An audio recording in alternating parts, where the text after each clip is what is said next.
And hello, everybody. Thank you for joining us. This is No Soundbites Allowed, and I am your host, Michael Vaughn. Dragon. Hello, everybody. Thank you for joining us. This is No Soundbites Allowed, and I am your host, Michael Vaughn. Hang on one second, folks. It's got the music in the background. Try and stop it. Stop. No, it's not stopping. It's got the music in the background. Stop it. There it goes. Okay, that should do it. Sorry about that, folks. There was music in the background, had to stop that. I thank you all for being here with us today. It is No Soundbites Allowed, the Sunday live stream. This is episode 29 of our 5th season being here with you. We enjoy that. We thank you. Yes, over 5 years, we're into year 6, and we're happy to be here with you all. We can see Graham has already made a comment today. Thank you for your welcome. It's great to have you with us, Graham, from out in California. So we have a lot to talk about today. We're going to be trying to cover a lot of news with you. But first we want to mention, if it is the first time that you're seeing our channel, we every Sunday reach out to hear your voice from anywhere in the world, either through text, through chats like you see with Graham, or you can even call into the program at 607-242-9247. And you can call in and let us know. You're hearing an echo? Hang on. Is that a little better? No, hang on. You're hearing an echo? Hang on. Is that a little? Come on. Hang on. 1, 2, 3. That should be a little bit better. I apologize. Come on. There's always something, folks. It's just one. This is a one-man show. I try and do it all myself. And sometimes the audio is not working with me as much as I would like. You may also hear a slight sound in the background. It's a fan because it is very hot today in New York State. And I got to keep my computer cool. Is that a little bit better there, Graham? Let me know if the audio is a little bit better. Again, I can only do so much. My system's acting up. I think it's because of the heat. But I was saying, you can call in from anywhere in the world to 607-242-9247. And you can let us know what you think. You can call in live with whatever you think. 9247. I'm having a double playback. Hang on. Call in live with whatever you think. So there's an echo. Hang on. Let me find out where it's coming from. Oh. Okay. No, I think I got it. I think it was because of the rumble, and it should stop now. You should not hear it anymore. Because I had Rumble. We're live on Rumble as well. Yep, that was it. It was because of Rumble. I apologize, folks. I can't always hear what you're hearing live. So so I don't always know what you're hearing. So please let me know. But at any point, you can see Graham is with us, Jason's with us, Mike Bowie is with us. Great to see you. I'm so thankful for everybody taking some time on their Sunday, during the holidays, during the summer, to be here with us. I know there's the background fan, as I mentioned. That's because of the temperature, just trying to keep the computer running properly. But we have a lot to talk about this week. There's so much that's been going on. And as always in the program, we'd like to start off with what's happening internationally and then come to the United States domestic, but they're all interrelated. These are all things that are affecting us at every single time. And they're not always getting enough attention in the news media. So we thank you for taking the time to speak with us about these issues and to share your thoughts about them. One of the first things that I definitely want to mention here is it's been forgotten by most of the world in the mainstream media, something we've been talking about since January of 2022, which is there is an ongoing global food crisis. There is 30% less food in the world today than there was in 2020 or 2019. This is in part because of the war that's happening with Russia and the Ukraine. And we'll talk a little bit more about the war in a second, as well as talking about Ray Epps, as well as talking about several other, and the White House cocaine issue, many other things. But there is a 30% food crisis. Now, in the United States, most people don't really notice it it's about 10 or 15% of the shelves in our stores tend to be empty at any given moment. You'll find that there's just things that aren't available for you. But around the world, we're seeing in many countries, especially in Africa, especially third world nations, where they are starving. People have been starving for a year now, and it's only going to continue. And so as a part of a public service announcement, we want to mention again that this is not going to get better. Just because we went through the winter, and most people thought, well, at the end of the winter of 2022, that's it, it's okay. The food crisis is done. No, it's not. No, it's going to continue. We're going to see this throughout the rest of this year. At best, you will not see this food crisis end until the summer, fall of 2024, if not 2025.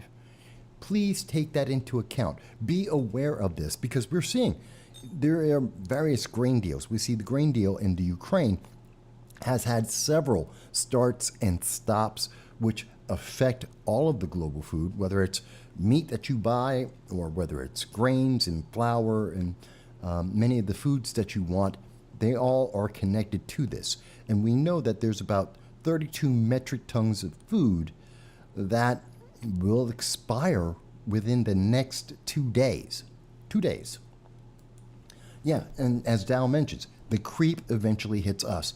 That's part of the reason, it's only part of the reason why we see that in the United States there's about 11% inflation on food since January of 2021. We see in the United Kingdom there's about 13% food inflation. In fact, food inflation is the highest amount of inflation in many countries around the leading cause of inflation. Energy prices have dropped because there's less demand. You can't afford it. So people are using less energy, but you can't do anything about food. Food is still expensive. So that's something that not many people are talking about right now. And they're blaming it on Russia, but there's a lot of reasons with that. But the more important thing is be prepared if you can. As we have said since January of 2022, buy canned foods, buy grains, rice, flour, prepare for that, get potatoes, grow your backyard foods, do things to prepare yourself because the price of food is not going down. I don't care what world leader you're talking about. I don't care how they promise it. It's not going to change. You're not going to see the price of food go down before 2024, if not 2025. That's because you have to grow the food, you have to collect the food, and then you have to ship the food. And we see 32 metric tons is just going to go to waste in 2 days. So Gal says that he thinks it'll go until 2026 or 2027, depending on who wins the United States 2024 election. I can't say that you're wrong, Dal. It is very possible that if we continue with the policies of the Democrats as we have seen them, that it is very likely you could see this extend far into 2028 even, based on the policies and continuation of the war with Russia and Ukraine. And that doesn't even take into account the potential conflict with Taiwan and China, all of Southeast Asia for that matter. And if China starts to slow down, either because they're actively fighting against nations that we are trying to support, or just because they don't like the winner of the 2024 election, either way, you could again see even more inflation and even less foods and goods available here in the United States. So start planning now. Buy 10% more every time you go to the store. If you've been following our advice about this since January of 2022, you've been saving money. You have a stockpile of food, and that's great.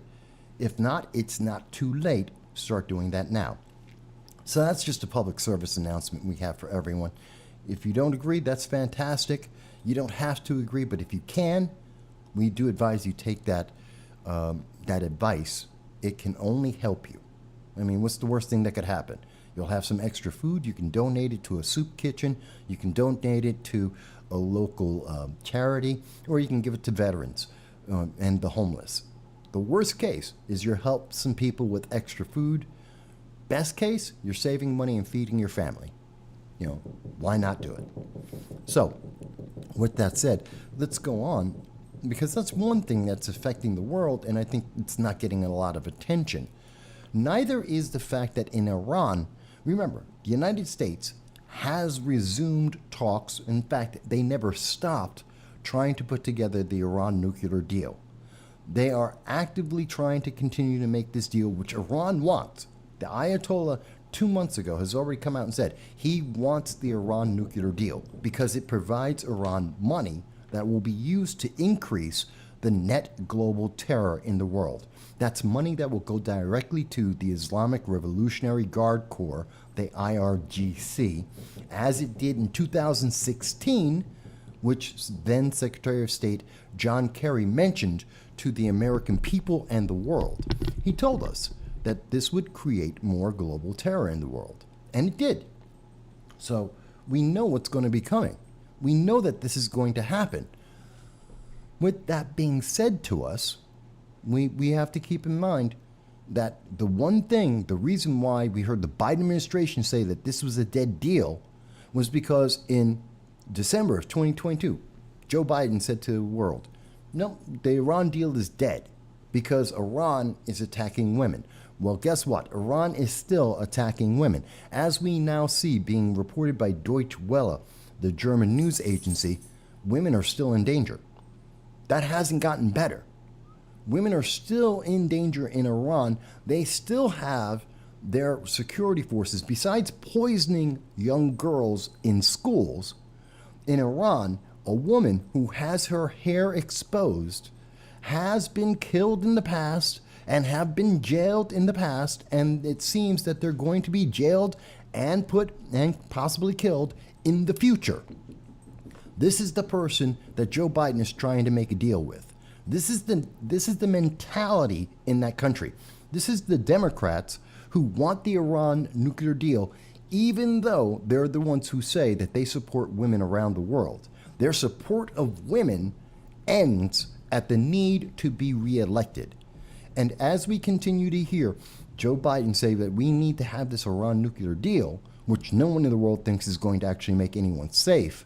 No, as he continues to say that, as he continues to try and make it sound nice that that the United States will once again be funding global terror, they're going to ignore the fact that women in Iran are still oppressed, that young schoolgirls are still being killed with poison, that this ideology has never stopped and will never stop. I want you to just understand the nature of the international politics here. That if you're supporting the Iran nuclear deal, be aware you're supporting Iran killing women and the United States paying for international global terror. That's a harsh thing to remember, and that's the trade-off that you're looking at. Maybe you think that's a good trade-off. I don't. I don't know of any nation that does think it's a good idea. Even France, even the European Union, even the United Kingdom have recently said, you know what, let's kill this Iran nuclear deal. It's about time. We have to stop supporting Iran. We have to stop supporting global terror. And now we are seeing that the United Kingdom and the European Union have finally taken the same decision, or making the same decision, that Donald Trump made when he was president. Not what Joe Biden has been doing, but what Donald Trump did. So that tells you where the nature of the world. They've looked at this, and stepping away from the politics, they're saying this is a net bad deal. That this is only helping Russia, it is helping China, it is helping hurt women and children, and it's not a good thing. Again, you may want to have global peace. That's fantastic. The Iran nuclear deal will never get you there. And if you go to our channel, No Soundbites Allowed, and put it in the Iran nuclear deal, we have been covering this since about 2015, and we have many stories about this and the international coverage on it. We do invite you to take a look at that. Probably one of the bigger things that I also wanted to mention, talking about international politics, something that no one wants to talk about, that no one wants to have a conversation on, and I think it's absolutely incredibly necessary, is the fact that What's happening in the Sudan right now? Because just like with the Iran nuclear deal, where we're only being told the U.S. the advantage, the political positive, the spin from the Democratic point of view, we're also not hearing things about what's happening in the Sudan. Remember, there are 15,000 Americans in the Sudan at this moment. The only reason that they are in the middle of a war zone right now is because Joe Biden ran away. Joe Biden took out 70 members of the United States Embassy, 100 Marines, and left the Sudan. There are 15,000. This is from the United States State Department itself. 15,000 Americans were left, stranded, told to figure it out for themselves to try and find their own way home. It is exactly the same policy we saw in Afghanistan. It is the same policy that we saw in the Ukraine. And now there are 30,000 Americans who have been abandoned around the world. We will never stop talking about this. You have been lied to at every single step. And the United States government has tried to ignore this. They do not want to talk about this story. Why is it important today? Well, part of the reason why it's important today is, as you can see, being reported by Vanguard Group, Sudan's paramilitary detains, tortures 5,000 civilians, according to human rights groups. I want you to look at this carefully here, because in this story, they are noting that there are well over 3,500 civilians, including women and children, and most importantly, and the thing that really ticks me off, foreign nationals. Foreign nationals, that's United States citizens, are being held in prisons. They have been detained, and it is claimed that they are being tortured. American citizens, it is likely, it is quite possible, and based on this news report, are being tortured right now because they were abandoned by the Biden-Harris administration. No one else in the news media wants to tell you that. Nobody wants you to put it together and say, the Joe Biden administration, they abandoned 15,000 Americans. There is a war going on. A literal genocide is happening before our eyes. These warlords are fighting. And Biden said, figure it out. Get home if you can. And then suddenly there's 5,000 individuals, civilians, including American citizens potentially, that have been tortured because of that decision.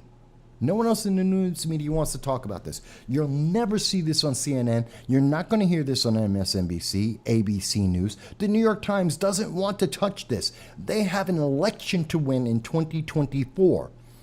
Now, mind you, there may be some British citizens that are involved in this. There are also some individuals from India that are there. We know that they've had thousands of people who are in the Sudan as well. But unlike the United States, there was over each of those nations, India and Britain, they've gotten out 600% more people. 600% more people have been evacuated by those countries than the United States. We brought home 300 people in total to date by the best news that I can find on this, the best coverage that's out there. 300 out of 15,000 people. They've gotten out thousands of people in each nation. Well over 5,000 of their citizens have been evacuated. We got out 300 people. And now we see the news being reported today that it is very likely those Americans have been captured by the warlords and are being tortured. And you aren't being told about it. News media doesn't bring it up. Dow says Israel is getting to the point where they're ready to do their best to raise Iran's nuclear facilities to go to the ground and cripple its infrastructure into the Stone Age. I hope Israel does. Israel is doing more about protecting the world against the Iran nuclear deal, against ICBMs, intercontinental ballistic missiles. They're the forefront. They're the ones who are doing everything. And we know that the Biden administration is not on good terms with Israel or with the United Kingdom. or even Europe. And Kamala Harris, God help us, if we send Kamala Harris into the Middle East, if she does half as badly as she did with South Korea when she was speaking with them, if she does half as badly as when she went to Europe to talk about Putin before the start of the Ukraine war, we'll see even worse things happening. We'll see Iran instantly go into a major regional war. This is a problem. So you're right. Now, you're absolutely right. Israel is taking the brunt of this, and they're getting no support from the Biden-Harris administration in regard to this. In fact, the Biden-Harris administration is working against Israel and trying to support. In fact, at this moment, Biden-Harris are actually trying to support a deal that Europe, the United Kingdom, and Israel are all against. I want you to understand that as women are being killed in Iran as we speak, that women are being oppressed for daring to show their hair. This is one of the reasons why Iran wants to kill everyone in America as well as in Israel. They don't care about whether you're a progressive or not. In fact, if you're a progressive, you should be terrified of Iran, because Iran believes in throwing gays off of buildings and beating women to death for showing their hair. And you're a progressive? You want to tell me that you're a toaster? You want to tell me that there's 125 genders? Yeah, not if Iran has anything to say about it. And Iran is a problem. And that's why they want to kill us, all of us. Whether you're a progressive or whether you're a Republican, it doesn't matter. They want us all dead. And whether or not there's an Iran nuclear deal, they're continuing to try and do that. That's why they have the IRGC, an international leader in global terror that is trying to kill Americans. Folks, we got to pay attention to this. And we have to pay attention to the fact that there are 30,000 Americans at this moment, at least 30,000 Americans that have been abandoned by the Biden-Harris administration. The news media doesn't want to talk about it.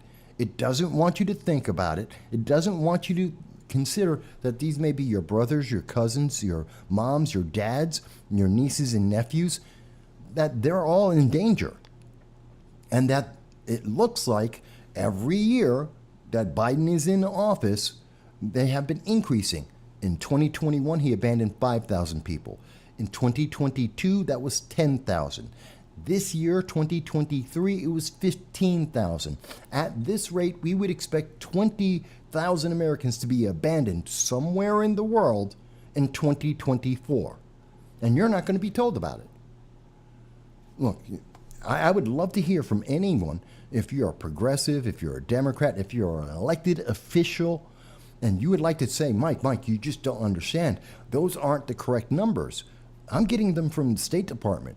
If there is an elected official in America that would like to say, Mike, there's a further update you just don't know, please inform me and the rest of the world. Because since the news media shut down the story and stopped talking about it, the last number we have is 15,000. It may be more. User has been banned says, I'd say Biden has been useless, but he has been the most useful to our enemies. And it does seem like it. It does seem like it, because now that, and again, the story is not going to be told to you anywhere else in the world. You have to look overseas. The rest of the world is paying attention to the fact that the people that have been abandoned are now being tortured. So it's not just that your mother, your brother, your dad, your uncle, your kids, your nephews are overseas in the Sudan, and potentially that they were in the middle of a war zone and could die at any minute, just like in Afghanistan, just like in the Ukraine. But now we know that just like in Afghanistan, there are American citizens who have been captured by some of these warlords, these fighting groups, these terrorists, and they're being tortured. And we know that there's at least 100, maybe 200 Americans in Afghanistan that are currently held by ISIS and Al-Qaeda, and they are being tortured as well. So the Biden administration, in my mind, is is a war criminal, is a United States criminal. It's treasonous because the United States government, it's the reason why we have any government is to protect the people. Period. That is the mission and purpose. I don't care what kind of government you have. It could be autocratic, it could be a dictatorship, it could be communist, it can be a democracy. The purpose of government is to protect its people. And the Biden-Harris administration have not only failed at that, they have failed at that at such a scale that it is almost astronomical. It's insane. We have American citizens that are being tortured right now. And the news media doesn't want to cover it. Mike Bowie says, human life has no value to communists. Very much so. The communists have been responsible for more people dying in the world than any other political organization, any political ideology other than religion. That's it. You take out religion, communism is the number one cause of death by governments in the world. That's just a fact. You may you might like communism or socialism or the democratic nationalists as they are here in the United States, but what you get is the same thing. Death and destruction everywhere they are. That's just a fact. The history of the world cannot be rewritten. Whether it's the Russian communists, the Chinese communists, looking at the communists in Venezuela, looking at the socialists in Cuba, pick your country, it's always the same. Mike Bowie says Biden is a communist. Well, I don't know if he's a communist, but I can tell you that he gets paid by them. We do know that the White House, Biden, in 2017 it was 2015 that Joe Biden started receiving money from the CCP, the Chinese Communist Party. The money was filtered through a couple of different organizations, but at the end of the day, we do know that $5 million was transferred into his bank accounts that come from China. So whether Biden is a communist or not, I don't know, but I do know he gets paid by them while he was vice president, and then even more so in 2017 when he was waiting for his chance to run for the presidency. That is a fact. Again, cannot be disputed. The bank accounts are there. We have tracked the money. The Democrats themselves do not dispute this. We saw this story was 3 weeks ago. The news came out that we had tracked the money, and then the story died. They just dropped it. The mainstream news media, just like what we see with the Sudan, just like we've seen with Afghanistan and Ukraine, they just let the story go. It's over. There is nothing else to talk about. Now, why is this in my international segment? Well, real simple. What are our allies seeing? What are they thinking? The United States is in the middle of conversations trying to negotiate a deal with a country that hates us, that actively and continuously says they want to kill us and our allies. And we're trying to make a deal that'll make them stronger. At the very same time, we are involved, we are ignoring our own people, 30,000 Americans. We're leaving them in the dust. And we know for a fact that in 2 out of the 3 countries that we have abandoned people in within the last 3 years, we know that Americans are being tortured. Think about that. We know Americans are being tortured. And the American government doesn't care. The American news media turning a blind eye. If you're an ally of the United States, if you happen to be in South Korea or Japan, you happen to be in Germany, you happen to be the United Kingdom, what are you thinking right now? Do you think that America is going to come and help you with any issues that you're dealing with? Are you thinking that the United States is really going to stand by you if we're not willing to stand by our people as they are being tortured? I mean, what other motivation do we need? What other justification could we need to claim to say, hey, you're killing our people, you're torturing our people, these are international crimes, and we have a right, just like any other government, to defend our people. And Biden is saying, Well, yeah, but that's not important because we have an election. We have an election. This might not poll well. This could be a problem because people will say that he's weak internationally. No kidding. Of course they're going to say he's weak. They're going to say Kamala's weak. Look at what's happening. Again, I'm not making these things up. I'm showing you the international news that the U.S. media does not want to share with you. Came out yesterday. 5,000 civilians, that's Americans, foreign nationals, are being tortured as we speak. And the Biden administration said, no, don't talk about it. That's their answer. Let's not talk about it. And by the way, the Fifth Circuit Court, which we will get into in a little bit, what did they say?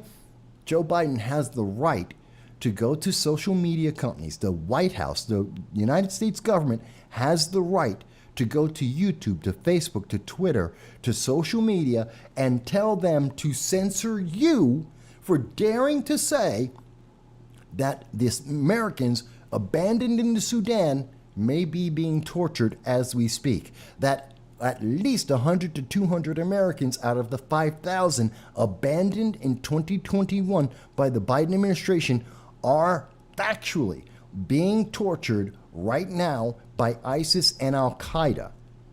And because I am daring to say this on social media, the Fifth Circuit Court of the United States has said, no, the Biden-Harris administration have the right to go to social media and say, suppress this channel. If you want to, delete this channel, delete the tweets, delete the Facebook posts, delete the videos, suppress the videos. Do not let the American people see or talk about this, especially with anyone else in the world. You have the right to do that. That's what happened this week. That's what the Fifth Circuit Court agreed to. That's what the Biden-Harris administration is fighting for right now. The right to censor your voice. And they just got the okay by the government. They are actively censoring you. They are actively censoring us for bringing up the fact that Americans are being tortured, and the Biden-Harris administration, the super compassionate, progressive movement in the United States, doesn't care. That's their compassion.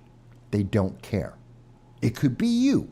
It could be your cousin, your brother, your sister. It could be someone in your family on a business trip, on a vacation, and they don't care.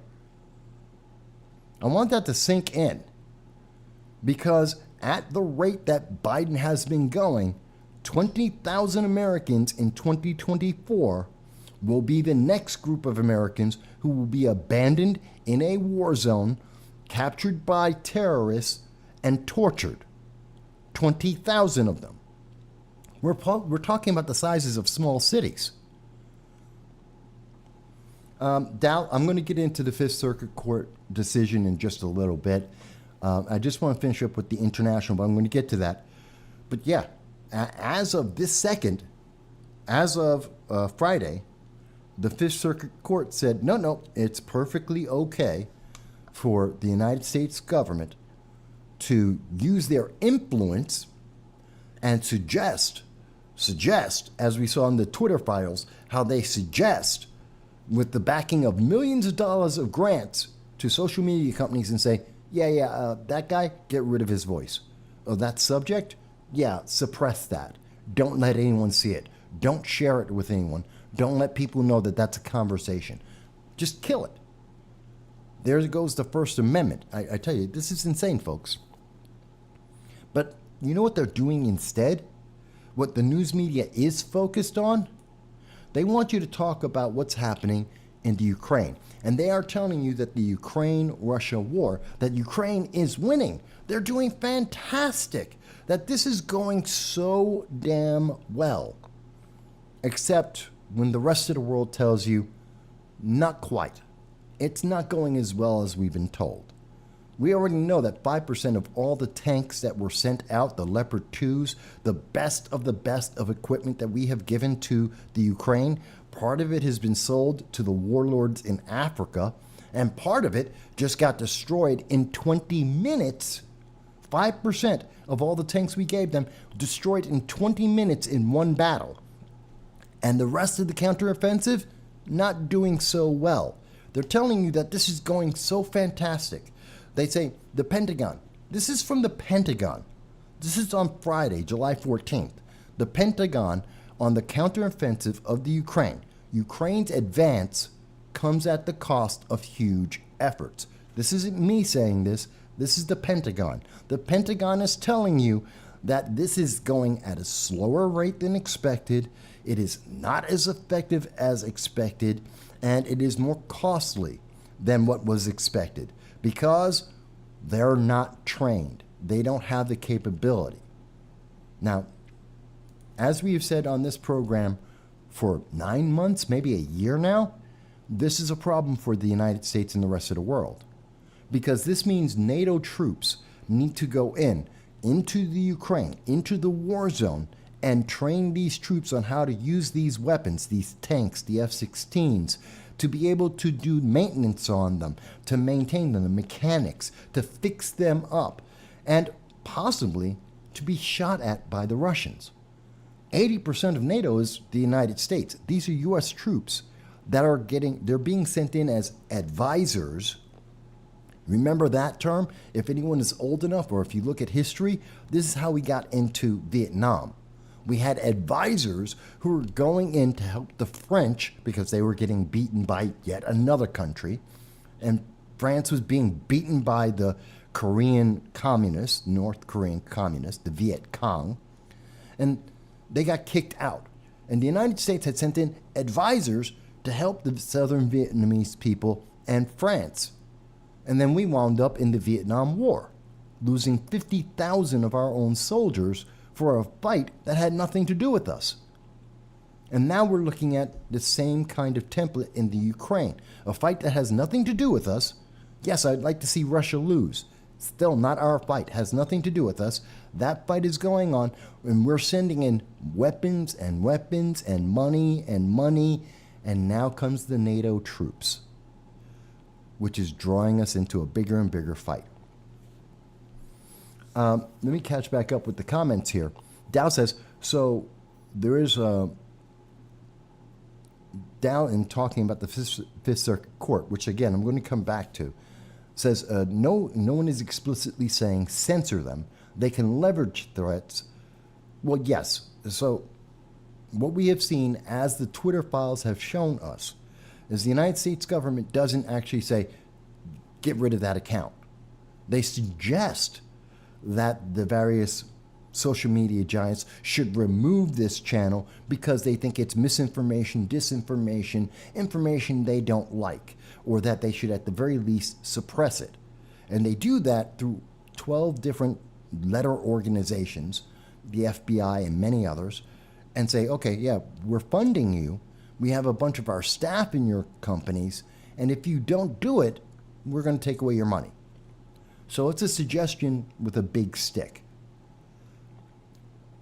Mike Bowie wants to bring up, Mike Bowie says he's not clear on what a cluster bomb is. Now, we were talking about this a bit last week.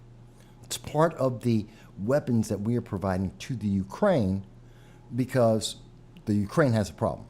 As we have shown you, as is being said by the Pentagon, as is being said by the Pentagon, as being reported by WION and international news media, Russia is destroying the Western tanks. The Ukraine is failing. And that's in part because of Russian minefields that we were well aware of ahead of time, as well as the lack of training and the fact that they are being fought to a standstill in the Ukraine. Now, that has used up a lot of weapons. That has used up a lot of we have to now build new tanks so we can send them to the Ukraine. Germany is building new tanks so that they can send them to the Ukraine. We're sending over F-16s. We've already sent over thousands upon thousands of weapons, small arms, M16s, and ammo beyond belief. In fact, we sent them so much ammo, there isn't any more ammo to send them. We need to actually build more ammo here in the United States and around the world, mostly coming from South Korea. We have to get more ammo so that they can be sent out to the Ukraine. Not to American citizens. American citizens, you don't have ammo, they don't care. But the Ukraine doesn't have ammo. Well, now we have to go and build some so we can give it to them. Not sell it to them, give it to them. Okay. And because we don't have that, and obviously if you have a military that is fighting in a war and they don't have the supplies they need to fight, well, they lose. So in an attempt to stop that, the United States is using cluster bombs. This is illegal, by the way, and we covered this last Sunday. It is illegal for the United States to give cluster bombs to the Ukraine. That is a fact. It's not a question. It's not debatable. It is a crime for the United States to give any country cluster bombs that have a fail rate of higher than 1%. And the ones we're giving to the Ukraine have a failure rate of 2.5%. This is because cluster bombs, 123 countries in the world have outlawed cluster bombs. A cluster bomb is basically, think of what we think of as a bomb, a big bomb, but inside of it, instead of having one explosion, think of it as hundreds, if not thousands, of little bombs inside that one big bomb. And when it explodes, it doesn't just have one blast, it shoots out all these little bombs to cover a wider area. Think of about the size, the average cluster bomb will be able to cover an entire U.S. football field, or a soccer pitch, or a football pitch for the EU and the rest of the world. And it will cover that entire area with little bombs that'll blow off your leg. And the idea is this will slow down enemy troops. It's anti-personnel. It can also stop light weapons, light armored vehicles. The problem with this is, the reason why 123 countries have outlawed cluster bombs, Mike, is because it kills kids and families even decades after the war. As of this moment, there are kids in North Korea, as an example, and in South Korea, as an example, who die because of cluster bombs that were dropped in the 1950s. There's at least 300 people worldwide that die because of cluster bombs. Most of them children die from cluster bombs that have just been laying in the ground forever, and they just blow up. That's the problem with what a cluster bomb is. It is a bunch of little, think of them as hand grenades. Just to give you a visual for that, imagine that it is a delivery.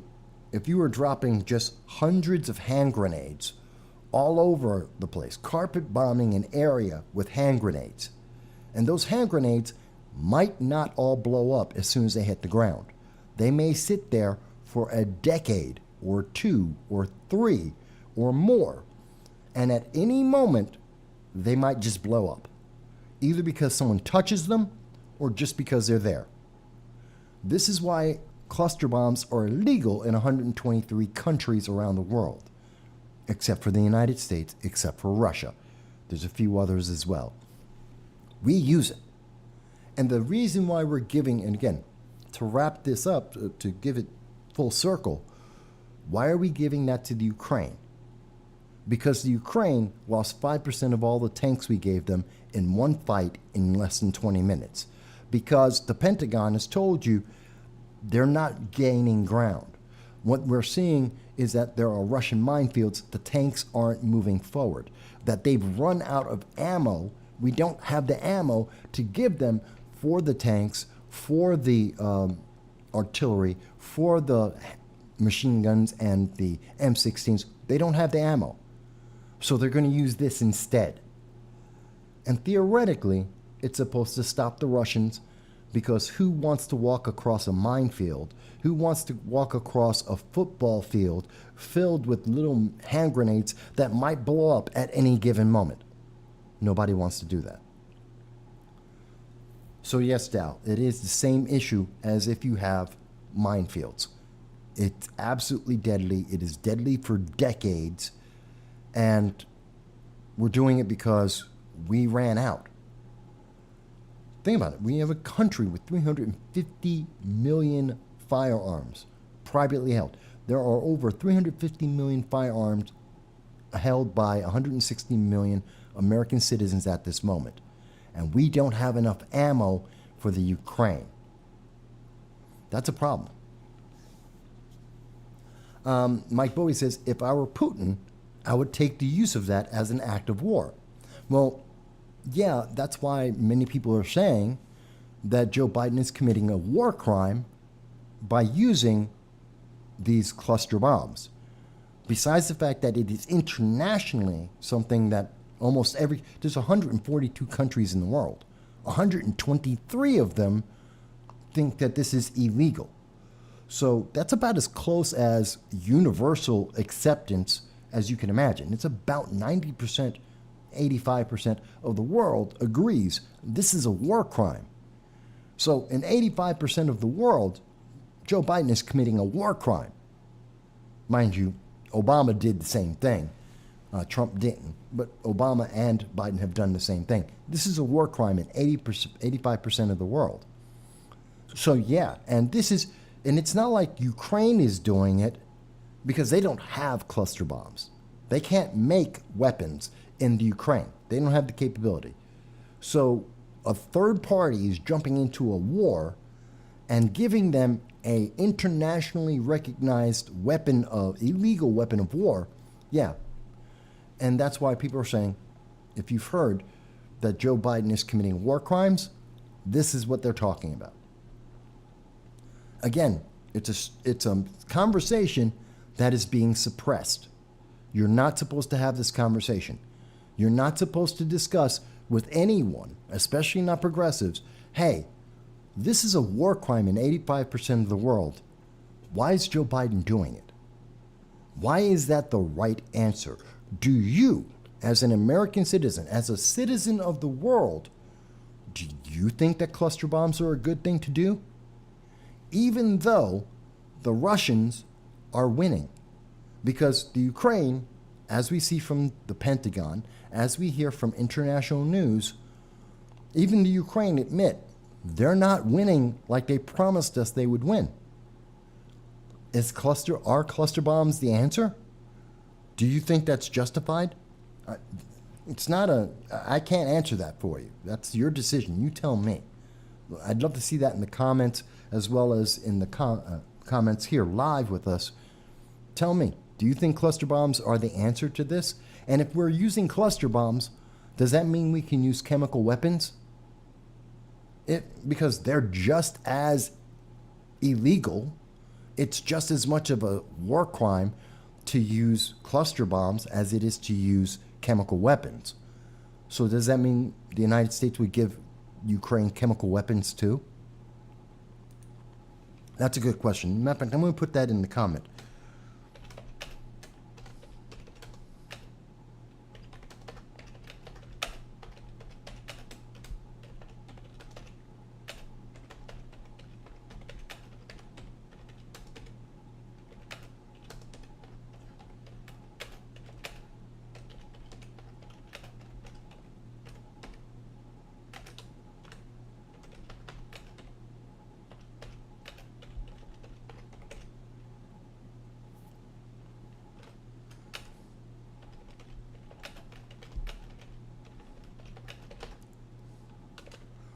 So here's the question that I'm posing to the chat, as well as to anyone comments after this goes live, and it's real quick, real easy. If Joe Biden or Kamala Harris wanted to give the Ukraine chemical weapons instead of cluster bombs, both of which are illegal around the world and at least 85% of the world, would you support that? Would you say that is okay and that the United States is allowed to do that? It's up to you. You can tell me if you think that's a perfectly legal thing, if that's a good thing for the United States to do. I don't have an answer for that. I would prefer not, but there is no definitive answer. You can tell me. That is, if the social media giants will allow you to even hear this and have the answer and be able to think about it, because they don't want you to have this conversation. Think about it. They are absolutely, again, it's just like Americans in the Sudan. If you go, I'm going to do this live. This is in front of everyone. So I've just refreshed this live, as you have seen.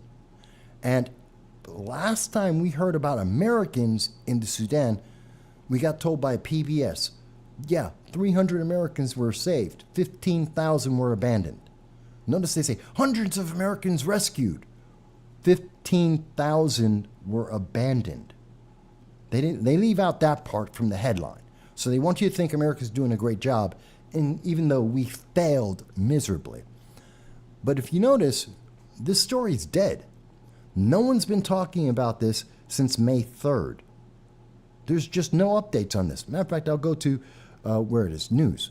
The most recent news on this, April 27th, May 1st, April 27th, April 29th, April 27th, April 30th, April 26th. The story's dead. It's not because Americans came home. So this story, just like what we're seeing about the Ukraine, just like what we're seeing about what's being said on cluster bombs, the story's dead. Mind you, no one else in the news media at this moment is talking about cluster bombs. That was last week's news, and it's no longer on the table. It should be on the table. It should still be a question. It's still a war crime. It's still illegal by U.S. law. Why did we stop talking about it?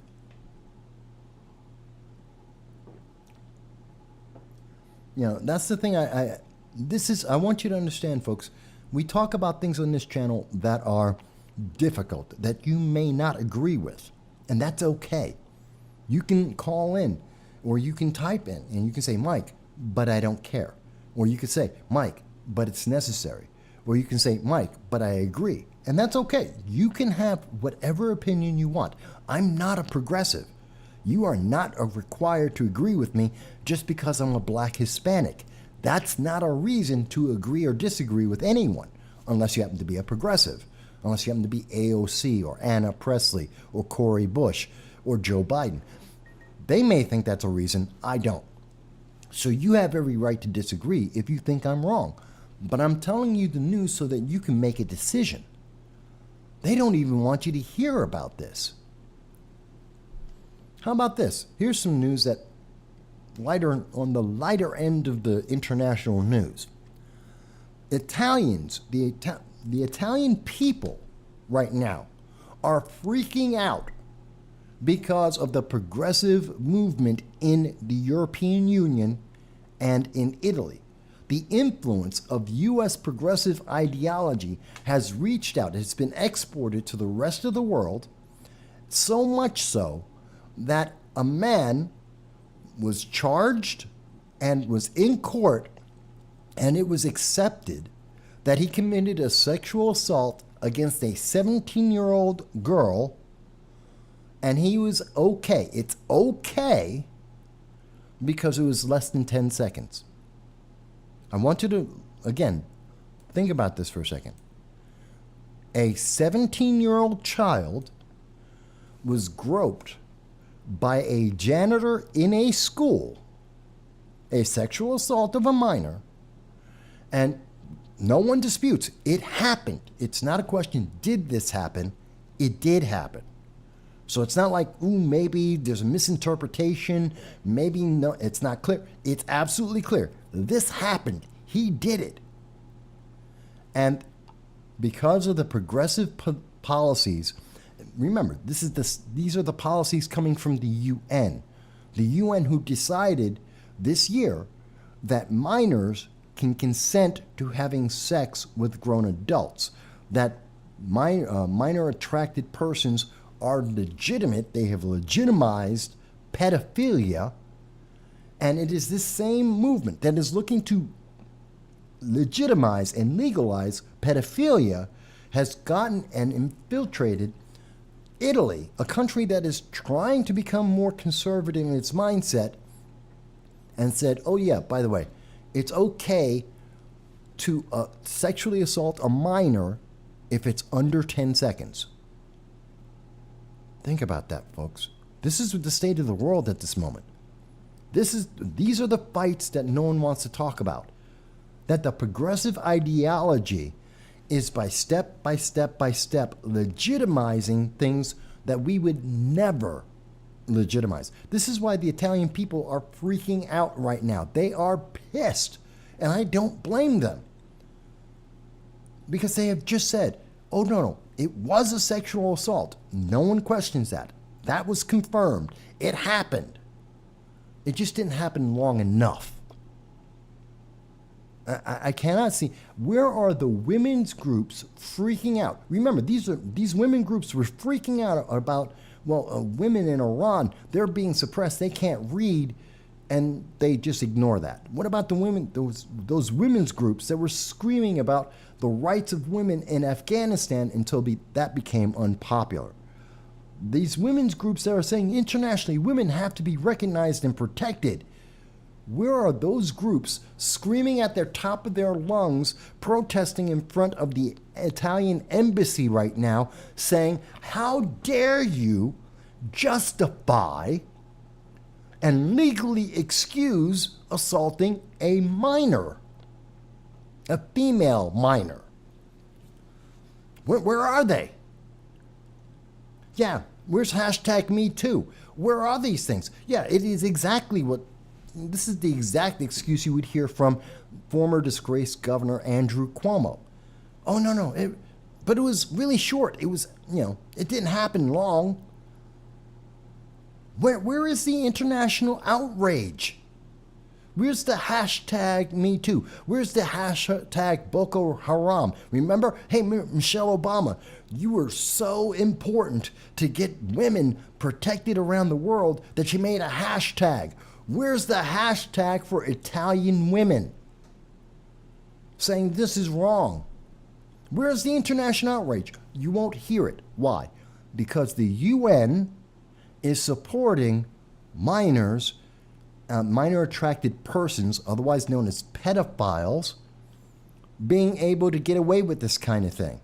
That they are normalizing this. Look, I'm not saying it's because they're gay. I'm not saying it's because they're trans. Those are stupid straw man arguments. I'm not making that argument. What I am saying is that pedophiles are pedophiles. Regardless of any other factor, they're pedophiles. And we are seeing a movement in Europe and in the United States to say that that is absolutely normal. And they are justifying sexual assault against minors. Again, I'm not making this up. I'm not telling, this is coming from ABC News. Okay? This wasn't a national story from ABC News. This was a regional story. But this story came out on the 14th. That was 2 days ago. That was Friday. They buried this on the Friday news report. Came out first thing in the morning on, I got my time frame wrong. I thought it was 6 p.m. They published this on Friday when you weren't paying attention, when you were going off on vacation while you were enjoying the holiday, and they pushed out this story and they buried it. You never noticed it. I don't think most people have ever seen this. If I'm wrong in the chat, please tell me. Am I wrong? Did anyone hear about this story? Did anyone notice that this story happened? And notice, the reason why people are freaking out, it's because Italy is trying to go more conservative. Italy elected a conservative government. Italy is rejecting the EU and the UN and their progressive policies. The Italian people have said they have gone too far. They don't want to keep marching left communism. They don't want that. They have seen socialism in their nation before, and they don't want to live under that. They're trying to pull their nation back away from the edge and the brink. And meanwhile, their government is saying, no. Their judges, activists are saying, no, it's okay. It's okay. Again, I'm not saying this. This came from ABC News. I'm commenting on it, But this is a fact. This isn't some conspiracy theory that they want to try and push that out as. This is not some kind of fantasy. This is reality, folks. Oh, well, yeah. Users Ben says, yeah, but Twitter lost its mind if there was any kind of abuse by police. They will lose their minds if you stop them from rioting. But, you know, the fact that we're seeing this, no, that's perfectly okay. You can't complain about this. Why not? This is the state of the world we are in. And the media is more concerned about telling you that everything is going fantastic in the Ukraine, even though it isn't, even though empirically we can prove that it isn't. And they want you to worry about that. And they're telling you, no, but the answer is vote progressive. Follow the progressive ideology and everything will be fine. Ignore China and all the problems in Southeast Asia. Ignore Iran and the way they are poisoning women and children and beating women to death for showing their hair. Ignore that. Ignore that the European Union is allowing pedophiles to sexually assault minor girls. Ignore it. Because we have to go further left. And if you're not marching with them as fast as they are moving to the left, well, then you're a MAGA Republican, according to Joe Biden. If you don't agree with that, you must be on the right. And therefore, that means you're a demon, you're evil, you're a bad person somehow. Because that's the only choice the news media is giving us right now. You are either with the left, jumping off the cliff, going ever further, more and more left, more categories, more protected people, because we have to protect the pedophiles. We have to protect those who would commit sexual assault against minors because that's natural, because that is now classified as a natural thing happening, and we have to protect them because they are a protected class. Even above the trans, this is the next group. They are even more protected than trans political movement is protected, and you cannot make arguments against them. Me Too? What's Me Too? Throw that in a garbage can. It doesn't matter. Where's the National Organization for Women? Where are these international women's groups? They're all gone. They're silent. They didn't take a trip to Italy and they don't care.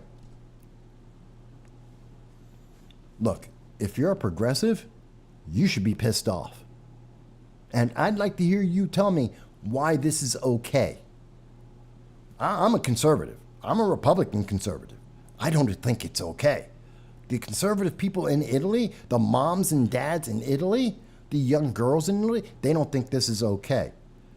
I think most people in the world don't think that's okay. But, you know, the progressive movement says it's perfectly fine. And you can't complain. You can't complain. Because if you complain, well, now you're the problem. You are the problem. Obviously, it's only 10 seconds, so that's okay. You can sexually assault other people as long as it's only for 10 seconds. How long until they start telling us that human trafficking is okay too? How long? Because it's just a slippery slope before we reach that point. I truly believe that. Maybe you think I'm wrong. Again, I'm happy to hear people tell me, Mike, but you're misunderstanding. Fantastic. Tell me how. Yeah, whether they're called TERFs or MRFs, they always like to make up these names. It's just crazy. So we do have a comment, by the way, coming from Rumble. This is from the T therapist. Yeah, he's pointing out a couple things there. So that's a comment that we got from the T therapist. Thank you for your comment on Rumble. I am paying attention to Rumble and the comments there.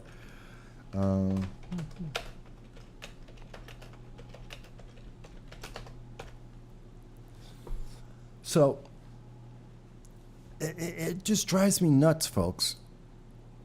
But in the meantime, we're being told, no, you're just paying attention to the wrong thing.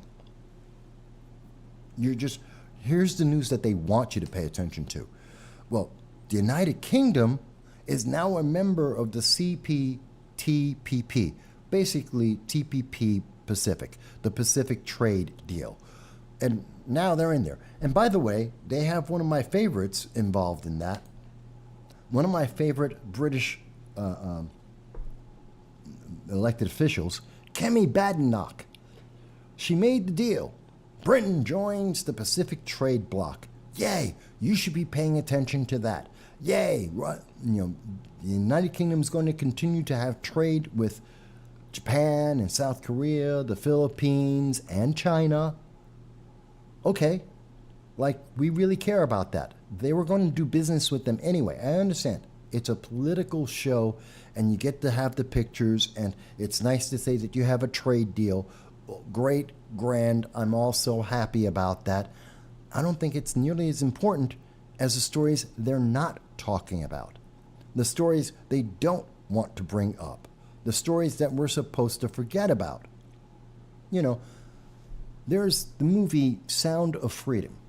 I don't know how many people may have seen that or not.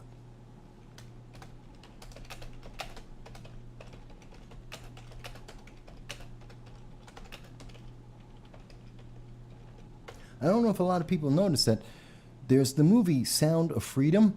It's now being suppressed. The Sound of Freedom is a bad movie. That's what they're trying to tell people right now.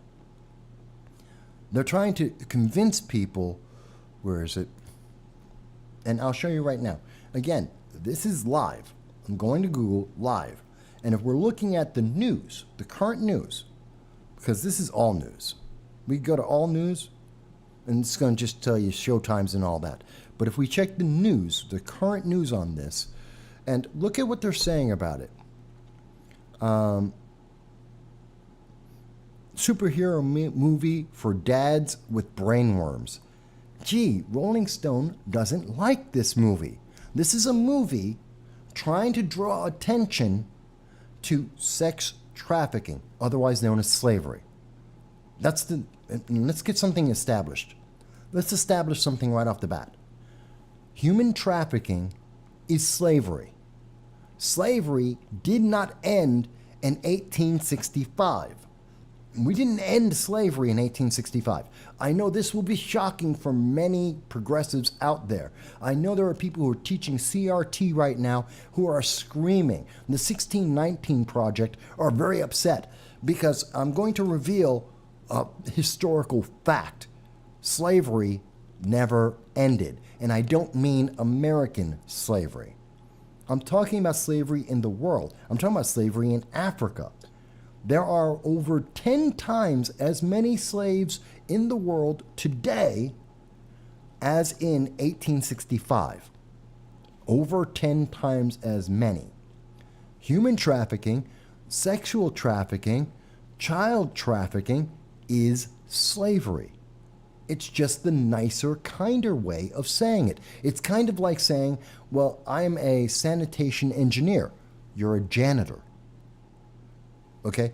But nowadays, for the modern youth, we have to say things that make them feel good. So rather than saying, you're a janitor, they're going to say, I'm a sanitation engineer. No, you're a janitor. Let's call it what it is. Sanitation maintenance. No, you're a janitor. It's simple. Just because we make nice flowery words doesn't mean it's not the same thing. And so when they tell you that, oh my God, this is all about, when they tell you that it's human trafficking, they go, oh, it's human trafficking. Yeah, what they're saying is that this is slavery. That's what they're saying. And they're telling you that the Sound of Freedom, because it is mentioning that slavery is active in the world right now, because they are bringing it up in your face and telling you that the progressive ideology has failed, completely failed, and that by allowing the open borders, they have helped to increase the amount of slavery in the world. They don't like that story, so you're not supposed to talk about it, and thus the Rolling Stone doesn't like this movie. Hello, and thank you for calling into No Soundbites Allowed. I'm your host, Michael. And may I ask, what is your first name? Hey, Mike, what's going on? It's me, John, from the JRS Break. Hey, what's going on, John? Not much, Mike. I was listening, tuned in, heard you were talking about this Sound of Freedom. Yeah. And, look, I was going to do a short on this, but have you talked about what's going on with some employees at AMC and stuff like that? Well, I know that, who was it? Someone had mentioned to me their first-hand experience was that I've heard that some theaters, all the tickets are being bought out so that almost no one is able to see this show. I've heard that there are some movie theaters, they have the volume so low that people can't hear what's going on. So I've heard a couple of things like that. What have you heard? Yeah, my girlfriend was talking about it to me because obviously we're interested in this film. And look, no matter what happens from this point on, the movie has made way more money than its budget. It's a smash hit. Mm-hmm. For its budget, smash hit. But you're right on they're playing the sound low. Some theaters, some employees have started pulling the fire alarms, from what I've heard.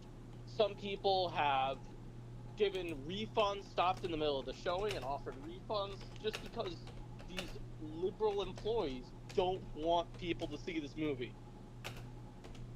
And it's totally backfired. You can't stop people from consuming media they want, right? Well, think about it. We've got a Hollywood that has decided that the only media you should get is propaganda. They want you to see Velma. They want you to see The Last Jedi. They want you to see She-Hulk. They want you to see what just came out, Indiana Jones, that are all propaganda pieces that no one wants, that everyone has rejected. And when people actually see a movie they want to see, which is Sound of Freedom, that is saying that sexual trafficking, that open borders is bad, that sexual abuse against minors is bad, well, that doesn't go in line with their theory about pedophiles, MAPS, minor attracted people, that's natural. They don't like that. They don't like saying close the border, and so therefore you shouldn't see this movie. And then we see the problems. It's kind of scary that that's the scenario that we're facing right now. Yeah. No, you're 100% on the money. And people are looking for kind of alternative media. We've talked about this before. People are looking for something different, and this is something different, right? I can't think of a time that a major Hollywood movie's tried to tackle what this subject matter is. Not in this way. It's been part of movies, but it hasn't been a movie itself. Right, and it shouldn't be a political movie. It should just be human trafficking is bad. Something I think, or should be, 99.9% of the population agrees with. You know, like almost 100% of people would say yes, human trafficking is very bad. You would think so. You would think so. I mean, it is political because it's dealing with a problem, an international problem in the world right now, which is tied to open borders. It's tied to immigration policies, and so there's a political element given. Do I think it's propaganda? No, it's a true story. It's based on a true story, and it has real world implications, and I think it's human interest. And according to all the independent reviews are all saying the same thing. The public is saying it's well acted, it's well filmed, it's a good movie, as well as being a good subject matter to raise. The only people who are upset about this are progressives, like Rolling Stone. Yeah, you're right on the money, and there's a lot of stuff going on. I think Hollywood, the implosion has begun, right? You have Disney announcing they're going to cut back on their films. You have the writer's strike. You have the actor's strike. I mean, it seems like we're not going to be seeing a lot of Hollywood films or productions for the next couple months. And I think people are looking for alternatives. I know my girlfriend still has cable, and because of the strike, they can't release new programs. She's getting bored with television and just has been turning it off completely. I'm not surprised. But yet, as we're hearing from Mike Bowie, and like I said, I've heard many problems with this movie. You mentioned a few of them in terms of people being able to see it. This is a blockbuster movie doing better than, what is it, Harrison Ford, the... Indiana Jones. Well, I really don't think it's an Indiana Jones movie, but yeah, The Dial of Dialysis.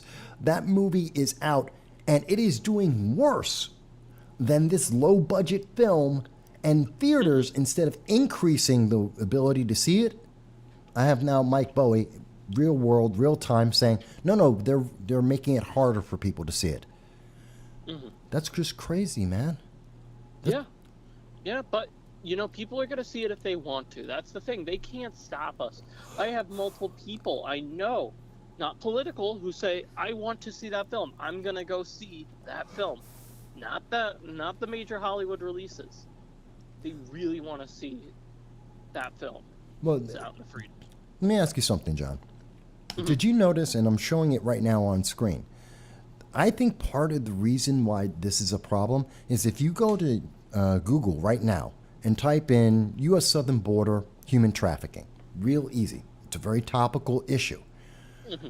You'll see that other than in the last 4 days, since Sound of Freedom came out, what we have seen, there hasn't been anyone talking about this. You got to go to March 2023, February 2023. You've got to go back to July of 2022, March of 2023. Nobody wants to talk about this subject. The mainstream media doesn't want to talk about this. It's a reality. It's affecting children, and the mainstream says don't talk about it.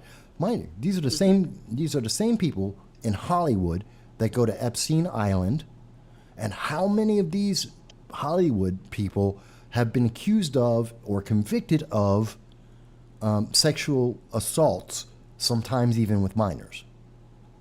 Mm-hmm.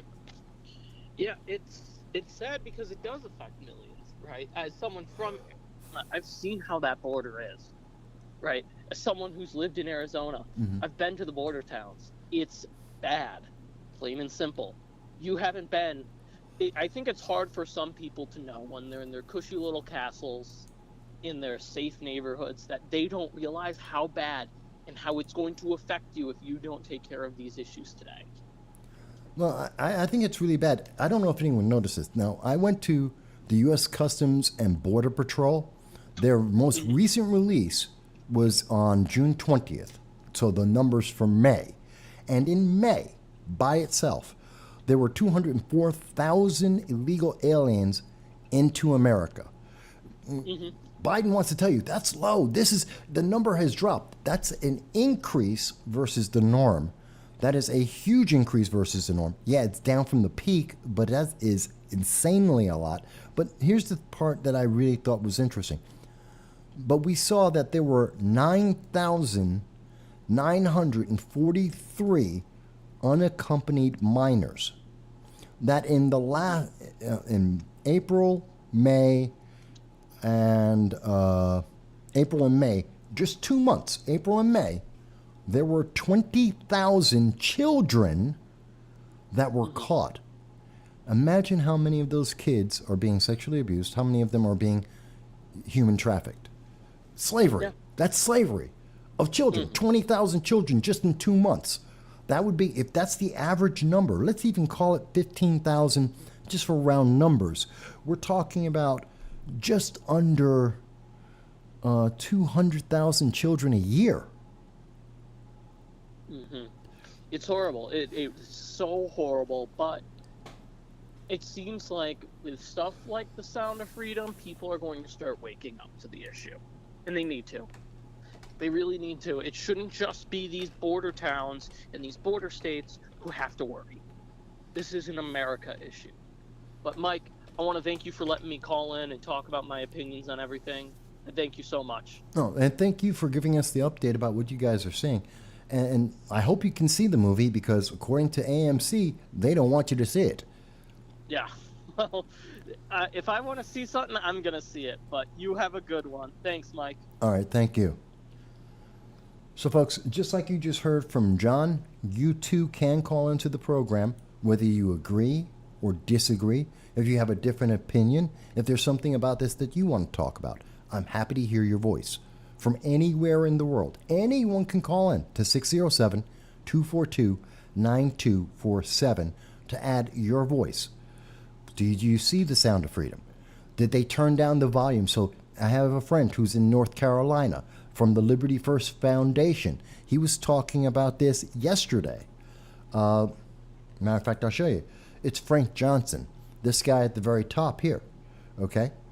Yes, that was on Friday. Frank Johnson was telling us his real-world experience where they turned the volume down and he couldn't hear what was being said. Don't know why. They just turned down the volume. You've heard about Mike Bowie has just been here live chatting, talking about how they don't want to show this to people at any hour. They don't want you to have an afternoon or an evening showing of the program. You have to take a day off just to be able to see the movie. One of the best performing movies in the United States at this moment. And they don't want you to see it. Rolling Stone is telling you that this is a movie if you have brain worms. They're telling you it's a bad movie to watch.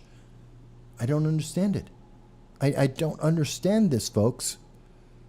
I don't understand this, especially at the same time that we are seeing the problem is 20,000 unaccompanied children.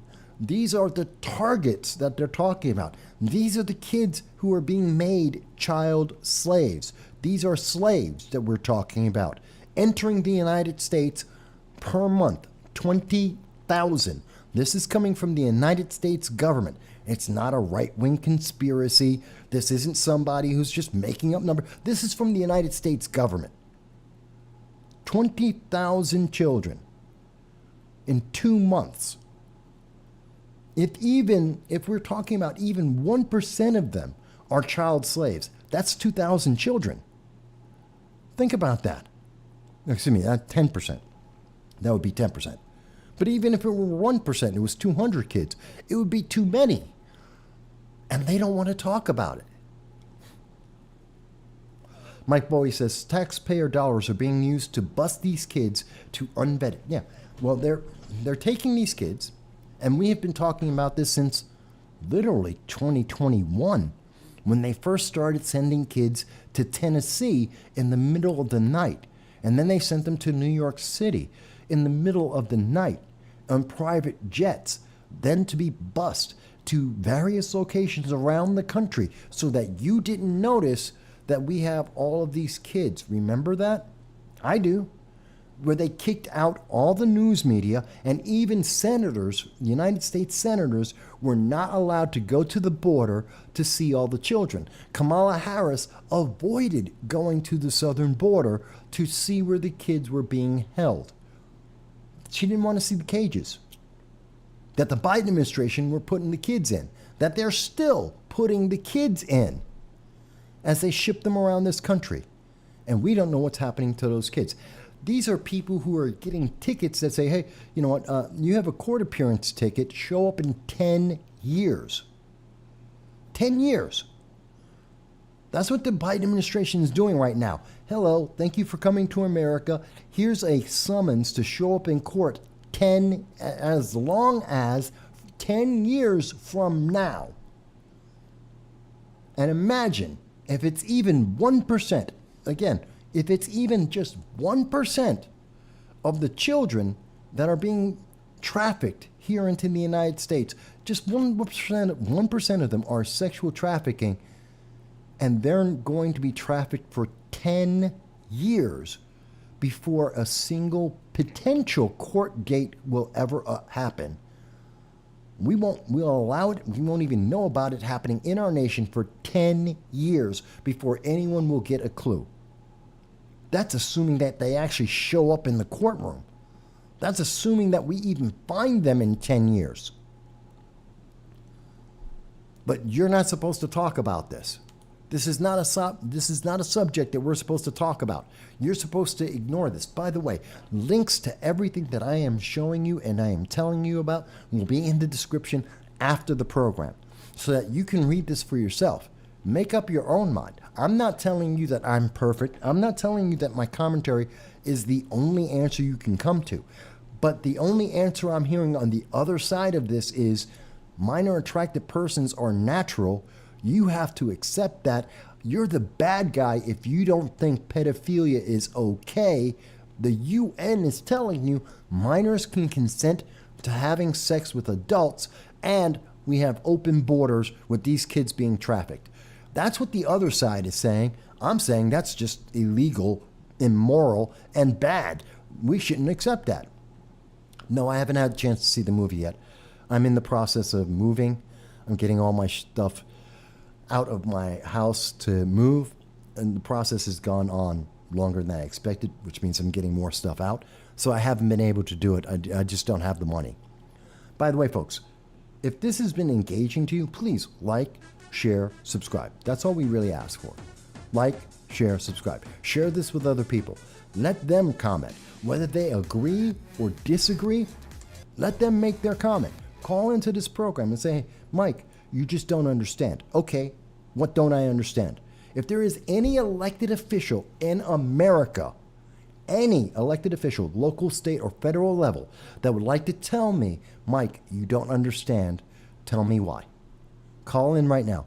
I will give you as much time as you need. I'm not CNN.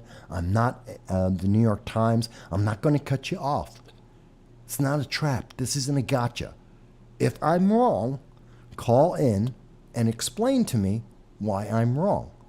If you're a candidate, especially a progressive candidate, a Democrat candidate like Josh Riley in the New York 19, if I'm wrong, Josh, you have my phone number. It's across this screen, 607-242-9247. If I am wrong, call in, tell me how I'm wrong.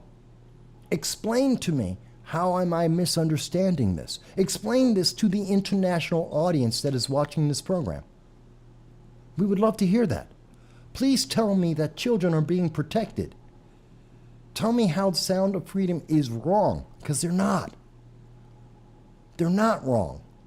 Slavery exists. It didn't end in 1865. The BLM, Antifa, critical race theory, they want you to think that racism, that slavery is just a matter of racism, and it ended in 1865, and it's only an American issue. They're lying to you. That's just not real. Just not. But somehow, Hollywood, the Rolling Stone magazine, the progressives don't want you to have this conversation. They want to suppress this.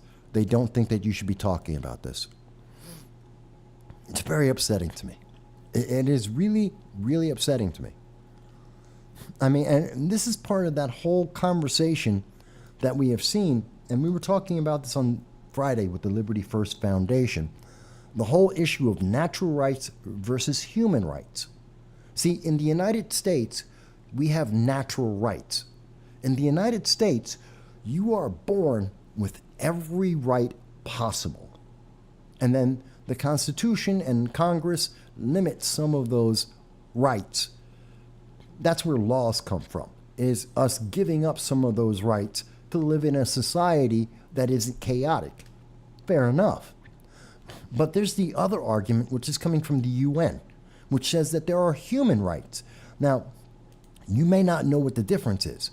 And this is a great thing. This is from May 31st of 2019. I'm going to get to that in 1 second. Where is it? I had it. Here it is.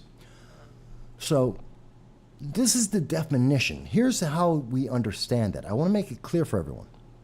What's the difference between a human right that the progressives are telling you you have to have? This is what the UN is telling you.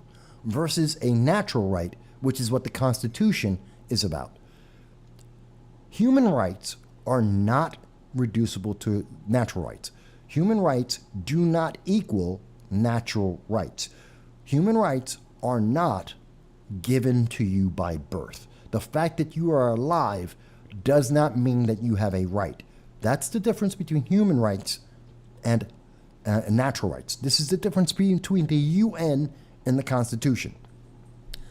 Natural rights are, by definition, claims that human beings have against all other agents, while human rights are standards of behavior excessively addressed at government and other official agents. So let me try and make that make sense, okay? So human rights are given to you by government. You don't have a right unless the UN tells you you have that right. That's the definition. Human rights, you're born with them. You have them, period. But, natural rights. Natural rights, you have them by birth. They're yours. Human rights, rights from the UN, rights from the progressives, well, that's only based on what the government says you can have. They get to pick and choose what rights you have. And we even see here in the United States, where you have natural rights. The United States State Department has been trying to figure out a way to take away natural rights and to instill UN government rights. They are trying to transition the United States from having rights by birth to rights because the government gave it to you. It's not me saying it. This is coming from the Cato Institute. This is coming from Politico. This is coming from the State Department. And it's been happening behind your back since 2019. This is happening. The United States government, the State Department, has been working at least since 2019 to try and transition the United States from having a constitution to adopt the progressive UN-backed human rights. The progressives are winning. The progressives are winning, folks. You may not like that. I don't like it. But that's what's happening right now. And again, this isn't coming from me. This is coming from the Cato Institute. This is coming from Politico. This is coming from the State Department. But I know, you didn't know that because MSNBC didn't think you need to know that. Because CNN and the New York Times and Vox, they don't want to tell you about that. They want you to just say, hey, accept. They just want you to say, no, the UN is right. Children can consent to have sex with minors, and children can consent to chopping off their genitals. And you have to blindly affirm this. That's the thing. That's the latest thing they're telling you. You have to blindly affirm. You must agree. You don't have a choice.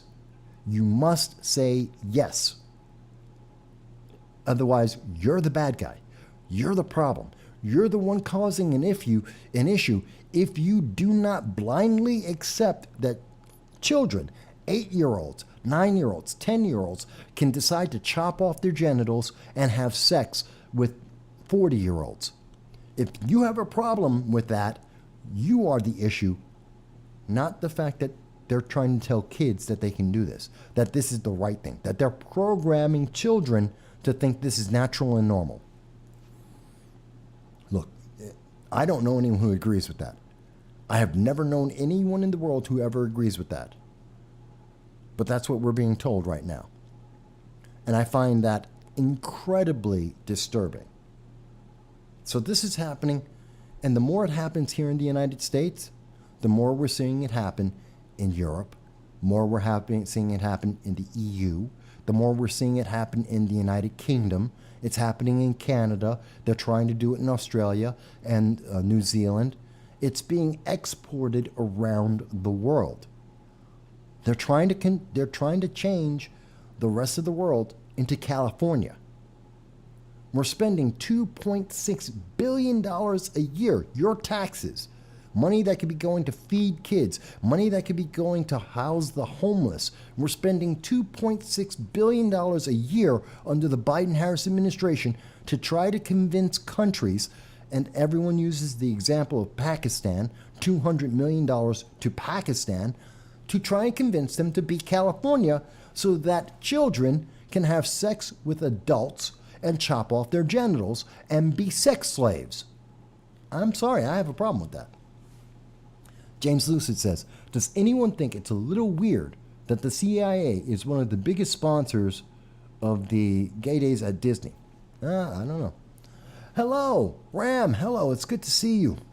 I'm glad you came back this week.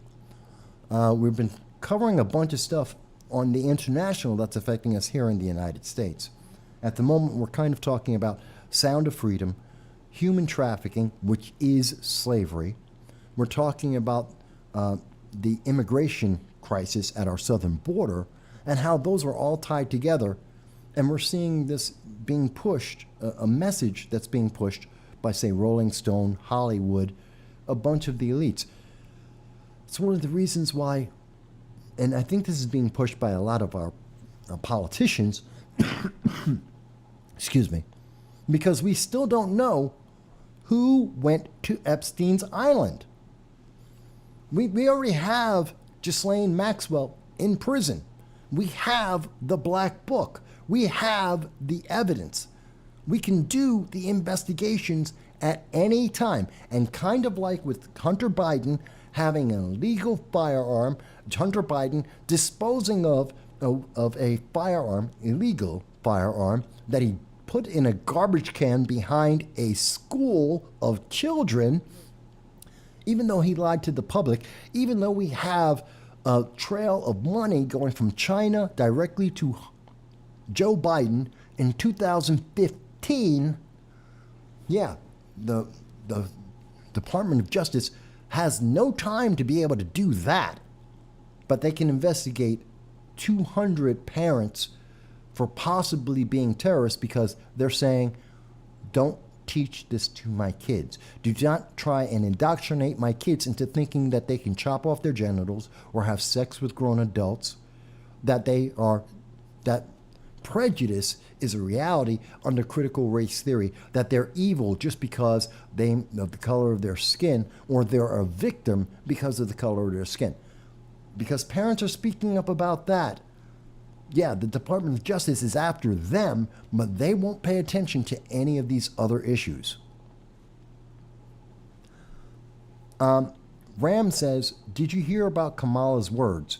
Are we talking about when Kamala Harris was trying to define culture? Because I did hear about that, and I actually addressed that in my interview with Mike Termott. I have an exclusive interview with Mike Termott. We spent about 50 minutes. He's a 2024 presidential candidate. That came out last week. We released that. And in that interview, we address Kamala Harris, who cannot define the word culture. She can't give you an answer of what the word culture means. And Mike Termott can. And so I did cover that. And so that's been up. And I do advise people, again, let me spell this for you. It's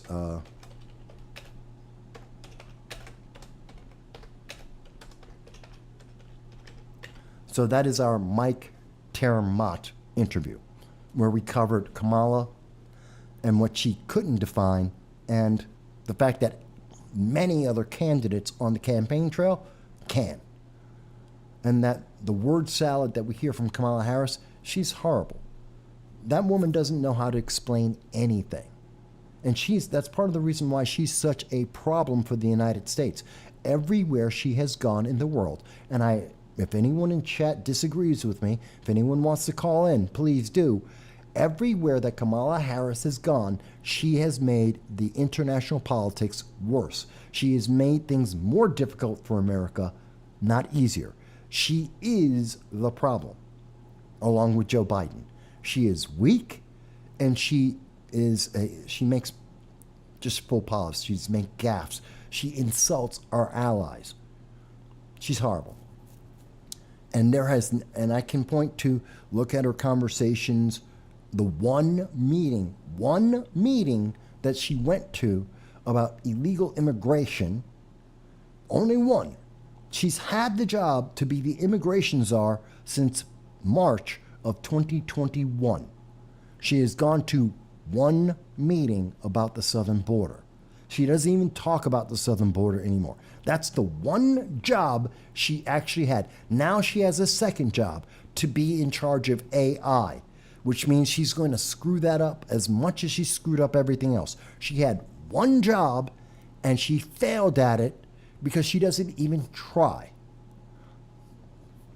Ram says, no, she just said, quote, if we make clean energy and produce electric cars and we reduce the world population, then our children will have more clean. Wait. Reduce the world population? Reduce the world population? Hang on. Hang on a second. That sounds insane. Hang on one second. I'm trying to find the comment. Kamala, let's see. Give me 1 second, folks, because I'm trying to find that quote.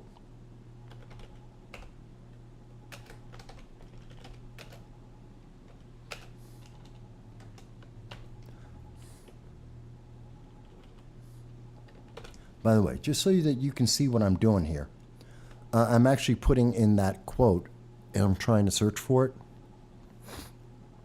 So you can see what I'm doing right now. Oh,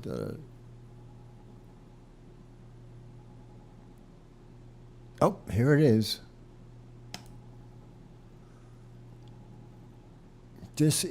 So folks, this is from Newsweek. So Ram, you're absolutely correct.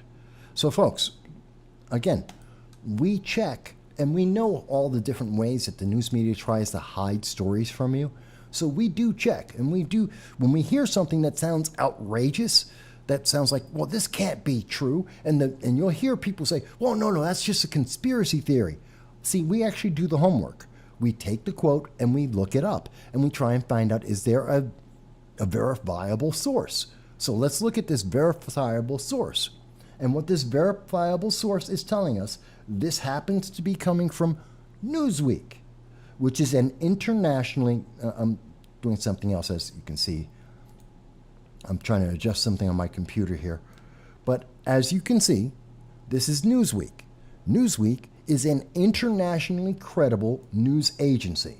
So anyone who wants to tell you, well, that's not legitimate, they don't know what they're talking about. Newsweek is legitimate. It is a legitimate service. So Kamala Harris reduced population gaffe. This is a gaffe. How do you make a gaffe about this?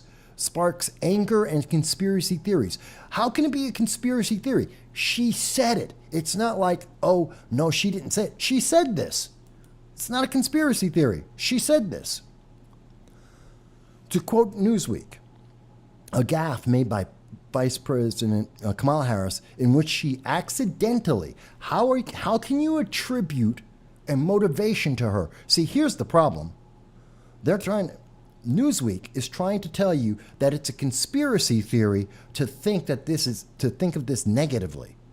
And the first sentence, the very first sentence that Newsweek is providing here, they're saying that it's an accident. How can you attribute motive to what she said? You can say that she said this, but you can't say she accidentally said this. You're not in her mind, Newsweek. So this is a problem. Who wrote this article? Ewan Palmer. Ewan Palmer is adding his politics here when he says she accidentally. You can't say that. That's not journalism. That's propaganda. Ewan, you screwed up. In the first sentence, in which she accidentally described a plan to, quote, reduce population, end quote, has been leapt upon by conservative figures as proof of a conspiracy theory. No, it's proof that she said reduce population. It's proof. It's not a conspiracy theory. She did it. It's not like she didn't say it. It's not like the quote didn't exist. Let me go on. On Friday, July 14th, Harris delivered a speech at Copen State University in Baltimore, where she described Democrats, this is the Democrat progressive plan to cut greenhouse gas emissions by 2030, in half by 2030. Okay, quote, when we invest in clean energy and electric vehicles and reduce population, more of our children can breathe clean air and drink clean water. That's what he says.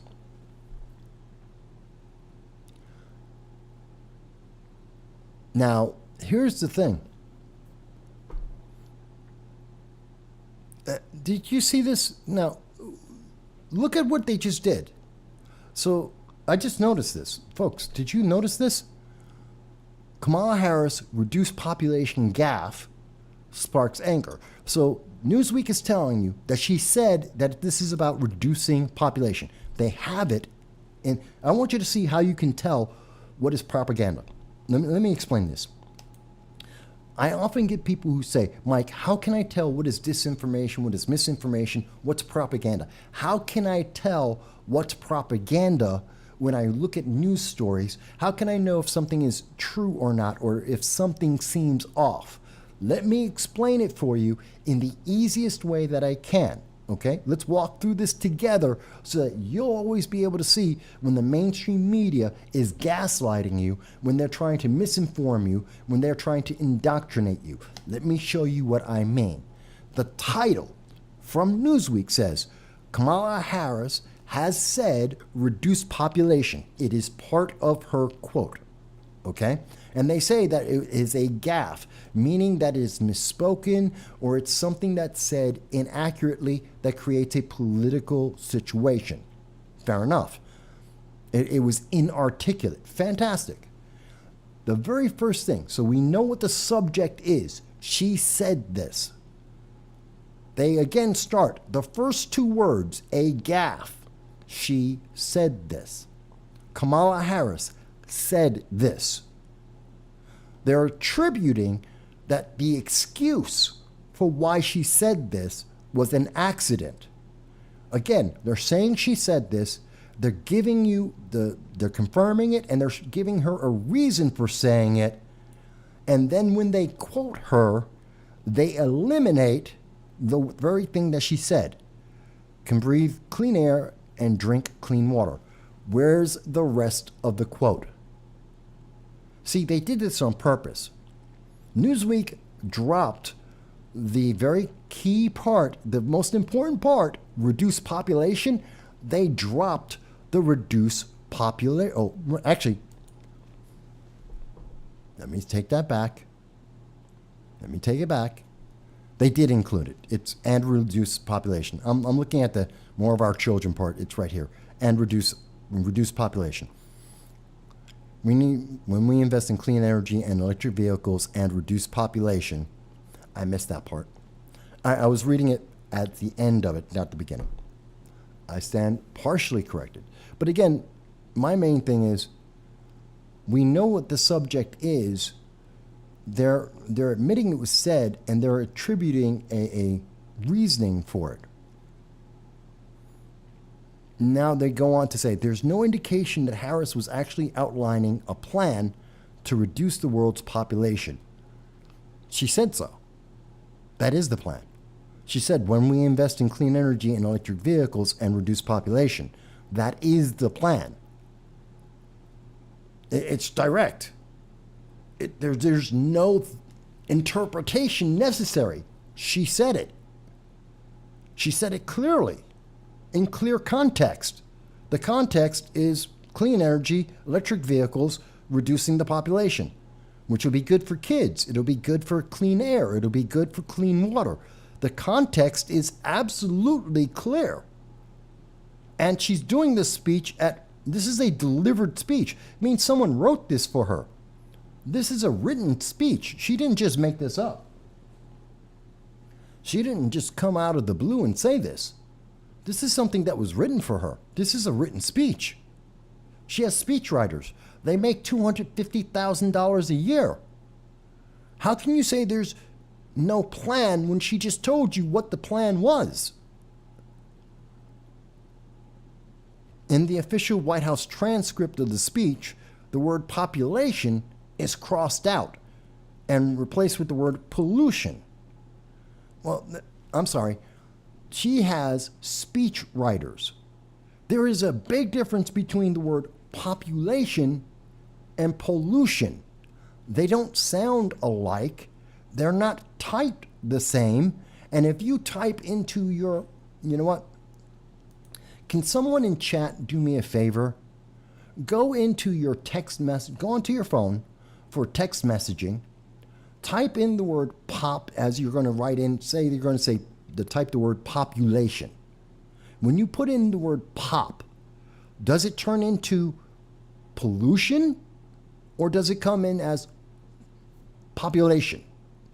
Anyone. I want anyone in America, anyone in the world that speaks English, go onto your cell phone, go into your text messenger, or go onto any program that you use where it will try and spell check for you and insert the word. And when you type in pop, does it fill in the word as population or does it change it to the word pollution?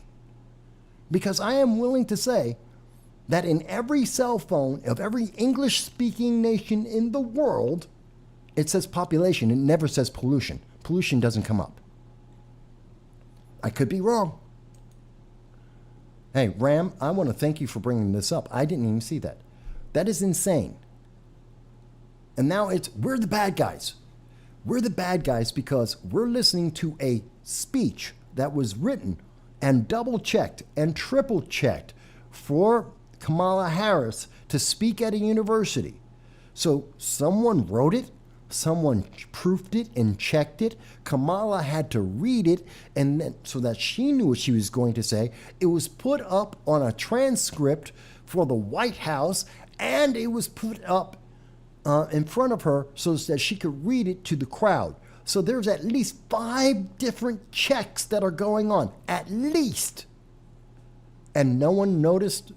They're trying to tell us, oh, but the word was supposed to be pollution, not population. Nobody in those 5 different checks noticed it until after she said it, and everyone else said, hey, wait a minute, that's crazy. Okay, thank you. Mike Bowie says, yeah, it comes up as population on Google. You know what? I'm going to try it. I'm going to try it myself. Let me see if I can do this live with you guys. So here I am. I'm going to type in pop. Let's see. Pop gives me Popeyes. It gives me Marianne Williamson. Well, okay, I have mine is a little biased because I type in a lot of news and such. Okay. But according to Mike Bowie, we get population, not pollution. This is so disingenuous. It is so disingenuous that you yourself can proof this yourself. You can fact check this yourself. Go to any phone, any spell check program in the world that speaks English, type in pop, and see what they fill in. You won't get pollution. This was checked by 5 different groups of people, and up until the moment somebody said, that's insane, that's the first time anyone noticed it and had to check it. It is crazy, Ram. Ram, thank you for bringing that up. It is crazy, it is insane, but it's also, think about it. We were just talking about human trafficking. We're talking about open borders. We're talking about a global food crisis with 30% less food in the world.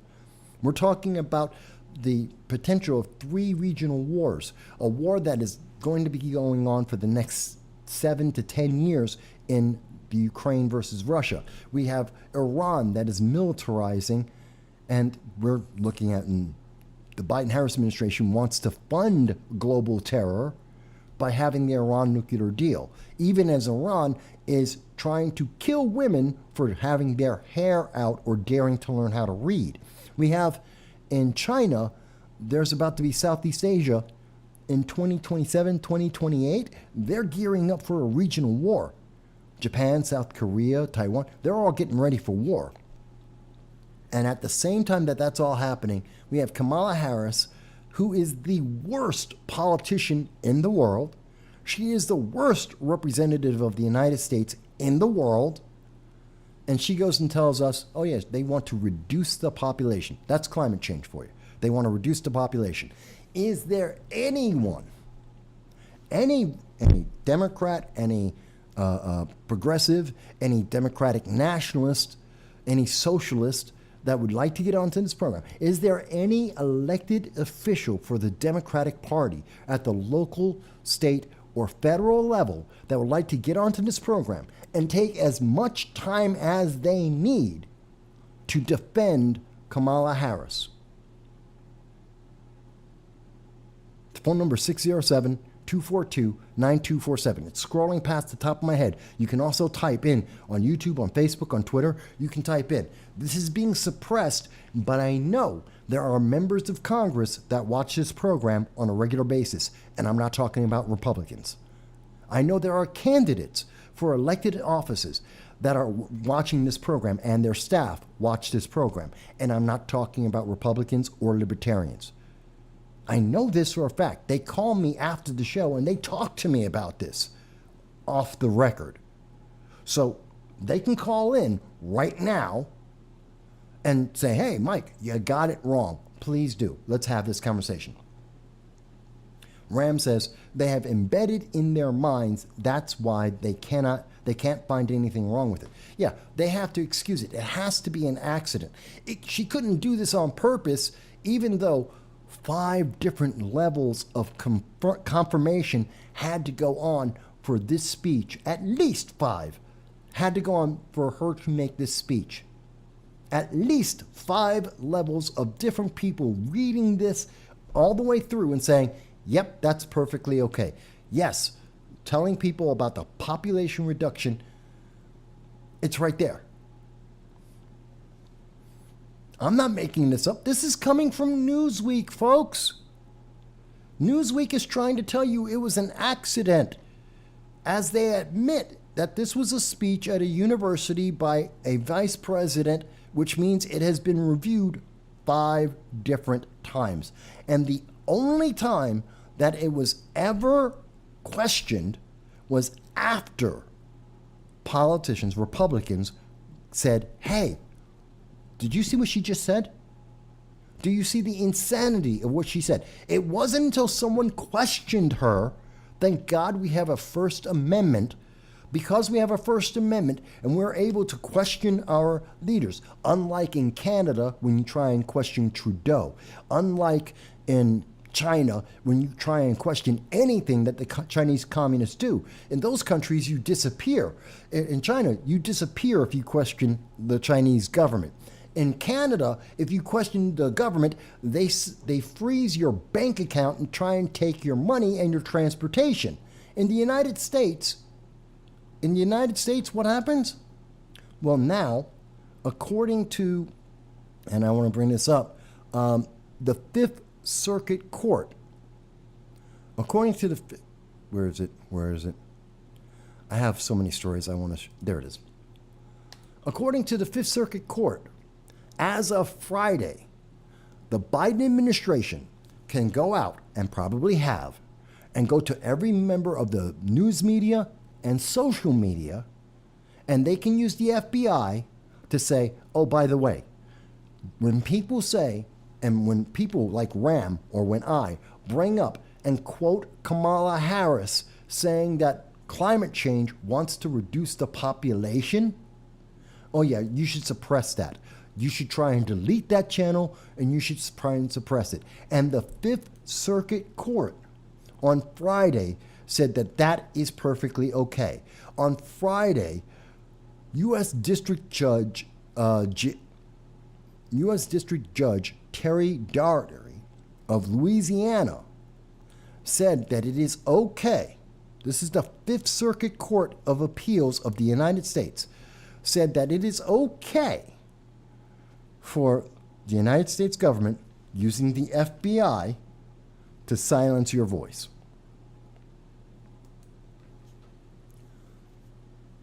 Let's see here. Ram says, I was always a...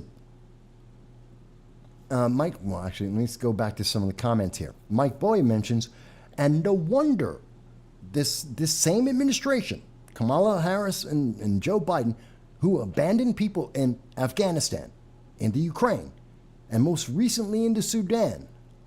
And in the Sudan, where, as we showed you, the international media is telling you they are being tortured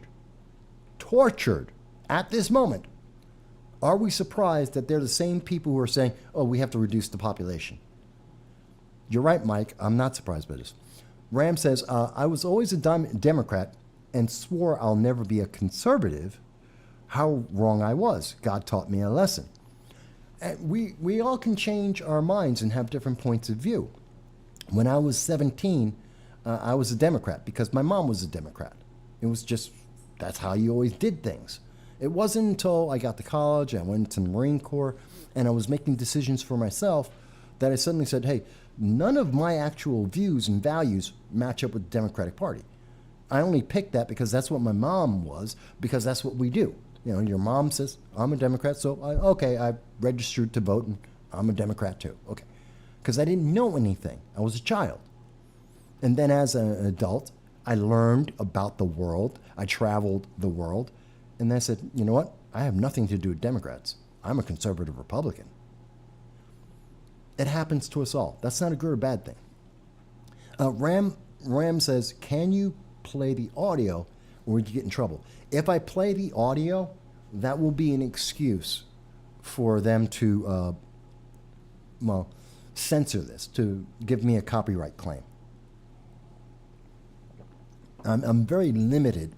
See, even though this is political commentary, even though this is fair use, they still hit us with the copyright claim. And they'll fight it for 30 days so that no one in the world can see this, so that after 30 days, then they can go, well, you won. You're right. It is free use according to the United States law, and you have every right to have political commentary.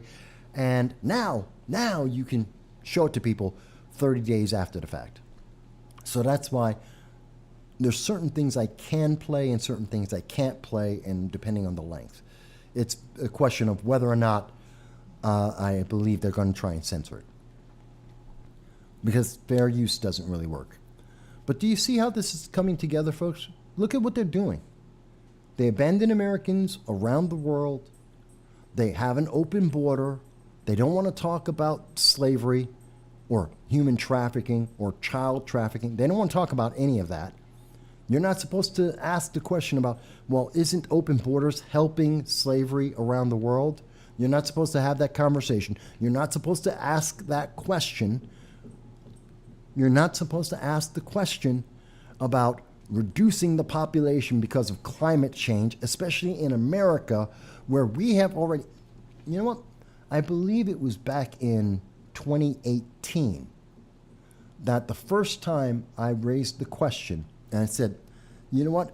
It is only a matter of time before the eco-fanatics that are the climate change movement, they have to, at some point, try and get rid of NASCAR.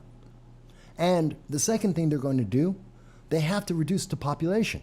There are 8 billion people on the planet breathing.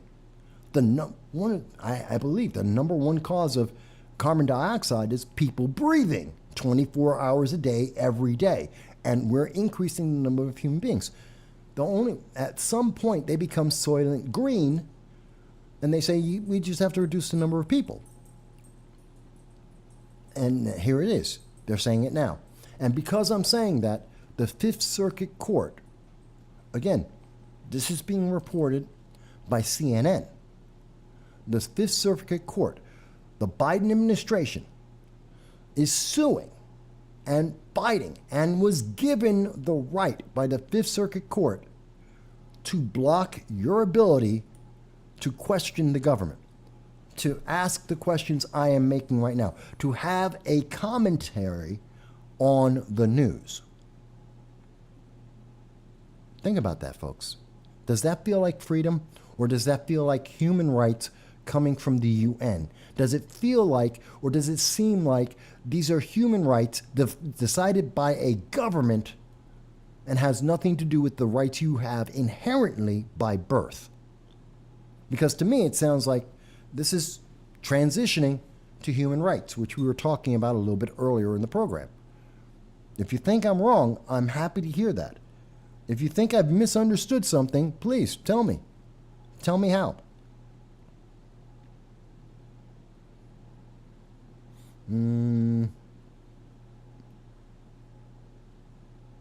Chazzy on Rumble. Chazzy, can you tell me, what is the alligator story about? I don't know what that is. Just a comment that I have here from Rumble. Chazzy has said something about a alligator. I don't know what that's about. So can you tell me a little bit more about that while I'm on the show? Because I do pay attention to comments. Ram asks, do I have a Spanish background? Yeah, I'm a black Puerto Rican. I'm a black Puerto Rican. Or as we say in New York, a New Yorican. My last name is actually Vasquez. It's not a secret. I don't hide it from people. I've run for elected office. I'm one of the few people who actually have a federal alias, a registered federal alias, and that is Vas. Because on telephones, there's a lot of people who can't say the word Vasquez. Instead, they say Velez or Velasquez. I get called everything. So I just made it easy. So I go by Vas. But I am Puerto Rican and black. So I find this interesting, folks. I really do. And I find it aggravating that we are seeing that the government is telling us, no, it's disinformation to actually point out what Kamala Harris said. Because Newsweek is telling you, no, it was an accident. How do you know that? It isn't an accident when 5 different levels of government, 5 different agencies and groups of individuals read her speech and have no problem with it. That's not an accident. That's something that's done on purpose. That's something that slipped through everybody. And she said it. And no one had a question. They didn't issue the release. They didn't correct this before anyone saw it. It was only after, when they got in trouble for it. This wasn't an accident. And they're saying, well, this isn't policy. That is a policy. By the fact that she said it in the way, that sentence itself, in context, is a plan. No, there is no plan. That is the plan. Again, that's the propaganda. They're playing English games with you. They're trying to confuse you. They're trying to misdirect you because basic English, that what she said is a plan in and of itself. Whether it applies to any other declared plan has nothing to do with it. She made a plan. She described a plan. Whether it's a part of a different plan has nothing to do with whether or not what she said was a plan. That is a fact. The editors at Newsweek know this. They know basic English, and if they don't, they should be fired. They know what they were doing. They are lying to you. They're trying to change the structure. They're trying to distract you. They don't want you to think about this and see how it connects to what's happening. And they have the backup.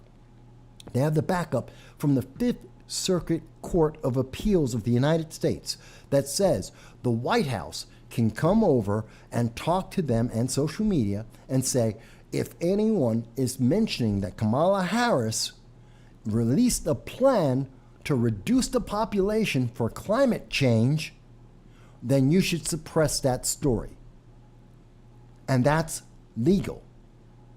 If you talk about human trafficking, if you're not trashing the sound of freedom, if you're not saying it's a horrible, was it that Rolling Stone said? It's a movie for dads with brain worms. If you aren't infected with brain worms, if you're not saying that, then you have to be suppressed in talking about the sound of freedom. If you're talking about child trafficking and bring up the fact that it is slavery, if you say that slavery didn't end in 1865, if you're not saying that white people are evil, well, that all has to be suppressed.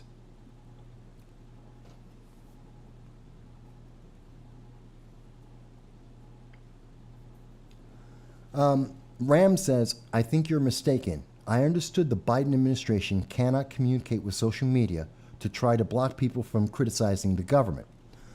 No, Ram, I'm not confused there. So let's walk through it because I know a lot of people are confused.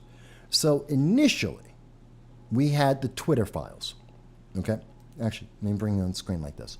So we know that from the Twitter files and from conversations from 2018 until 2022, we have had Google, Yahoo, Twitter, Facebook, TikTok have appeared in front of both congressional hearings and Senate hearings. And in each and every one of those meetings, they have said, at least one of those organizations, if not multiple of them, since 2018, have said that they have algorithms that they have been using that will censor the public, that restrict specifically progressives and conservatives and certain keywords. And we have seen this, we have seen evidence of this year after year after year. And every time we have heard from the social media giants, but that's just an error. That's just an error in the algorithm. That's an error in the programming. It's being corrected. We hear this. We've heard this for 5 years in a row. And along with that, we now have the Twitter files that told us directly that there are agencies of the United States government that have been working hand in hand with social media companies to be that are under the direction of the White House, under the Biden-Harris administration.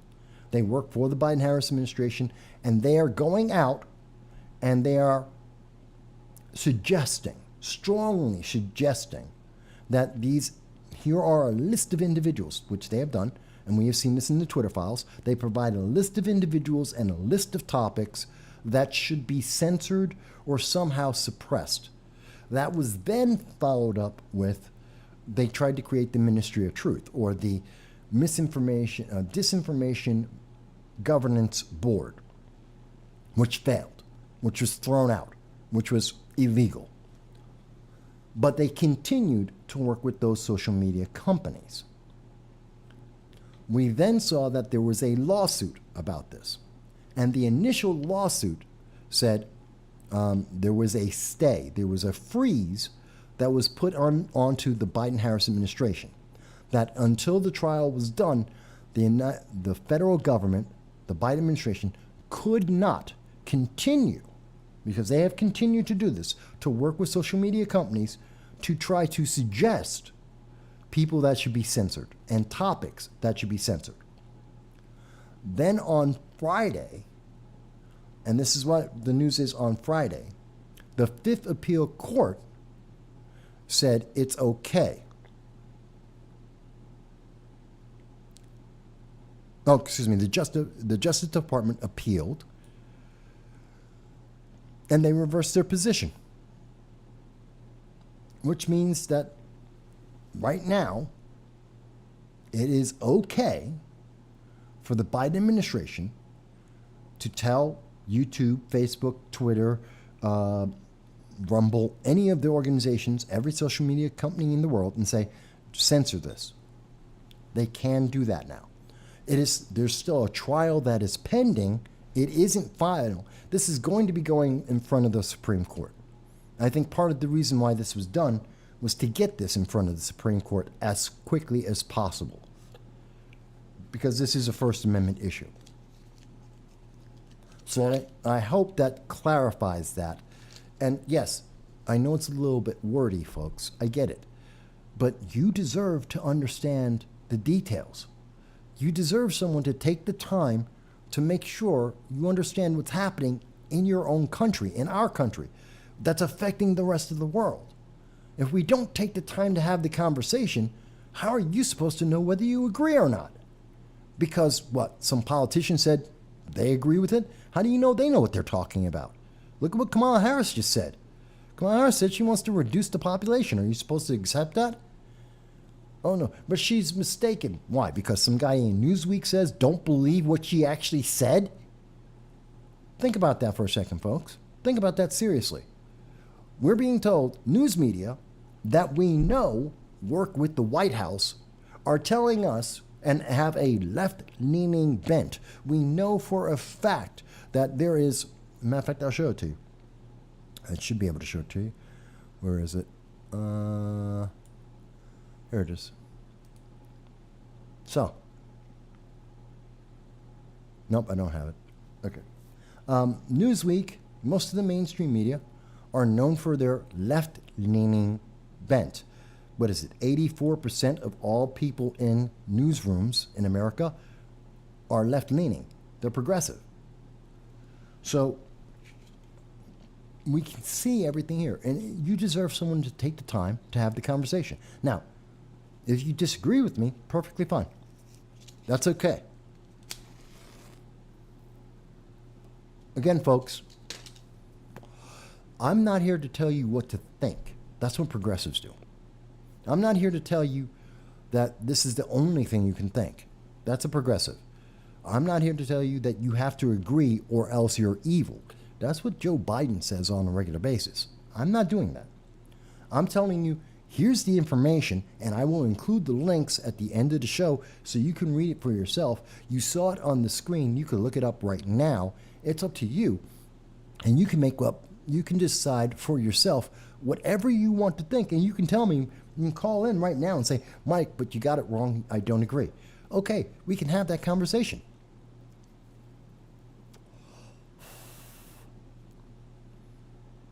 Yes, and we know that there's a disdain, and Mike Bowie brings up a great point.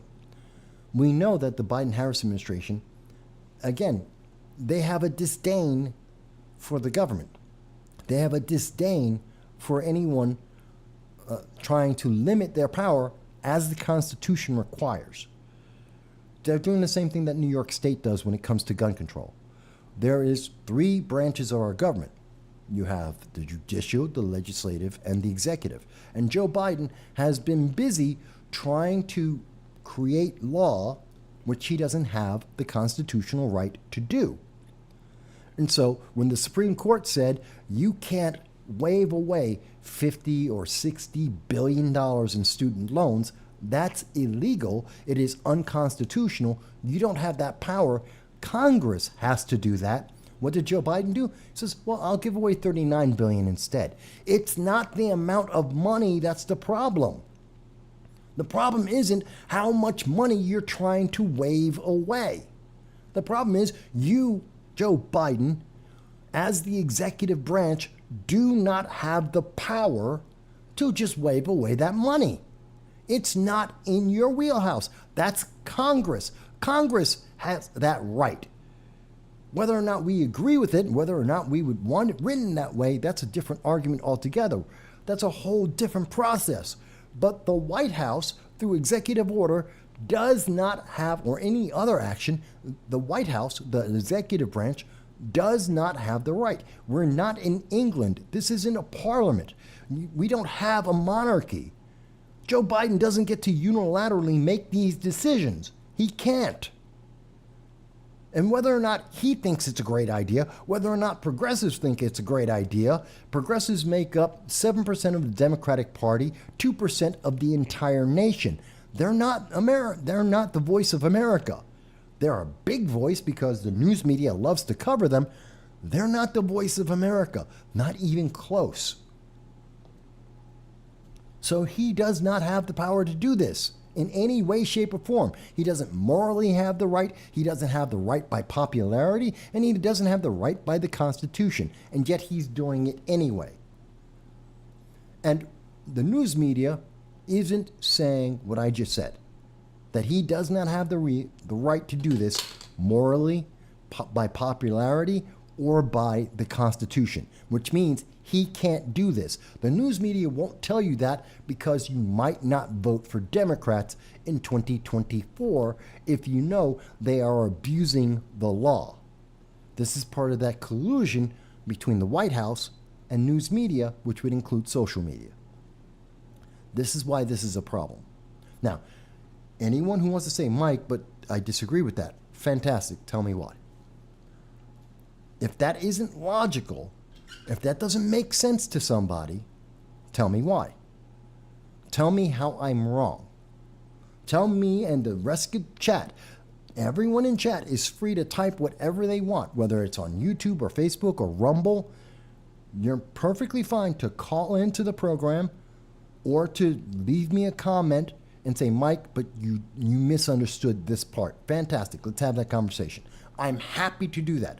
Ram just asked me just a few moments ago and said, Mike, I think you're mistaken. Fantastic. I explained myself. That's not a problem anymore. See, it's a give and take. Guess why? Because I'm a conservative Republican. I believe in free speech. I believe in having a conversation. Democrats and progressives say, no, you have to agree or you're evil.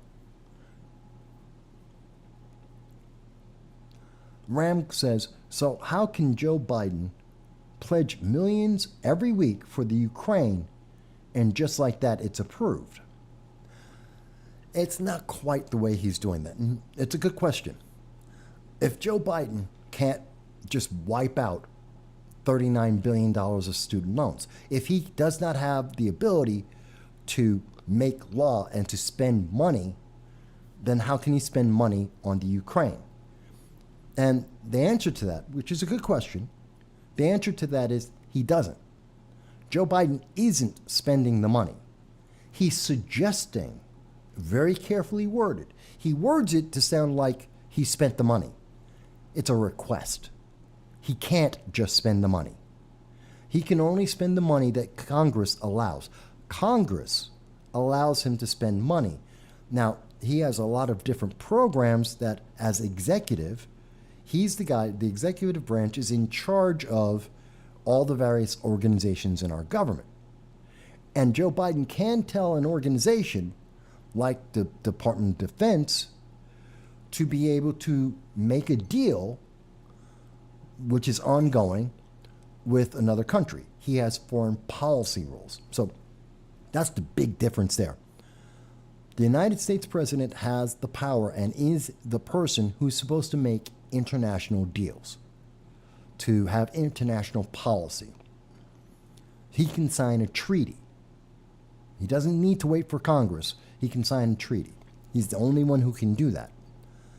So he can go to, under the international policy, he can go to the Ukraine. He can say to the United States military, where he's commander-in-chief, and he can say, don't spend money on new recruits. Don't spend money on new equipment or new training. Take the money and give it to the Ukraine in terms of weapons and manpower. He can do that. That's a command by the commander-in-chief in the military. So he's redirecting money. He's not spending new money. He's redirecting money from an agency that he has total control over. So the Army, as an example, doesn't build 20 new tanks. They send over 10 tanks that they already have and give them to the Ukraine because the commander-in-chief said so, because he has that power, and the United States president is the one who gets to decide international policy. So he can make a treaty. Therefore, he can give it to them. But he didn't actually spend new money. What happens at that moment, though, is Congress says, oh, but we need 20 tanks, and he just gave away 10. So we're going to increase the budget of the Army for 30 tanks. Because we have 10, we need to replace the 10, and they were going to get 20, and they still need 20. So now we give them the money for 30, plus maybe another 5. So we'll make it 35, and now we have the spending. So it sounds like Joe Biden's spending the money. He's not. He's just redirecting the money that's already there. Does that make sense, Ram? I know it gets confusing for people because there's a couple of moving parts. There's Joe Biden, who's in charge of various parts of our government. He's the CEO, or the commander-in-chief, of various parts of our government. He's also the one who the president makes international policy.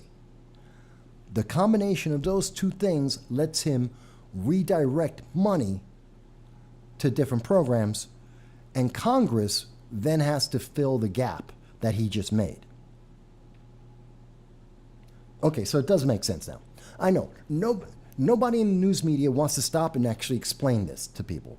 They don't want you to think, they want you to think that, the president is all powerful. They can just spend money. No, they can't. And that's part of the reason, again, using that same example, why can't he do the same thing with college spending? He's not in charge of the spending. He can't just create money. This is domestic policy, not international policy.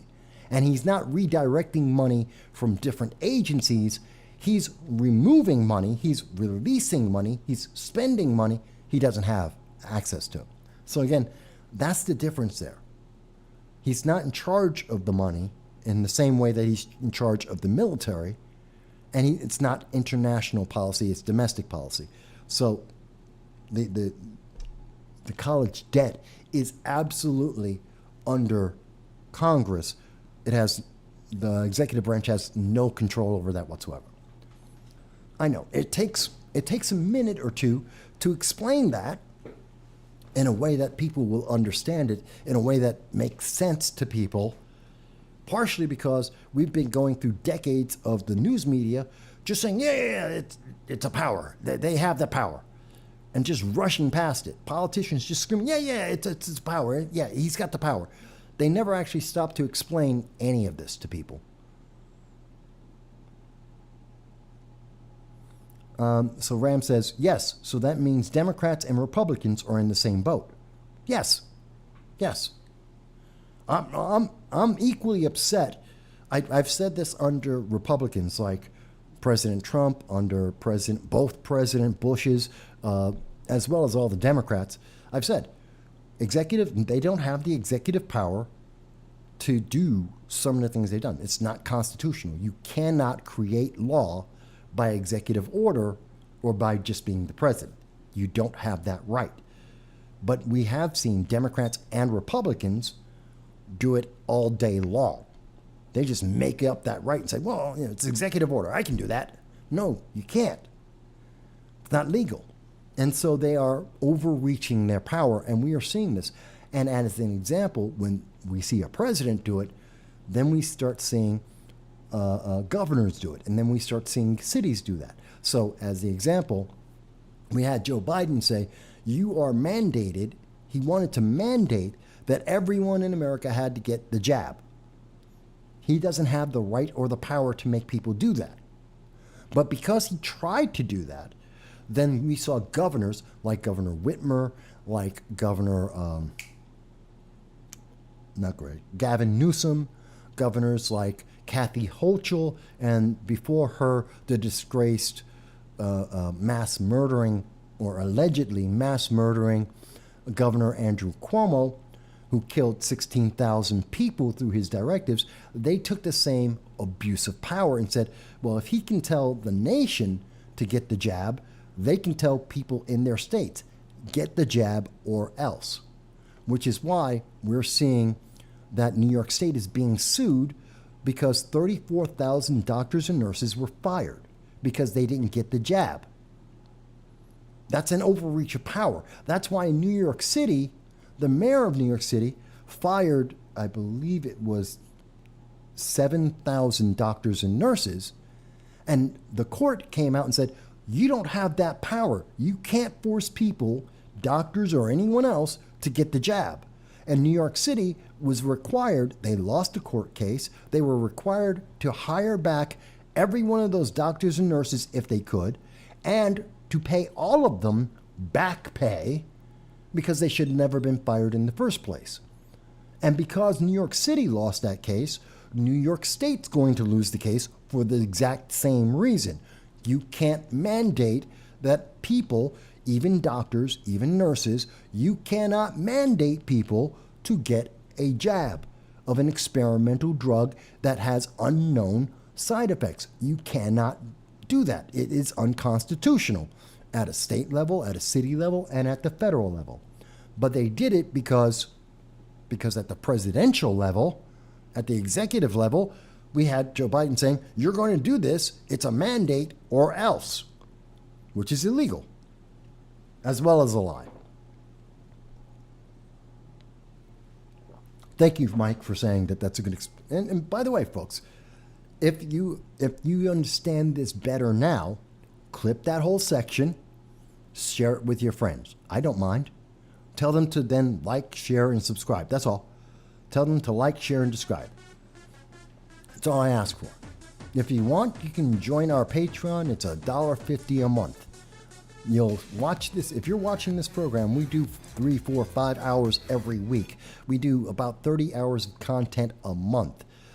For $1.50, you'll be able to watch this program more than you watch Netflix and or Hulu and or Disney Plus. And you'll have a better experience. Even if you hate my guts, you will have more of an experience, a more engaging experience. Even if you're a progressive and you hate me, you will have a better engagement with me than watching Velma or Witcher Origins or Indiana Jones. Save yourself money. Give me $1.50 a month. That's it. You'll spend money better. And it helps me a lot. Or you can donate to PayPal if you want. But I'm glad that's a good explanation. And this is all coming out of Ram pointing out something that I had missed, which is Kamala Harris, because the reason why I missed Kamala Harris making that statement, again, they suppressed the news story. That should be big news. Kamala Harris is talking about genociding people. Reducing the population. That is a genocide. That's the kind of statement you expect to be hearing from the Sudan when they're talking about Darfur. It's something that you would expect to hear about China when they're talking about the religious group, the Uyghurs, or maybe the democratically elected officials of Hong Kong. They just disappear. Yeah, that's where you would expect to hear that. But this is Kamala Harris saying that.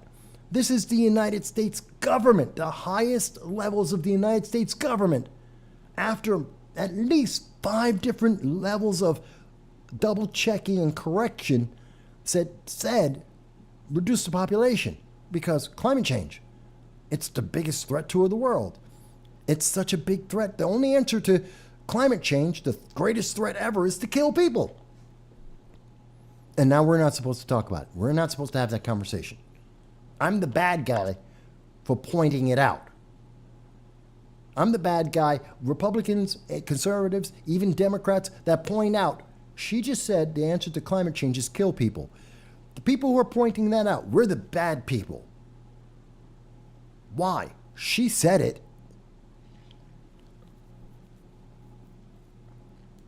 It's very upsetting. But, by the way, remember, look at the polling that we saw out there. This came from Rasmussen. Remember that it's Democrats that were fine with, they were okay, and they agreed with fining people because they didn't get the jab. That they wanted to lock people that were not vaccinated, to lock them in their homes.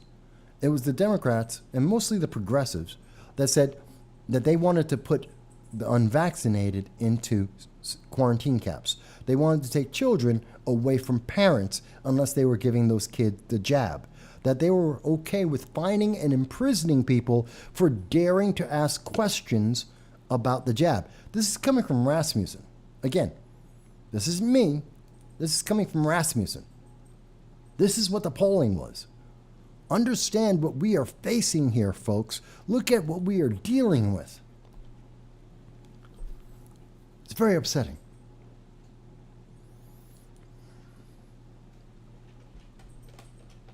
Hang on 1 second.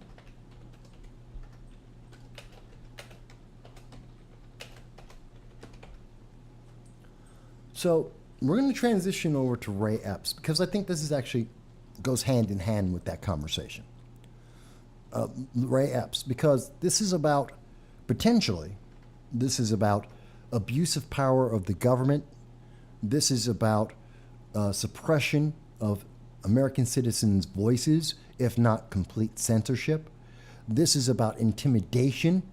This is about political groups using social media to silence people, to punish people for daring to say something. This is about protest, Americans' right to protest our government, which is guaranteed not just by the First Amendment, but by the Second Amendment too, that we have the right to protest.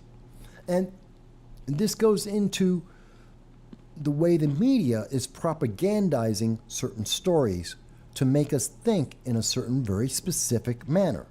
Now, you may or may not agree with every part of this, and that's fine. That's up to you. I'm not telling you that you have to agree with what I think about Ray Epps. You don't have to agree with what I think about with the January 6th movement.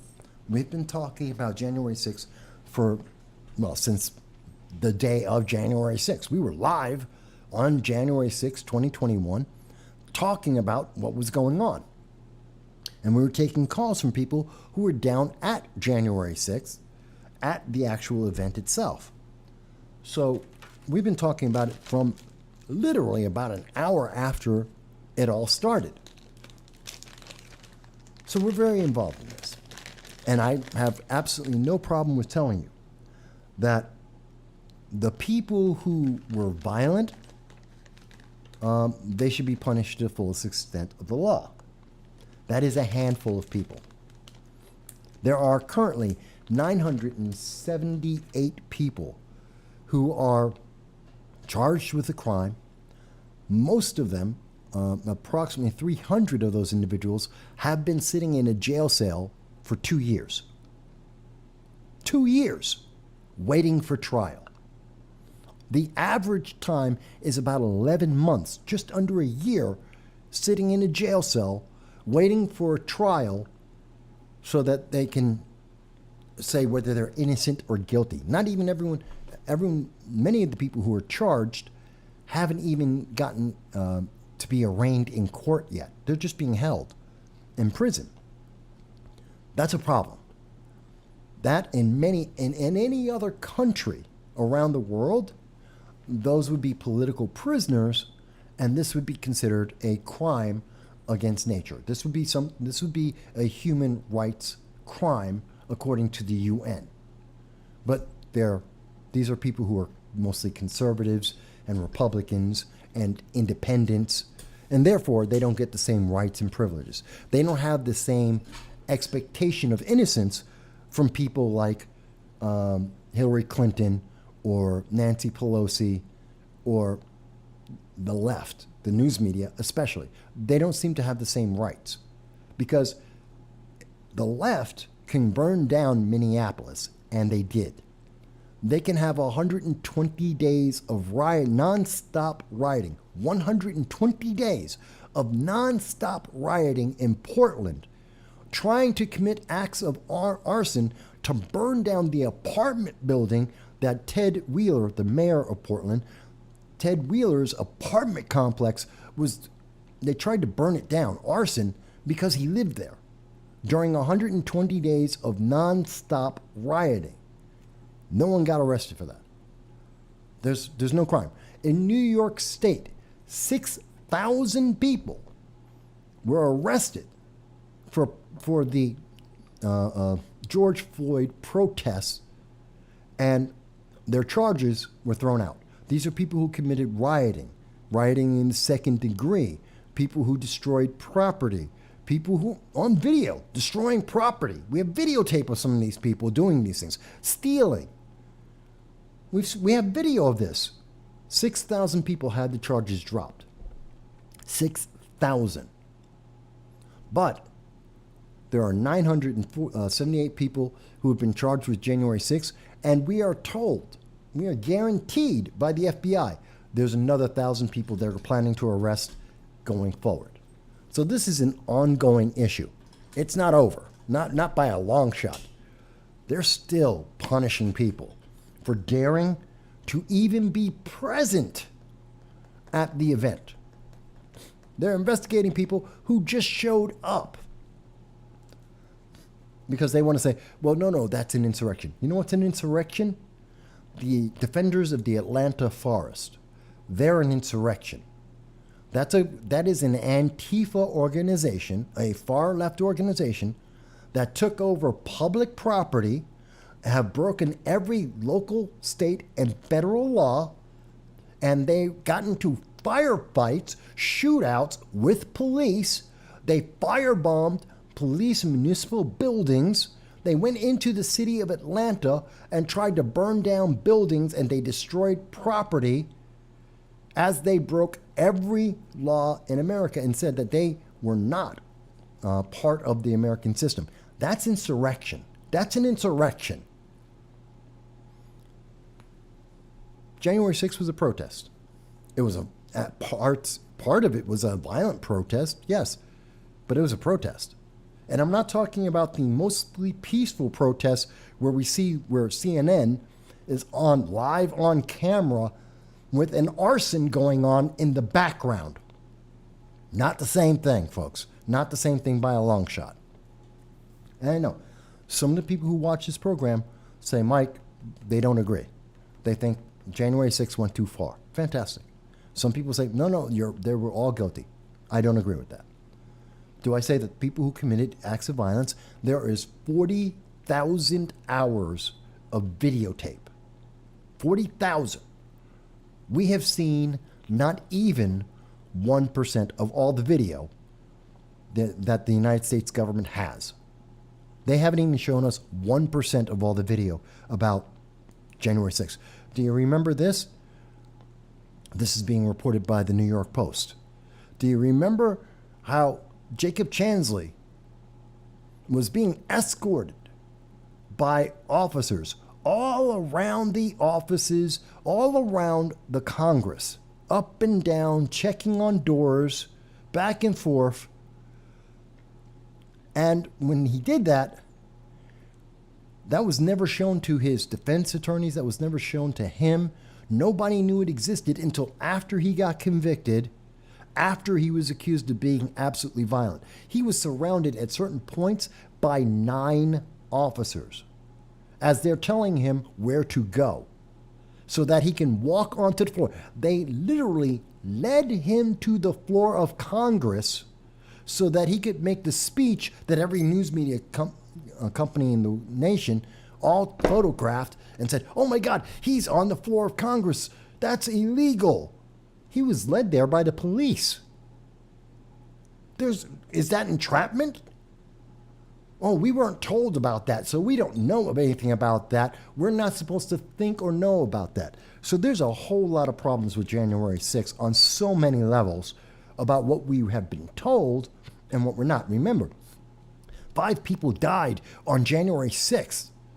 Yeah, no police officers. None of them were police officers. Police, they died adjacent to, or maybe as an outcome from January 6th. There's really no proof of that. No proof whatsoever.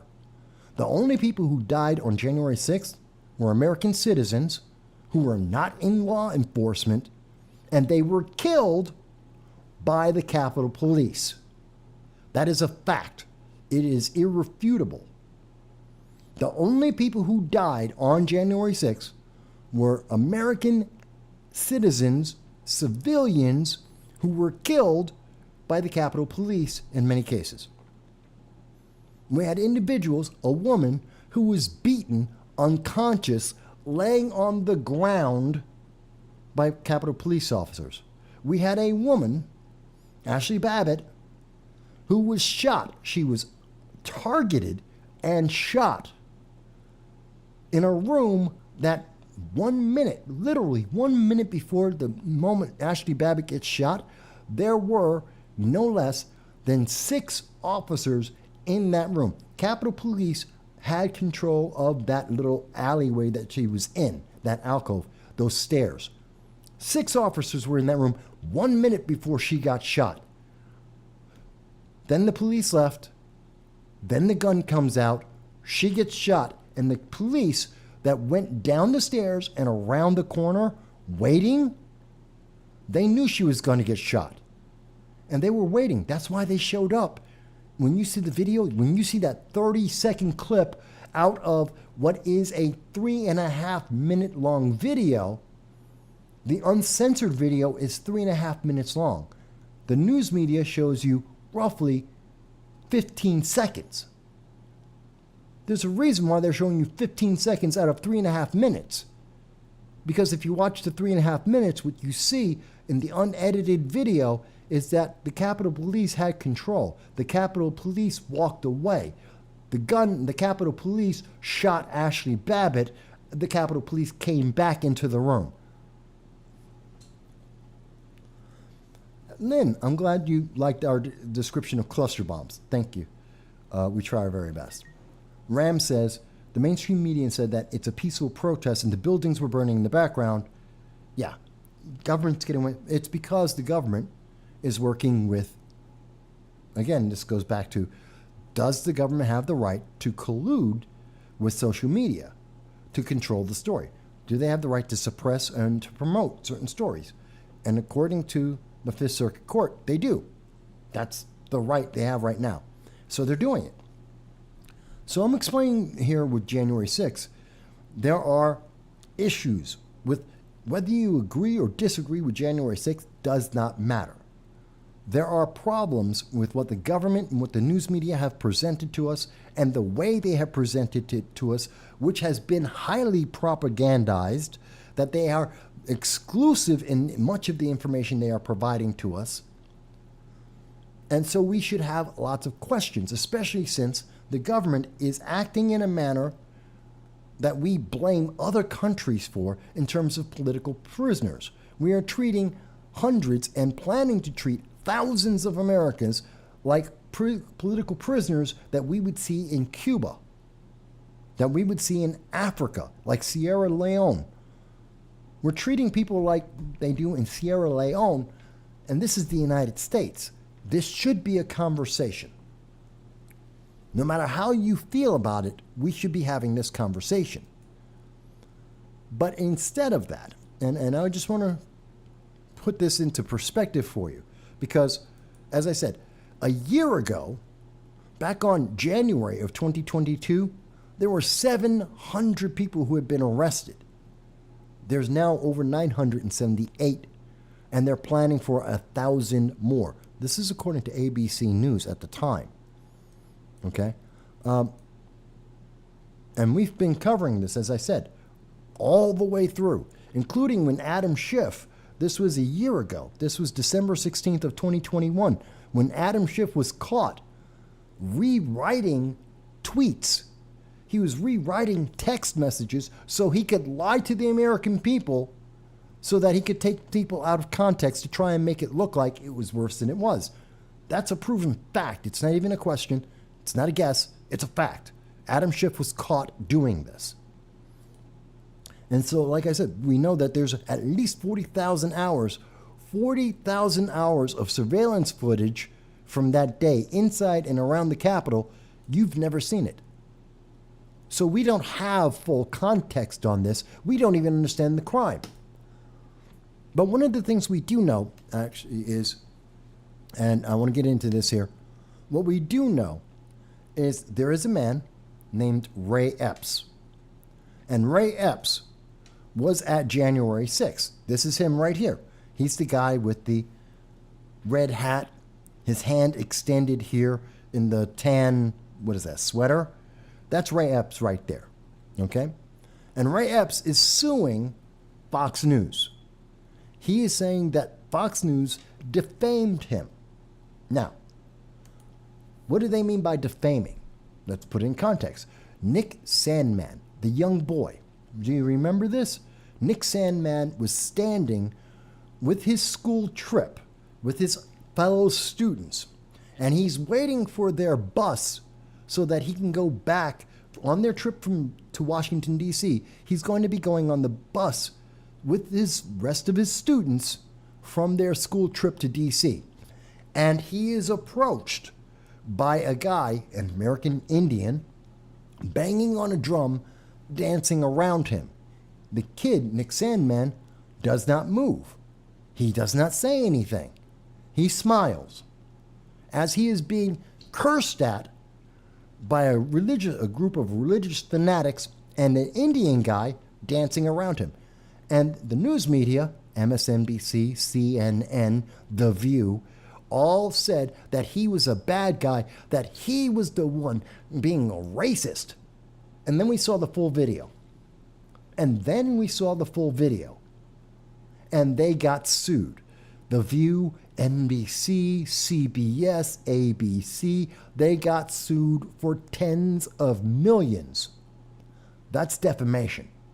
They said he did something, a crime, and he never did anything. He didn't do anything. And they had the proof.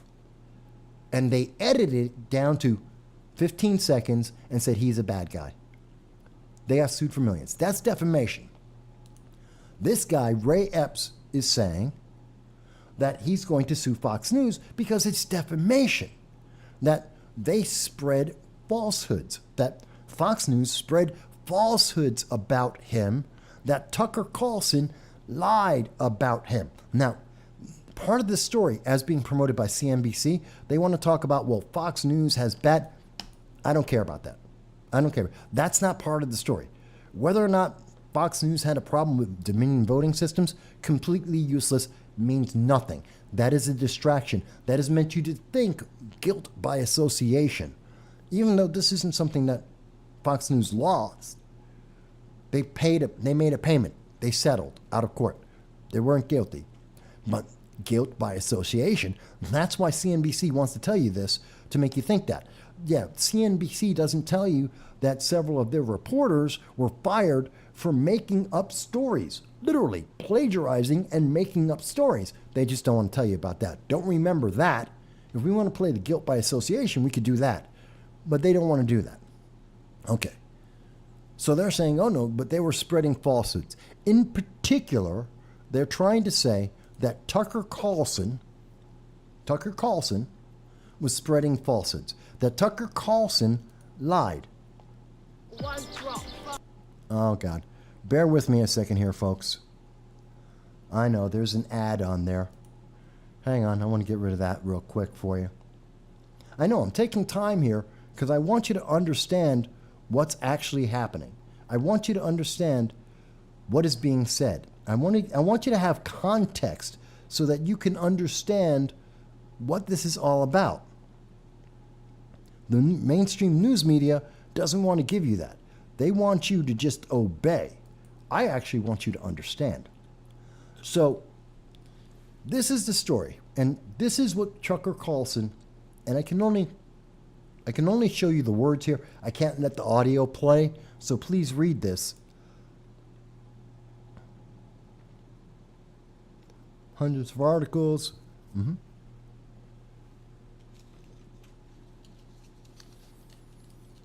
Now, so Tucker is bringing us up to date. Now he's going to mention Ray Epps.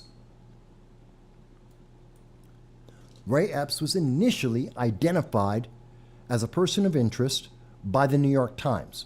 Ray Epps was vilified as much as everyone else that was at January 6th on January 8th.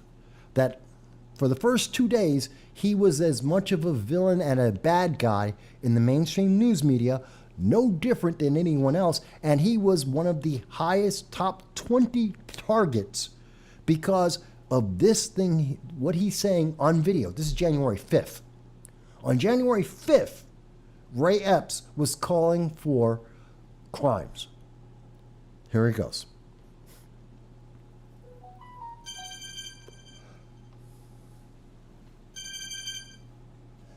Hello, and give us 1 second here, and I'll cut right over to you. Hello?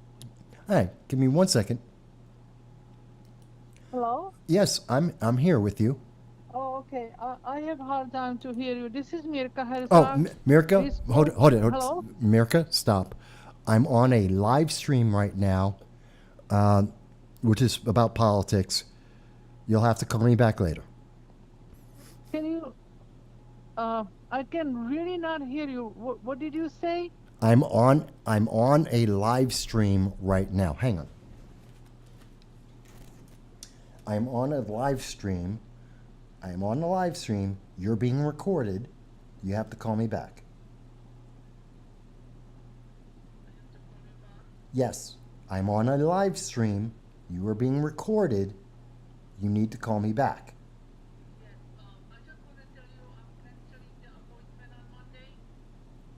I have to go. I am on a live stream. You are on a live stream. You are being recorded. I need to go. I have to try about 7 o'clock. Thank you. Life happens, folks.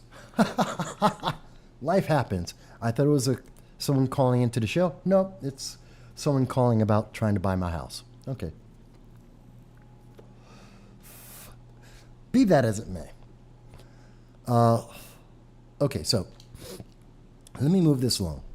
So Ray Epps, Tucker Carlson highlights the video of Ray Epps saying that we need to go into the Congress tomorrow. These are his words. And people are calling him a Fed for saying to try and incite the public to commit a crime. This is what the New York Times quoted. This is what video is showing us. It is not in dispute. It is not a question. And the public that are there on this live stream are saying that that Ray Epps is potentially a federal agent because of the manner he's acting in. Tucker Carlson points that out. He points out that Ray Epps, after 2.5 years, has never been charged with the crime. He was in conversations, at least 2 investigations or reviews by the FBI. He spoke to the January 6th Select Commission. Remember that TV show that they had in 2022 to get votes? Yeah, he was in at least 2 meetings with them where we have a transcript of it. And he's talking about his time. And yet, he never got charged with a crime. 978 people have been charged with the crime. They have been charged people have been charged in terms of January 6th for walking through the halls of Congress. Not for assaulting anyone, not for breaking anything, not for saying anything to anyone, for walking through the hallway. They have been charged with trespassing. Ray Epps is on video, as you just saw, as the New York Times quoted him, and trying to convince people to commit a crime 24 hours before the event.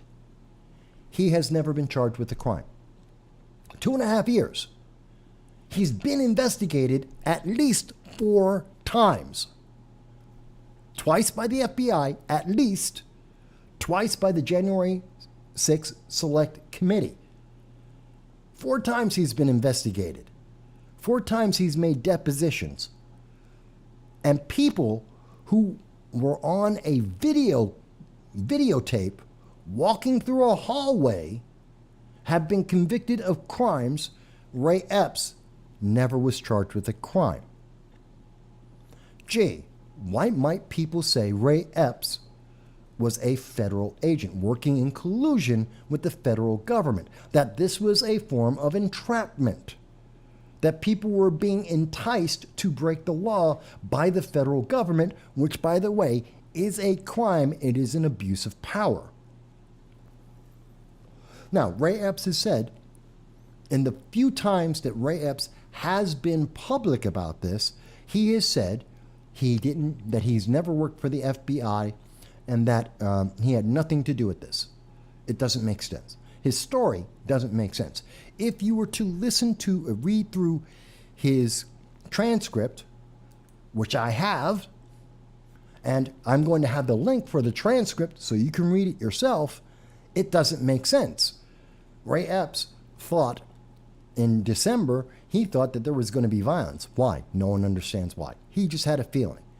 He decided that he needed to bring medical equipment, medical supplies, to a protest that classically has never had violence. Don't know why. That was his choice. He wasn't going to go until January 4th when he changed his mind and decided to go. 2 days before the event. Why? Nobody knows. He just changed his mind. Ray Epps who says he's a Trump supporter, decided on his own that he wouldn't go and listen to Trump, the man he was there to support. He didn't listen to Donald Trump speak. He was too busy telling people to go to the Capitol. Why? Don't know. He's on video trying to incite a crime. He's on video talking to people who then, 5 seconds after he was done, 5 seconds after he finished speaking, they tried to breach and go into the Capitol. That's not me saying that. That's Ted Cruz saying that. This is Ted Cruz.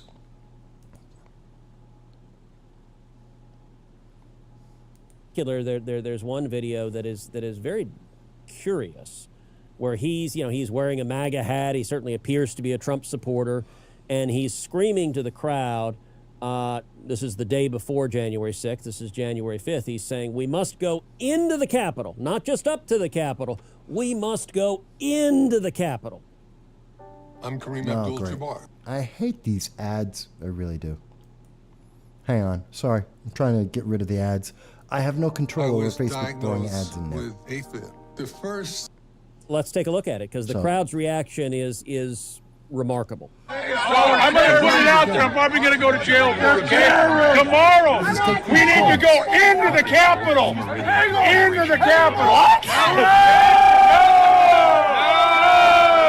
Peacefully. Fed. But there's something else that's very interesting about curious this. Behavior. And the crowd, as you see, Ted Cruz is about to get into it. Fed.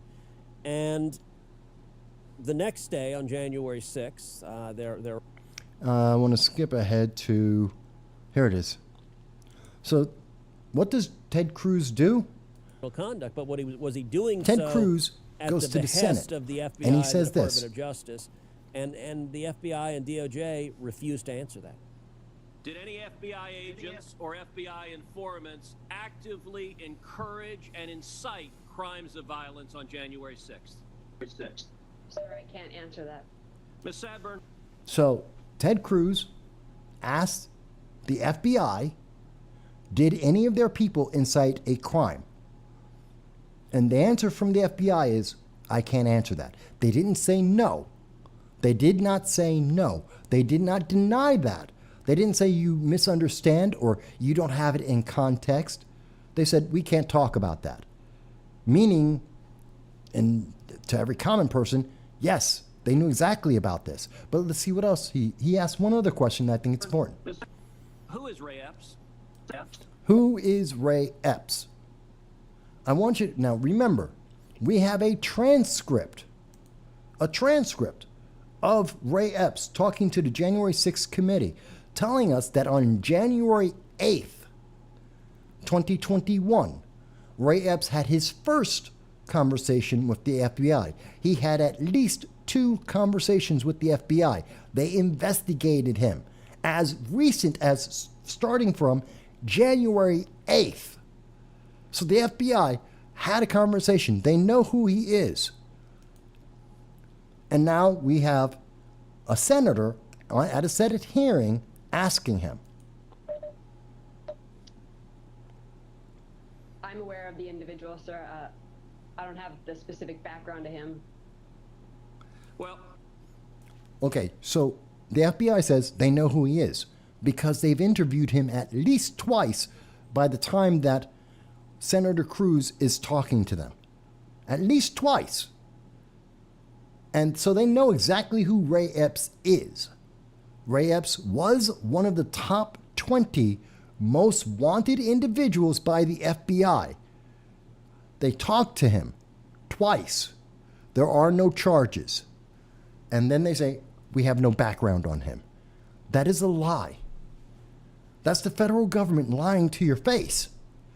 We have transcripts. We know that he did, in fact, speak to the FBI. We know that he, according to the FBI, he said the things that are actually what they're saying everyone else did. He's committed the crimes they're convicting other people of. And people were convicted for things as simple as you're on videotape in Congress, in the halls of Congress. Not even committing a crime, not inciting people to commit a crime, just walking. Walking in the hallway, not at Nancy Pelosi's desk, not on the floor of Congress, just walking through the hallways was enough for some people. Over 450 people have been convicted of walking through the hallway in Congress on that day. Ray Epps is committing a crime on video.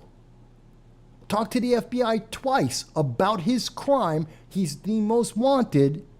And there are 2.5 years later, there is no charge. But yet, Ray Epps wants to sue and is trying to sue.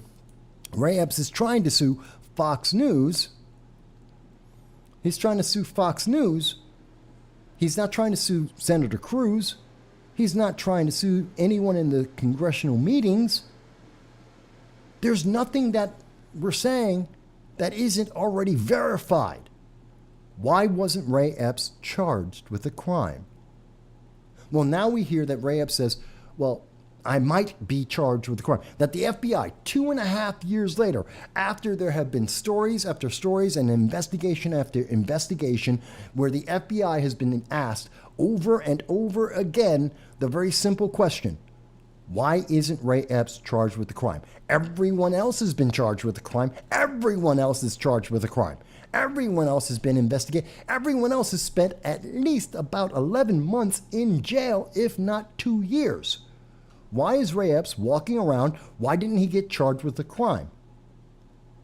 Why, after at least 4 investigations, is he not in jail for what you're alleging he should be in jail for?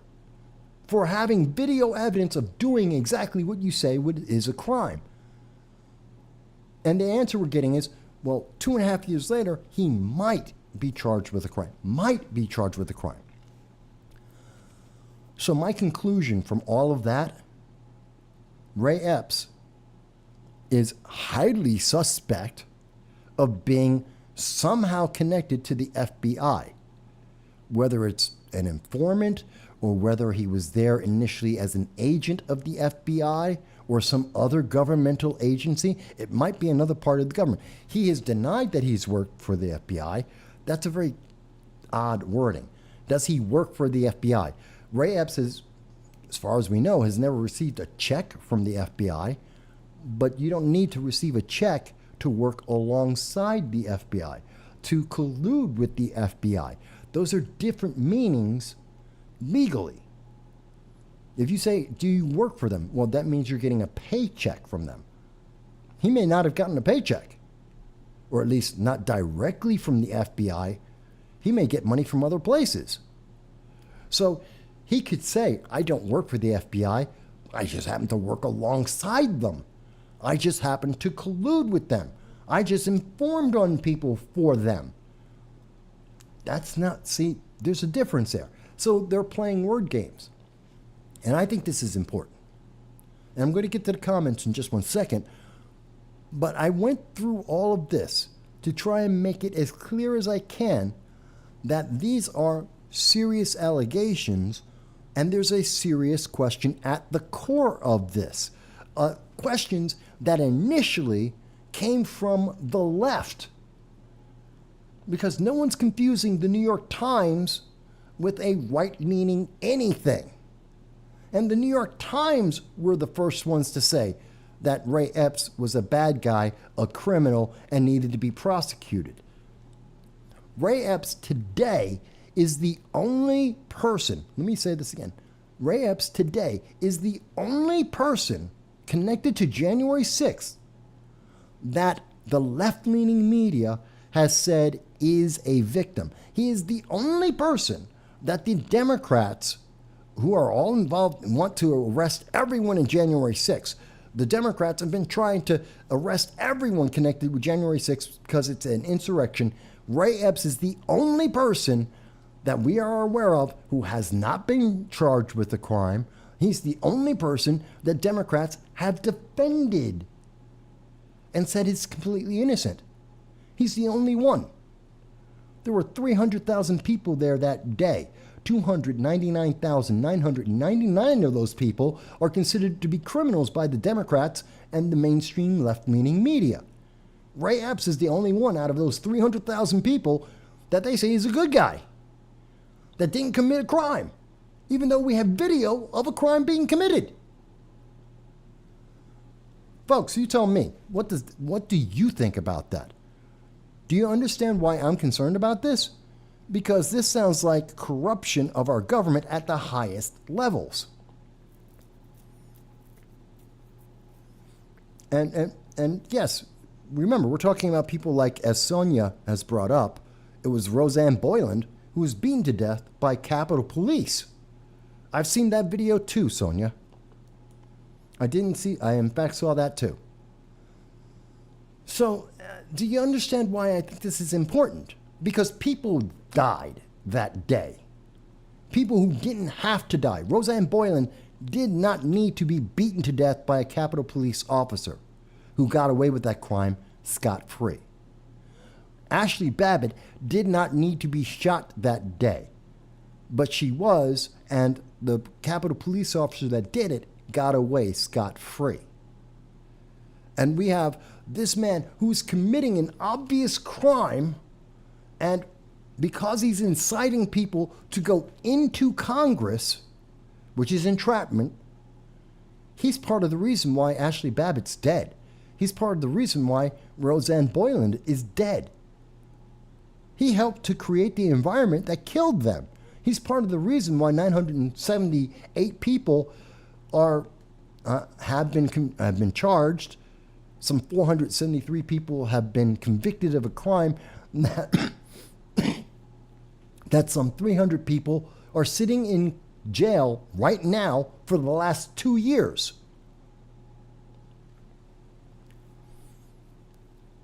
Let me look at some comments here.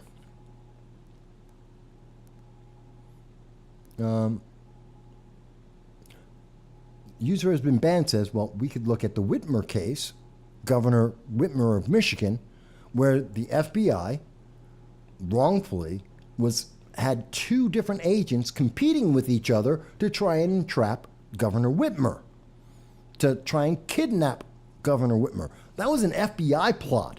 It had nothing to do with the right. It had nothing to do. That was the FBI entrapping American citizens to commit a crime. Very much like what we're seeing here. User has been banned says, didn't they raid some random woman's house because they thought she was there and wasn't? Actually, they've done that to several people.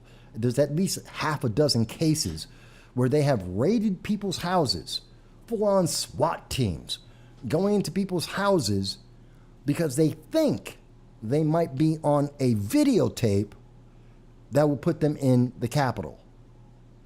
They've gone after people who were blind.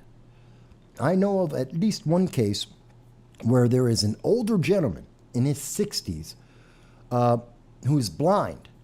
He and the person who is his related to him and guides him around were walking through the halls of Congress. These are elderly retirees, one of them being blind. The FBI came to their house and was investigating them too.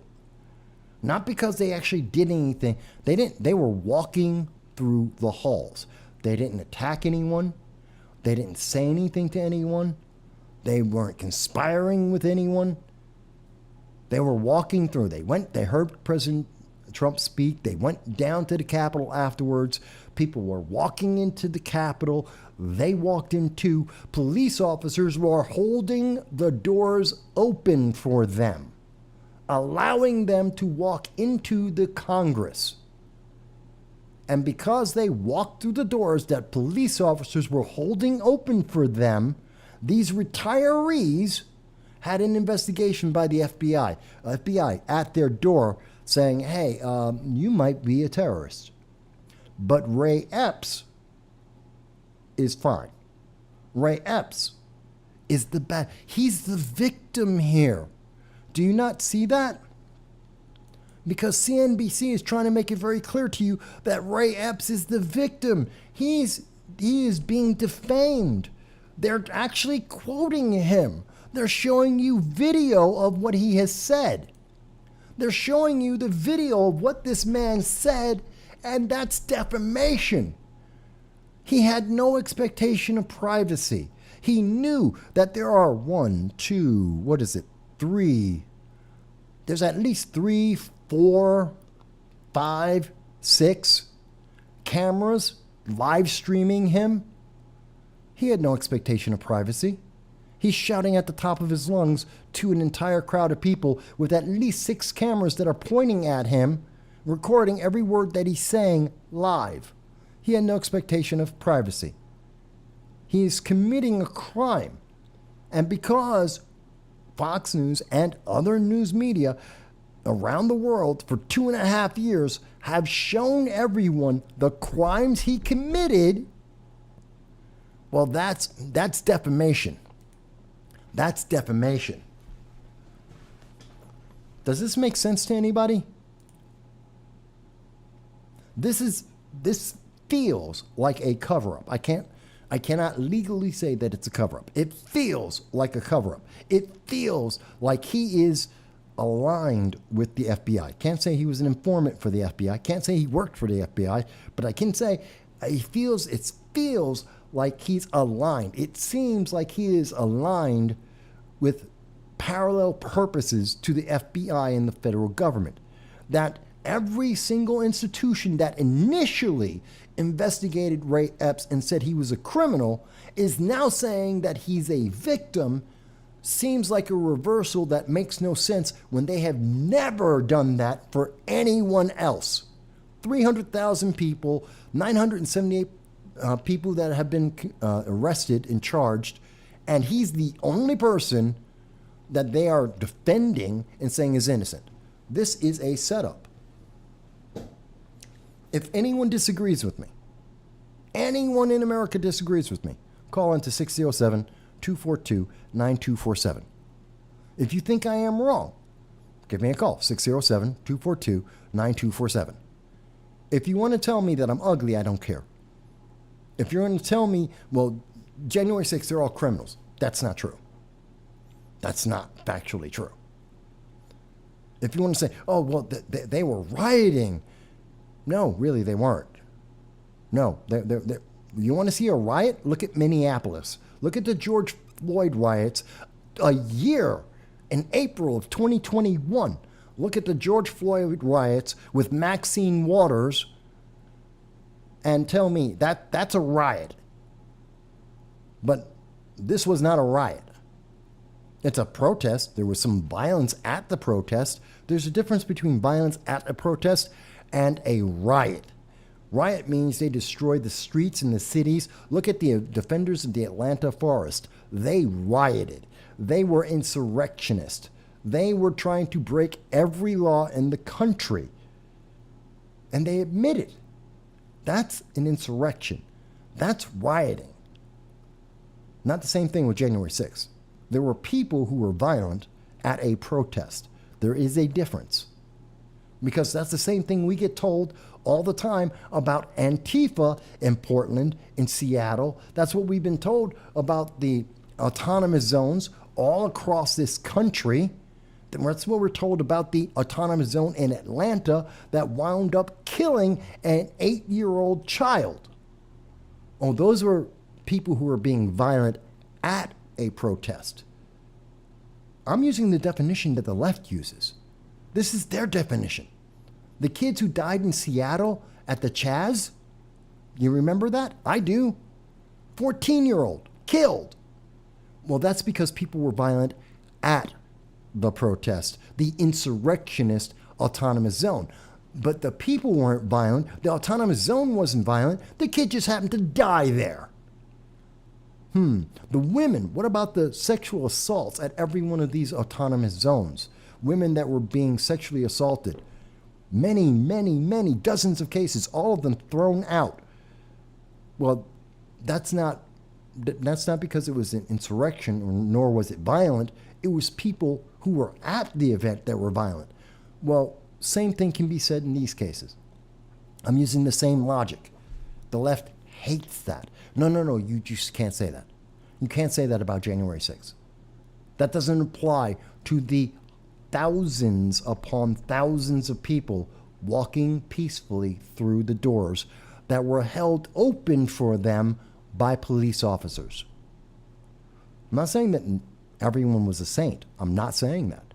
I'm not saying that no one got injured. But I can say, and I am saying, the only people who died were killed by Capitol Police. I can say that the overwhelming majority, 90% of all the people that they have videotape on that day walking through the halls didn't commit any of the violence. And many of the people we do have on video who have committed the violence, well, many of those people aren't on the right. They're left-leaning. Several of those individuals have been identified as being volunteers and members of Antifa and the left. This is a setup, folks. This is political prisoners. U.S. citizens as political prisoners. This is a cover-up. And I truly believe that Ray Epps is being used as the scapegoat. That Ray Epps is, if Ray Epps is going to be charged, which will probably be for trespassing, I truly believe it, that he'll get trespassing and he'll get probation. I don't expect Ray Epps is going to spend a day behind bars. I truly don't believe that's going to happen. And I believe that Ray Epps knows that he's going to get nothing. They're going to try and find him as innocent as possible over everything. That he has been told that they're going to take care of him like he is a king. And that he's going to walk away from this well protected. He has allies apparently everywhere, in every news media organization and at the highest levels of the Democratic Party. But they need him to be arrested because everyone else under the sun has been arrested, and there is no excuse that justifies him not being arrested 2.5 years ago. There is no excuse.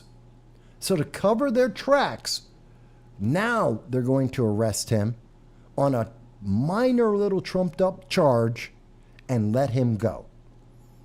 So that the story ends. The story will end. See, he's already saying it.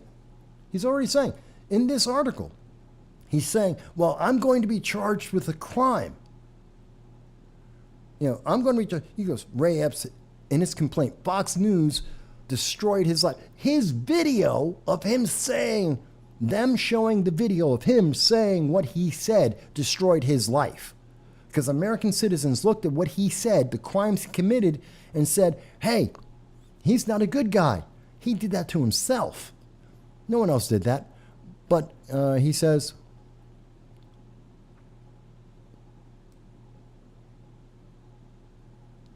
here it is. If Fox News had not focused on Ray Epps, ultimately the criminal charges are demonstrating that this is false. It's right here. So according to CNN and according to Ray Epps, if it weren't for the fact that people are paying attention to the facts of the case and the circumstances of the case, he wouldn't be charged with the crime. No, that's just not true. This is how screwed the system is. It's your fault that you saw him on a live stream attempt to coerce people, to intend and to incite people to commit a crime. That's your fault. You're the problem. You saw him do that on a live stream, so you're the problem. And if you think that he's a criminal for having tried to incite a crime, well, then you're the bad guy. And therefore, he needs to get paid. He's the victim. Ray Epps is the victim in this story, this fantasy that's coming from the left. So you can't believe anyone who doesn't say he's a victim. They're part of the bad guys because they listened to what he said. They watched what he did. And they want him held accountable instead of all the other people who are just walking around the hallway. Mike Bowie says, show me the man and I'll show you the crime. This is Stalin's Soviet Union. We're just about there. This is crazy, folks. This is crazy, folks. And I know I've spent a lot of time on this. I've gone over this in detail. I've spent more time on this. I've probably spent so far in talking about Ray Epps and going through the whole thing so that you have a clear understanding of the situation, the consequences, the legal ramifications, and going over all of that. I have spent more time on this than NBC, ABC, CBS have done in talking about Ray Epps. I have probably spent more time than they have in all of their coverage in 2.5 years, and I've spent more time talking to you about it than they have. You could probably add up all the time that CNN and MSNBC have spent on Ray Epps. You could combine it for the last 2.5 years, two international major news media corporations with tens of thousands of employees, and you could put all together all of their coverage, and it will not add up to the same amount of time that as I have spent on it with you. Which one do you think is propaganda? Which one do you think is trying to mislead you? A guy who's giving you a recap and telling you what he thinks of the consequences of it? Or news agencies that are omitting and flip-flopping on the facts and their position on it that happens to fit their political agenda? Which one seems like they're more likely to be misleading you? And that's why I'm upset about it. Because this is a setup. This is just like what they're doing with Kamala Harris, which we were covering just a little while ago. Kamala Harris told you her plan. Her plan is to reduce the population because of climate change. She made the plan. She told you the plan. It was an approved statement. It was checked 5 times before she uttered the words. And now they're retroactively saying, no, you don't understand. You're the bad guy. You just don't understand. That's the answer they say about everything. You ask them about the economy. You just don't understand. International policy. You just don't understand. What about those Americans in Afghanistan and Ukraine and the Sudan? Oh, we're not talking about that anymore. We don't want to talk about Ray Epps either. They don't want to talk about that. They don't want to talk about Ray Epps. They don't want to talk about Afghanistan. They don't want to talk about the Sudan. They don't want to talk about inflation. They don't want to talk about the overreach of power that Joe Biden doesn't have the power by executive order to eliminate college loans. We can't talk about those things. By the way, the government is using the full force of its power to be able to silence and suppress anyone who does say this, because we're the bad guys and they're the ones in charge. That sounds like a dictatorship. It sounds like 1984 by George Orwell. This sounds like an autocratic society, a dictatorship for lack of better words. This doesn't sound like freedom.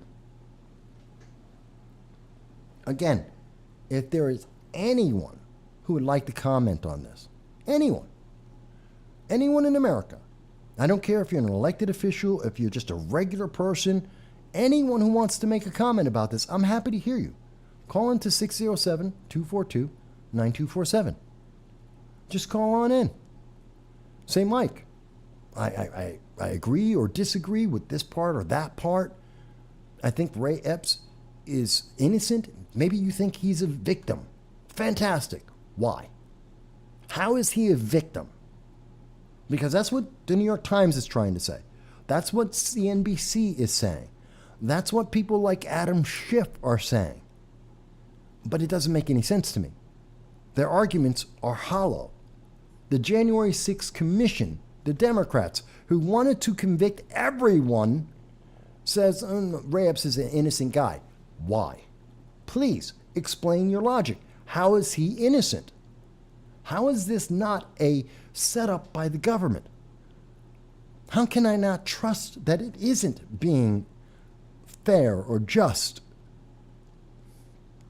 How do I am losing my confidence in the government at a rate I have never seen before. I am 55 years old. I love America. I've been a Marine. I have sworn to give my life to defend this nation with all of its flaws because it is the greatest nation in the world, even with every single one of those flaws. There is no nation better than that, and I give you the proof of that. How many people are in America illegally? How many people are waiting in lines 20 years long to become an American citizen? Tens of millions. My proof is tens of millions of people agree America is the greatest nation in the world. There is no such line in any other nation in the world. We're as good as it gets, problems and all.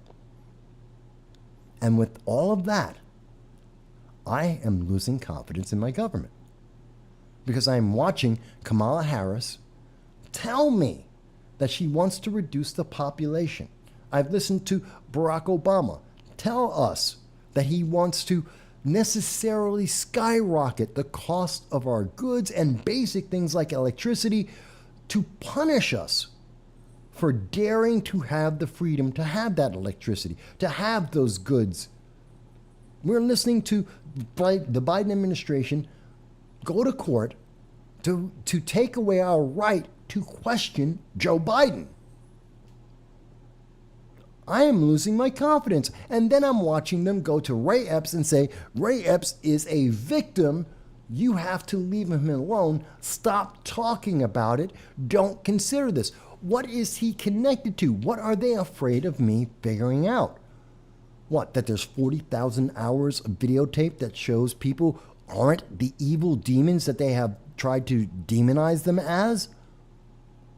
What, that there might be FBI agents that are identifiable in the 40,000 hours of video that we have not been able to see?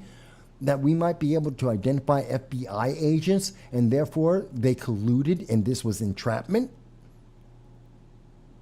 Because those are legitimate things to wonder, and based on how they are acting, I have no reason not to not believe it.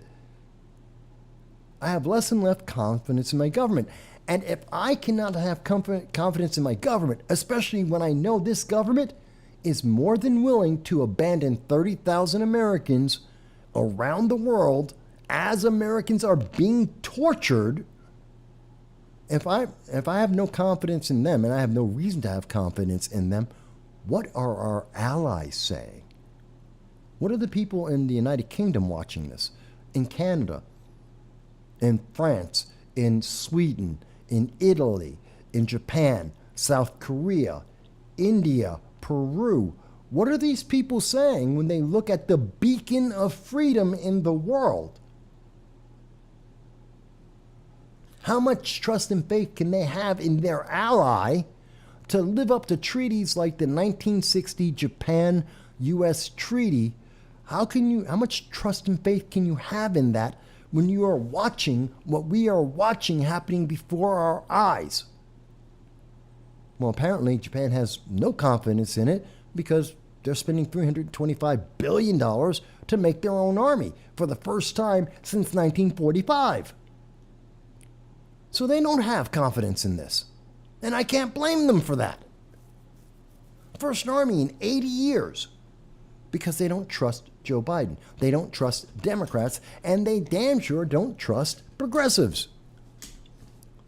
Italians are pissed off because the progressive movement is allowing pedophiles to grope minors as long as it's less than 10 seconds.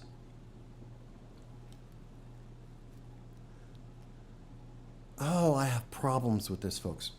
But seriously, I want to hear what someone else has to say. Anyone else who wants to call in, I want to hear what someone else says. Maybe I have completely missed the boat here. Maybe I just don't understand. Maybe all of the information that I am able to show you, all the evidence that I have reviewed, maybe I missed something. But let me ask it in this way. Let me ask this question. Does the treatment by government of Ray Epps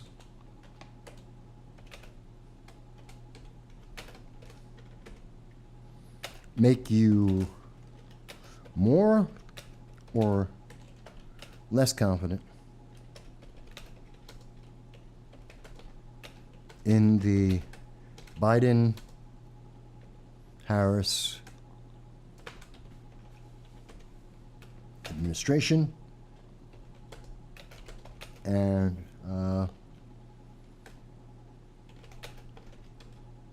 U.S. government in general? So let me ask this question. Again, does the treatment by the government of Ray Epps make you more or less confident in the Biden-Harris administration and the U.S. government in general? You tell me, folks. I can tell you, it makes me far, far, far, far less confident. It destroys my confidence.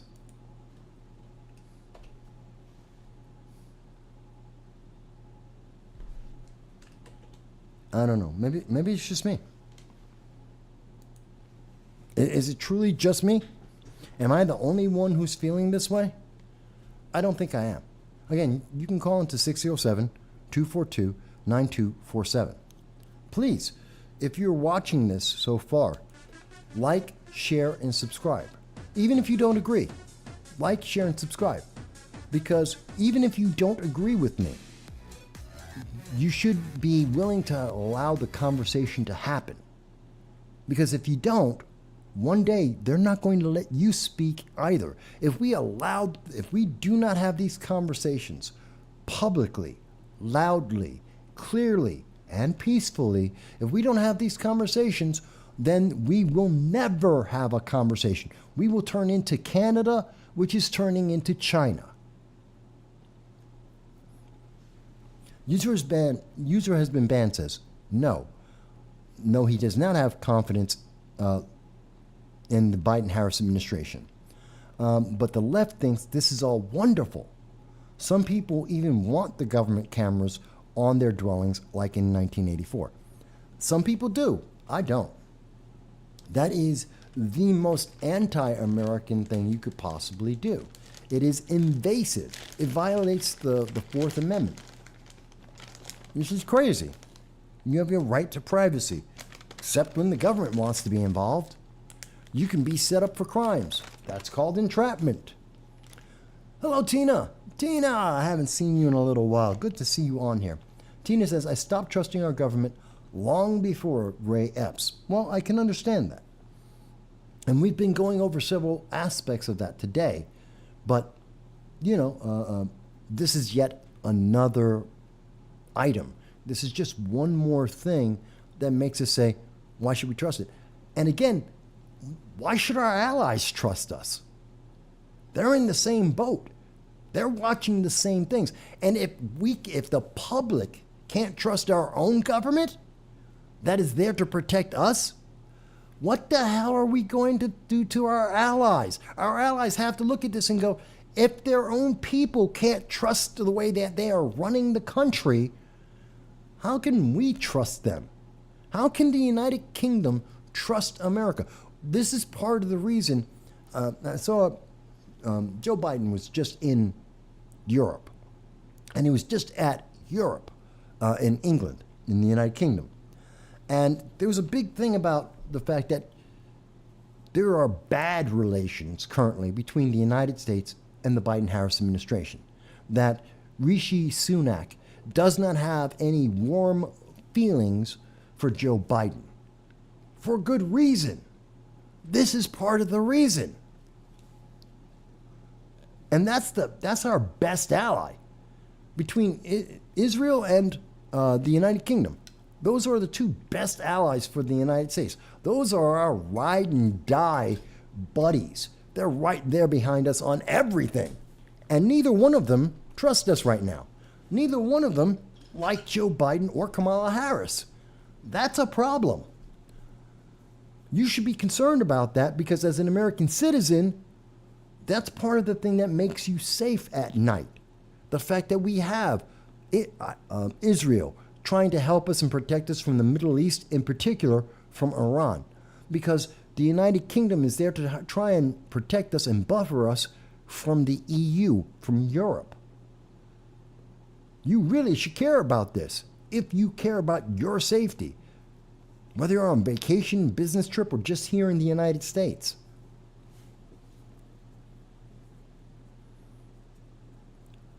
Users Ben says we should have lost the trust after the Gulf of Tonkin. Well, that's a bit of a long time ago. I don't think any of the younger viewers know what the Gulf of Tonkin was.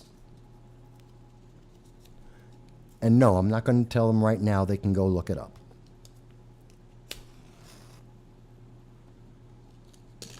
I look up more than enough stuff in this show, so not going to do it now.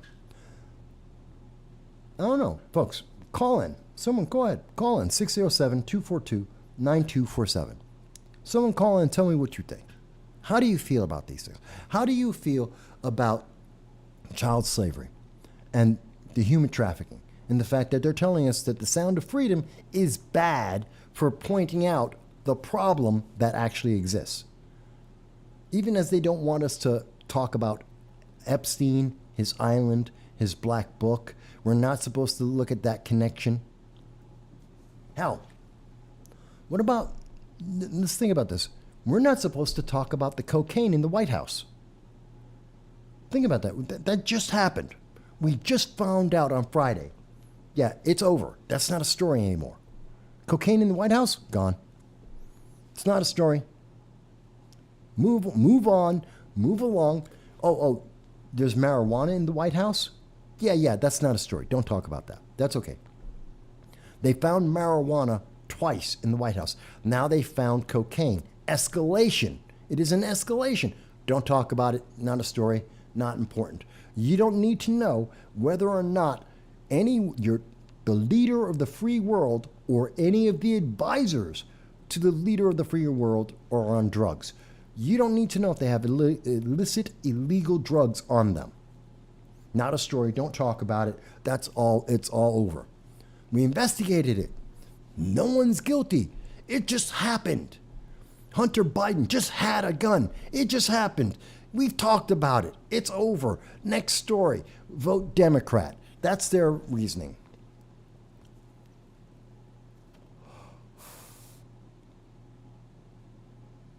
Yeah, I know. Channels that I got a comment from user has been banned. Besides trying to make it difficult for people to see it in theaters, like what we saw from Mike talking about the AMC and the restricted times for people to be able to see it, besides the people like Frank Johnson who are saying when they went to see it, the volume was turned down so you couldn't hear what was actually being said. That was in North Carolina. Besides the issues that we are seeing across this country on that, videos about it are being age restricted, demonetized. You're being punished for talking about things you're not supposed to talk to. I remember Biden's comments in '94 about the crime bill. But I don't even have to go back that far in time. We can just go by this week.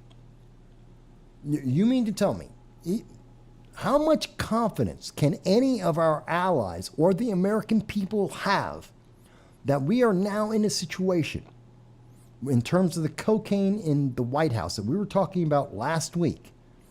And I was wrong.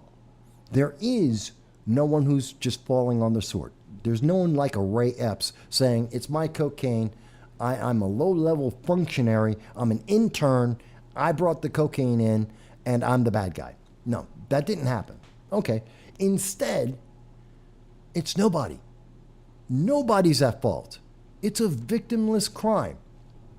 How can I have confidence that one of the most secure buildings in the world, say that again, one of the most secure buildings in the world, with the most surveillance in the world, is allowing people multiple times, or one individual multiple times, to bring illegal drugs into the White House that may be influencing the leader of the free world and or their advisors, therefore skewing the advice that is being given or the decisions that are being made.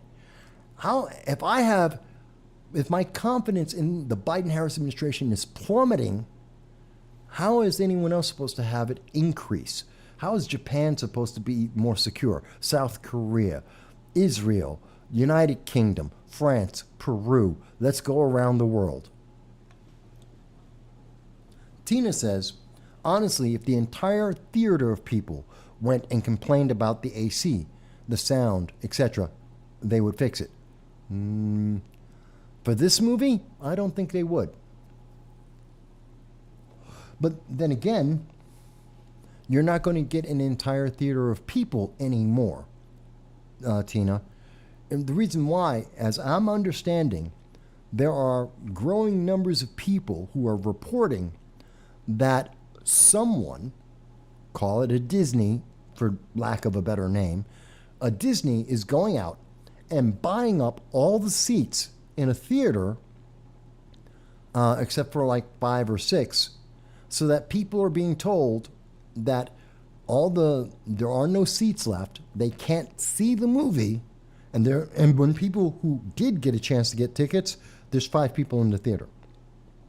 So people are buying the tickets, but no one's there watching the movie. So you'll never get a theater full of people. So when people go in, and I point to my friend Frank Johnson, who mentions that he went in, he told the theater was full, there's 12 people in the theater, he makes the complaint, and he's ignored by the manager of the AMC, of the movie theater in North Carolina where he's at. That's what he said, and he said that live during the Liberty First Foundation roundtable on Friday at 9 p.m. I have no reason to not believe him. Something isn't right. And whatever it is that's not right, it's pervasive. It is across this nation. It is affecting every aspect of this nation, from international politics to domestic politics. And for everybody who's out there who says, I don't pay attention to politics, doesn't matter. Politics is paying attention to you. Hello, and thank you for calling to No Soundbites Allowed. This is your host, Michael. And how, may I ask, what's the first name? Hey, Mike, how you doing? John Cordisco. I can just hear you. Can you hear me okay? We hear you perfectly, John. I just wanted to say, I just literally got back from the movie theater to watch the movie concerning, what was it, something freedom there, Sounds of Freedom. Sound of Freedom, yes. Go ahead. There were no incidents, I'll say that. Air conditioning worked. Lighting was fine. Wasn't any long lines. There was nothing disruptive. Now, it wasn't AMC, it was Regal. Okay. So maybe that's part of the problem. But I have to say, though, honestly, I think it needs to be seen to the people out there. It's disturbing. And they're very classy about it. They don't show anything what I would call over the line. Right.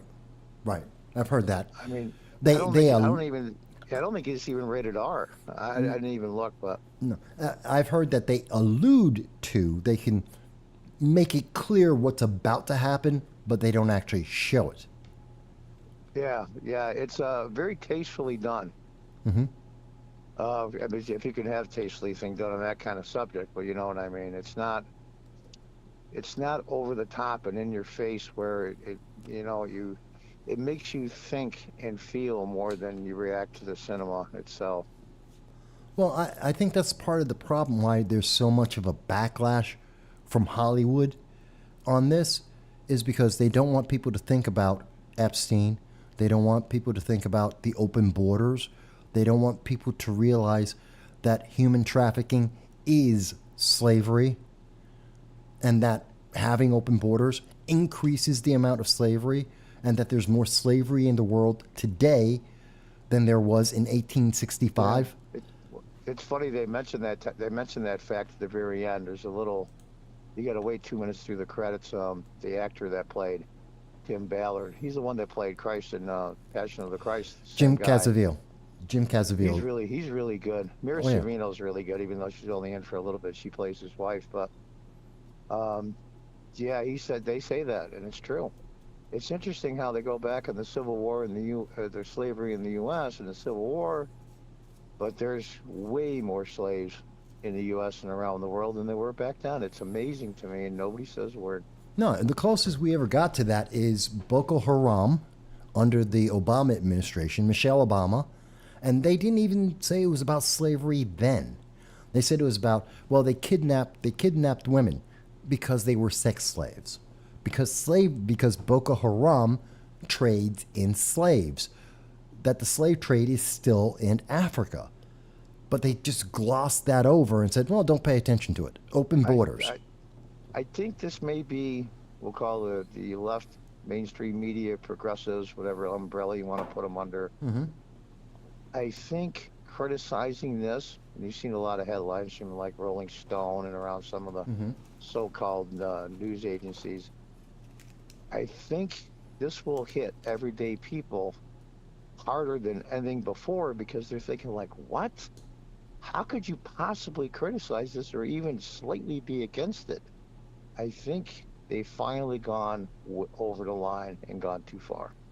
I hope so. I would have thought when they said that minors, when the UN is backing the idea that minors can consent to chop off their genitals and to have sex with pedophiles, that should have been, I mean, if we're talking about finally getting to the line, I would think that would be it.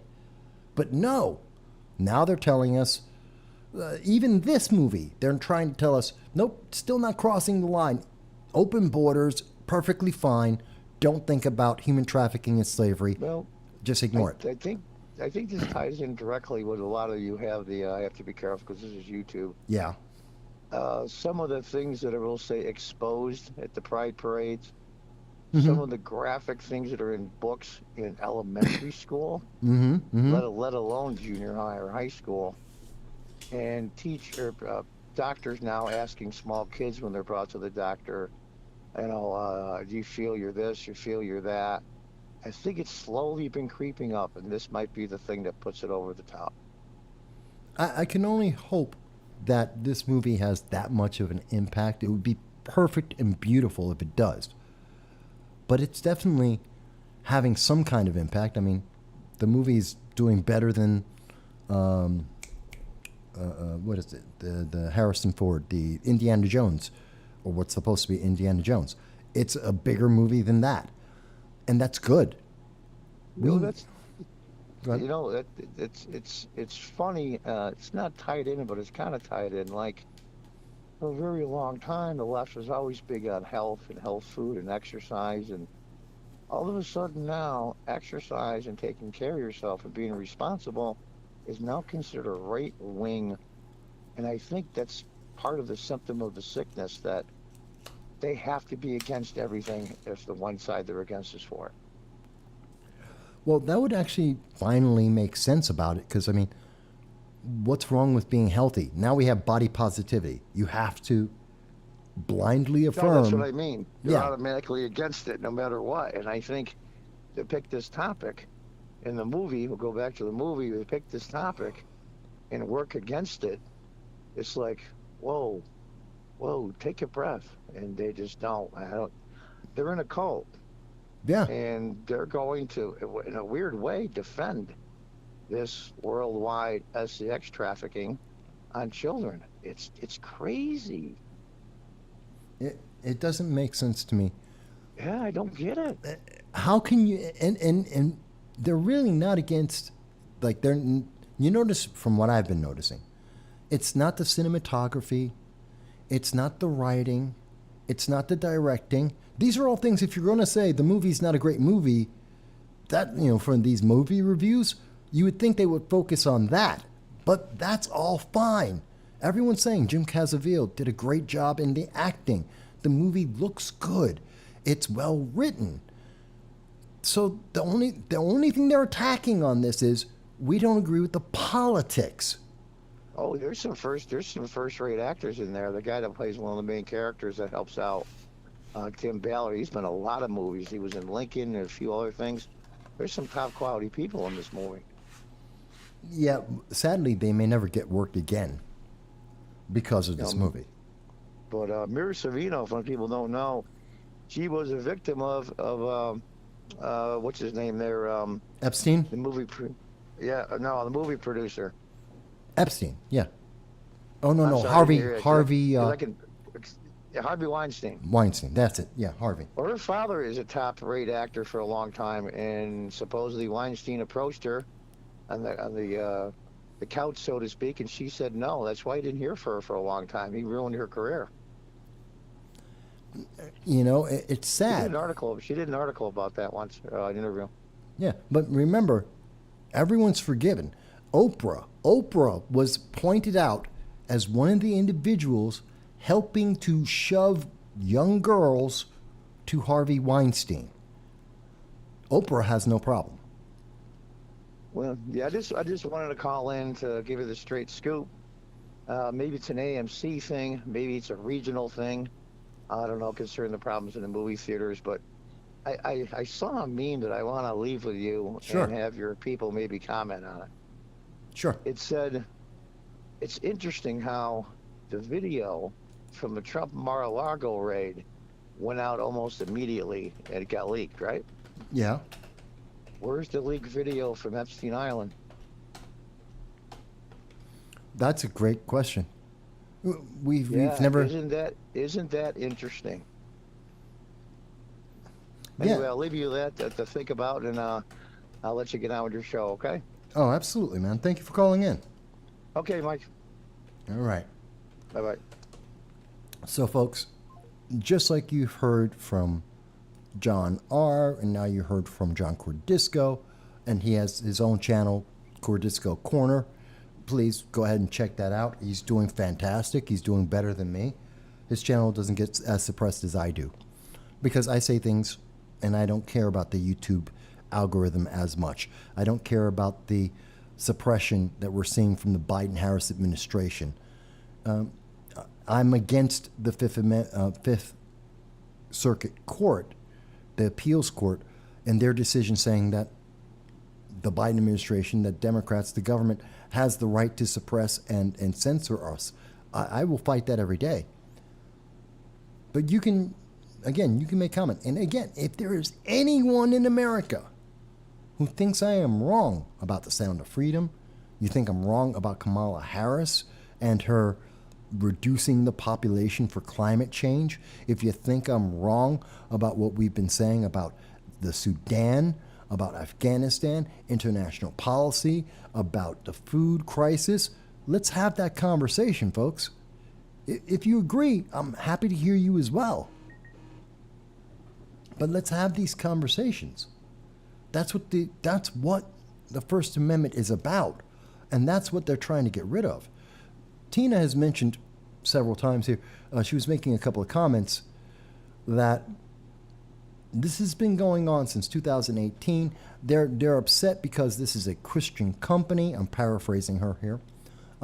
They're upset because this wasn't one of the big companies. This wasn't a Disney movie. This was a movie made by a small Christian company, and that it had a positive message.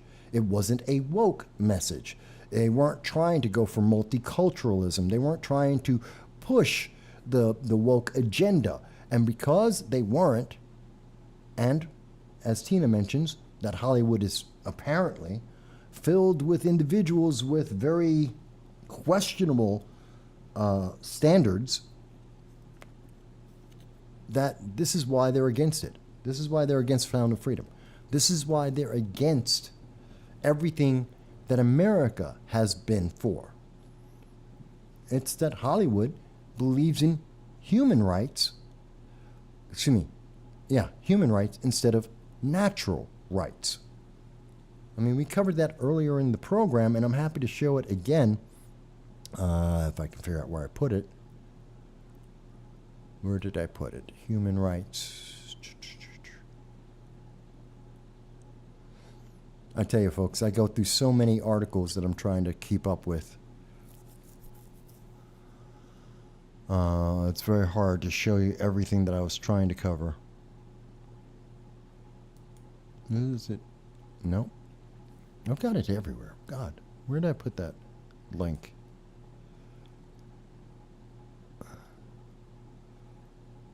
There it is. As we were showing you earlier, Hollywood believes in human rights, which are the standards of behavior exclusively addressed at governments and other official agencies. It is rights that are given to you by the overlords, by a oligarchy, by a government. You don't have rights unless they give them to you, which is why we have equity, because there's always someone who's above you. There's always someone more important. You aren't an individual, you're a category. And that category is only important when it serves them. Think about it. Women aren't important. The women in Iran aren't important as women, as individuals. They're only important when the international women's movement says, oh, we should be upset about this for a week or two because it helps get votes in an election. Think about it. That's how that works out. Think about the trans movement is being supplanted, just as the trans movement supplanted the LGB, lesbian, gay, bisexuals. And the trans movement has usurped all of them, and now it is being usurped, that political movement, by the MAPs, the minor attracted persons, also called the youth attracted persons. Most people would just call them pedophiles. That's the new category. That's the new king of the hill. That's the new one that you have to blindly affirm. You have to blindly accept. Because government agencies like the UN have said that children can consent, 8-year-olds can consent to chopping off their genitals. That the UN has said that children can consent to having sex with adults. That they have the right to make those decisions. No government agrees with that. No law around the world agrees with that. No country, no culture agrees with that in the history of mankind. But that is a human right. It is a human right for children to be able to consent. Even though everyone says children don't have the ability to consent. You're not supposed to... You're not supposed to think about these things. You're not supposed to question them. You're not supposed to see the Sound of Freedom and have these questions enter into your mind. You're not supposed to say, why aren't we talking about slavery in the modern era, in 2023? That the only time the word slavery can come up is if you're talking about 1865. That's it. And the only people who can talk about slavery are BLM and Antifa. That's it. The only people who are allowed to talk about slavery are the far left, and only in the way they want to talk about it in reference to the 1800s, even though it's happening right now, today, across the world, 10 times more than it has ever happened at any other time in the history of mankind. But you're not supposed to talk about that. And the Biden administration is trying to make sure you don't talk about it. You're not supposed to talk about the cocaine and the marijuana in the White House. That story's gone. It's over. Don't talk about it anymore. Next, you can't talk about it because it might affect an election. Someone might not vote for Joe Biden because there's drugs surrounding him. Whether they're Hunter's drugs or Kamala's drugs or they're drugs that are Mark Milley's drugs, I don't know. I don't care. But it should be something we have an answer. We should know whose drugs they are. And the answer instead is, don't talk about it. Just let it go. Just obey. There's a problem. And this problem is big. This is a big problem. And no wonder none of our allies trust us anymore. I mean, seriously, can you blame them for not trusting us with all of this? I really can't blame them for this. I can't blame them for not trusting us. It's so upsetting. It is so upsetting. But there was something else I wanted to talk to everybody about. Oh, here it is. But see, when you say things that aren't exactly what the left wants, when you dare to actually pick your head up and stand up in the crowd, even if you're on the left, you're not safe. They will eat their own. I'll give you an example. RFK Jr., this is coming from CNBC again. This was on July 16th, today. That came out this morning. RFK pushes back on report. He said that the pandemic was ethnically targeted to spare a religious group of people. And because he said that, because he's running for president, mind you, they could have talked about this story at any point in time. They could have been talking about this. But they're talking about it now. And they're speaking about it specifically now because RFK is raising up money to be able to go up against Joe Biden. That's the problem. The thing they're upset about, he's raising money. Where is it? I have it here. Where did I put that story? Hang on. Because the problem is him and Marianne Williamson, too. At another point, this is coming from Politico. And this is the Politico story on it. They leaked audio of Marianne Williamson saying that she needs money. This is coming from Politico. And they say, at another point in the call, Williamson said she believed that the DNC, Biden, whomever, were working to stunt her popularity on TikTok, where she has millions of viewers. Remember, the Biden administration is suing and is winning to be able to influence social media companies to censor and to be able to suppress people. And they're doing it, apparently, to Marianne Williamson, a Democrat, a far-left Democrat.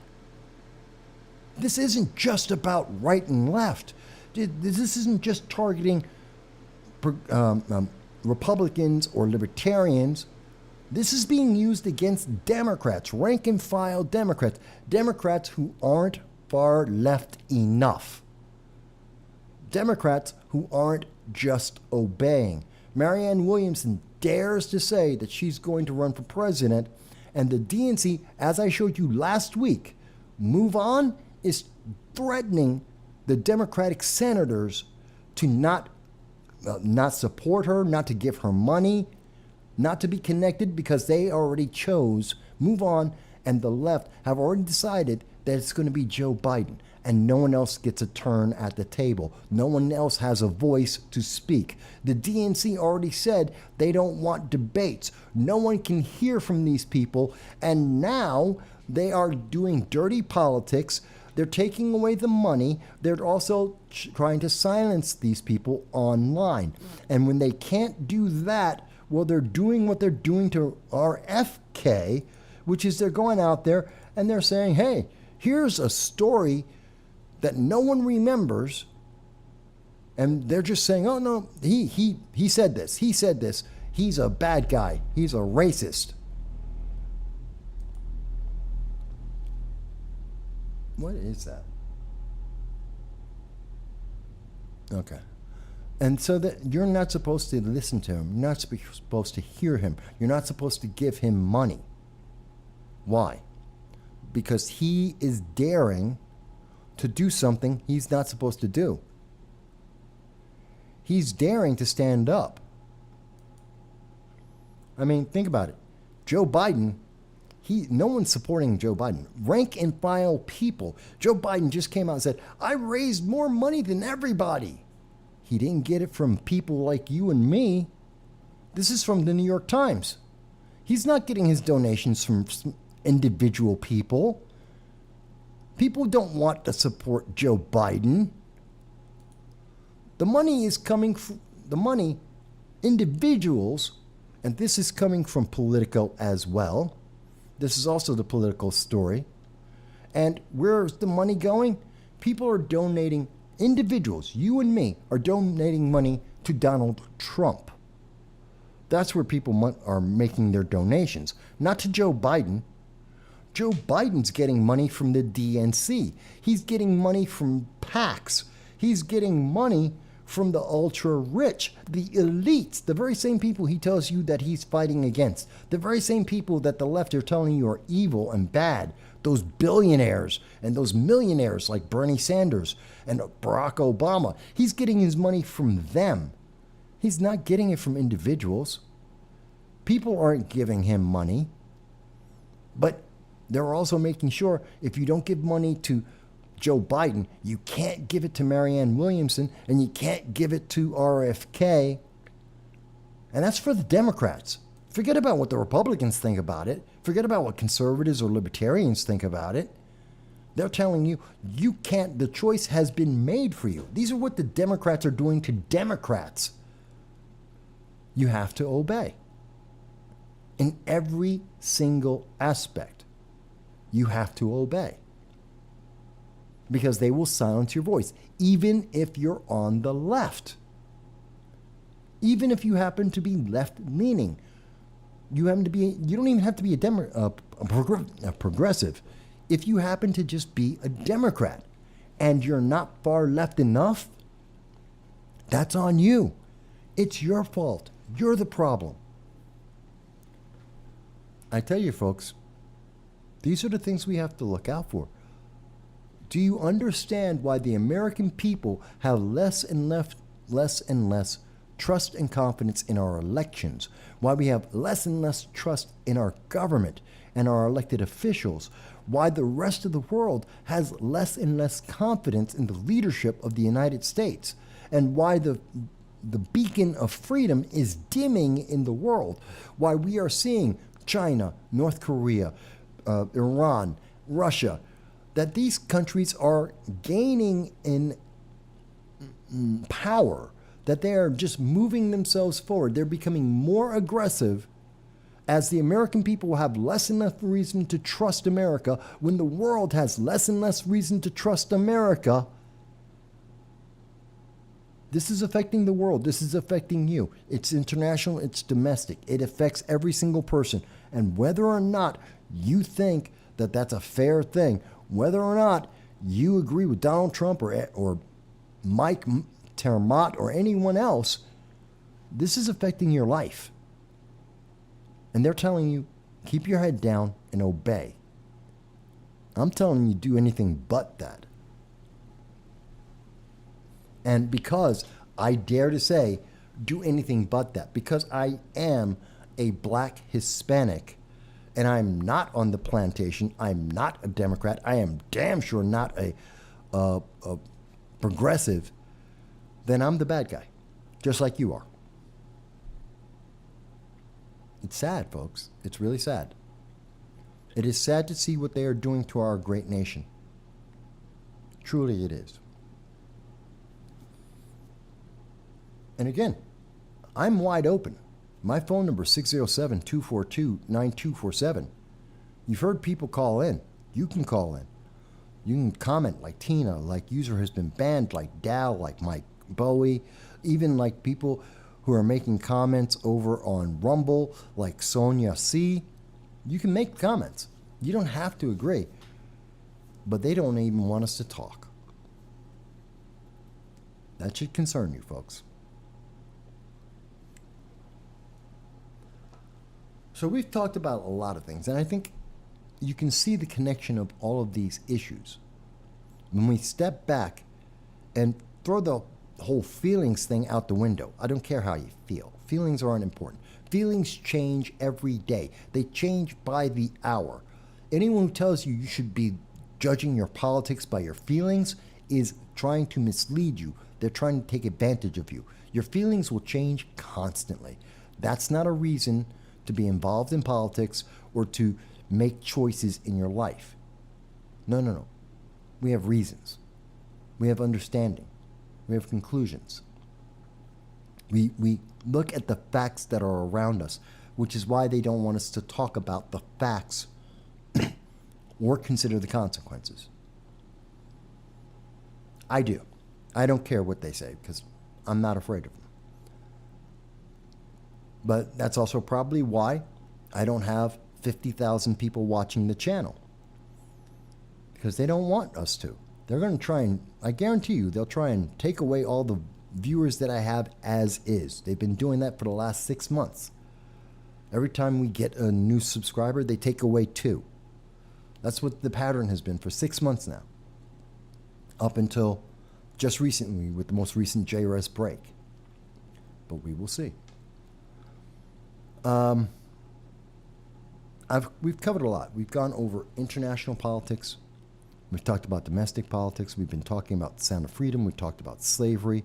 We've talked about the 2024 election. We're talking about the candidates like RFK, Marianne Williamson. We've been talking about Trump and Biden. We've been talking about the war in Russia. We've covered a lot of ground here today. It's amazing so many things that can, when we have a conversation, it's amazing where the conversation will take you. Instead of being led like the news media wants to do, like social media wants to do. They tell you what to think. They tell you what to feel. They tell you what you can pay attention to.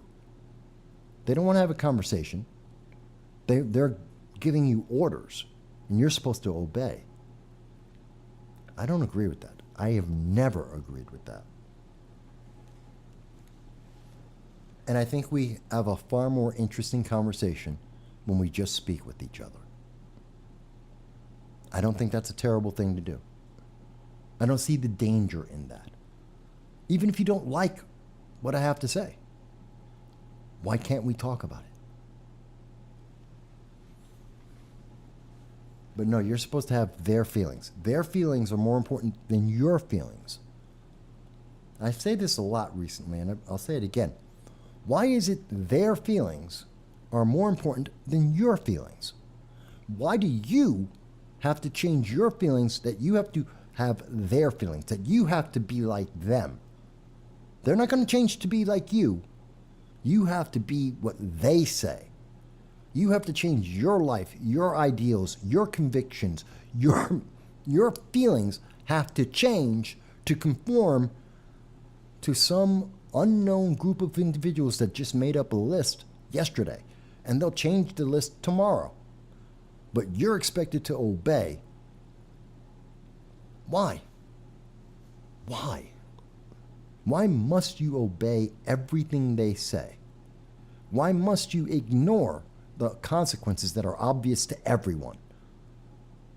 Why must we be focused on things that aren't important when there's so much that is important in front of us? The answer is politics, of course. It's the fact that a small group of people want ultimate power, and they don't care how they get it, and they don't care how it affects you. Because if they did care, there wouldn't be 30,000 Americans right now that are abandoned and can't come home. There wouldn't be some thousands, if not hundreds, if not thousands of Americans who are being tortured right now because Biden just said they don't count. He just stopped talking about them. He stopped paying attention to them. And the news media said, okay, because it'll help him win an election. Look, I don't know, folks. Maybe it's me. Maybe it's me. Do you think, you know what? If you're a Democrat out there, you're a progressive out there, you're a left-leaning libertarian, do you think it's fair that the Biden administration is using the power of the government to silence Marianne Williamson on TikTok and social media? Do you think that's what progressives are supposed to do? Do you think that's a good thing? Just because Move On and Joe Biden don't want you to talk about Marianne Williamson. They don't want you to give Marianne Williamson money. Regardless of whether I think she's a legitimate candidate, regardless of whether I think she's smart or dumb or that her policies make sense, regardless of me, if you are on the left, do you approve that your party, the DNC, that the progressive movement, that progressive organizations, and Joe Biden are actively silencing people within their own party, silencing you and telling you to shut up, that they're going after RFK and they're making personal attacks against him just because he might get some attention? Mike Bowie says they use censorship and force because they know they are in the wrong. I tend to believe that. I tend to believe that they are doing this to hide what they're doing, to keep us busy so we're not able to notice the impact of what they're doing. If they're honest, they would welcome debate. You know, I would think so too. Look, I'm always open to debate. I ask for it. How many times? How many times? Every single, for 5 years, we are in year 5, episode 29. And in every single video, every live stream I've been doing for almost 6 years now, about 6 years now, I ask 3, 4, 5, 6 times a video. If you don't agree, call in, send me a text, make a comment. Why are they so afraid to do the same thing? Why is it so impossible for them to do the same thing? Why is their answer always, just stop talking? Why is their answer, oh, well, we can't talk to you? They always do it. You saw that, what was it, 2 weeks ago? When we were talking about affirmative action? And what did the left do? Oh, we can't talk to you anymore. You're just evil. Why? Because I don't agree? Yeah, they don't want to answer that. Folks, you don't have to agree with me. That doesn't mean that this isn't a problem. You don't have to agree 100% with every conclusion that I have made to recognize that something is going wrong and it's affecting all of our lives. At least that's what I believe. But we've been on for 4 hours, 24 minutes, and we've talked about a lot. Unless someone wants to call in, I'm going to start wrapping up here,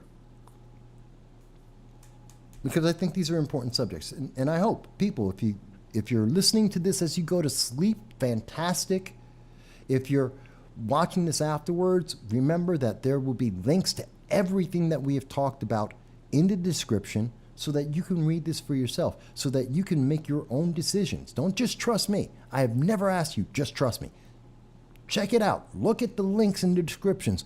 Look at all the information that I go through on a daily, if not weekly basis. Oh, Graham is going to call in. Okay. Go ahead, Graham. Just call on in.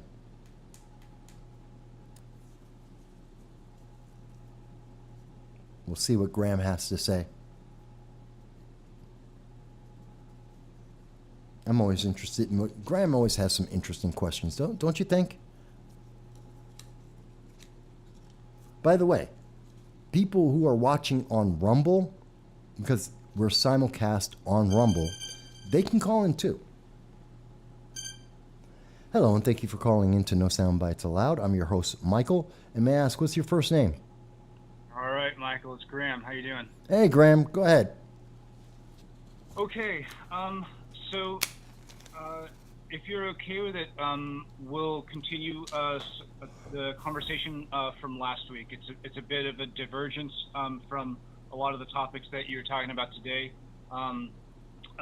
Previously, we were talking about China, our competition against China, and poverty in America. Is that cool? Sure. You can talk about anything you want. Okay. Go ahead. Okay, cool.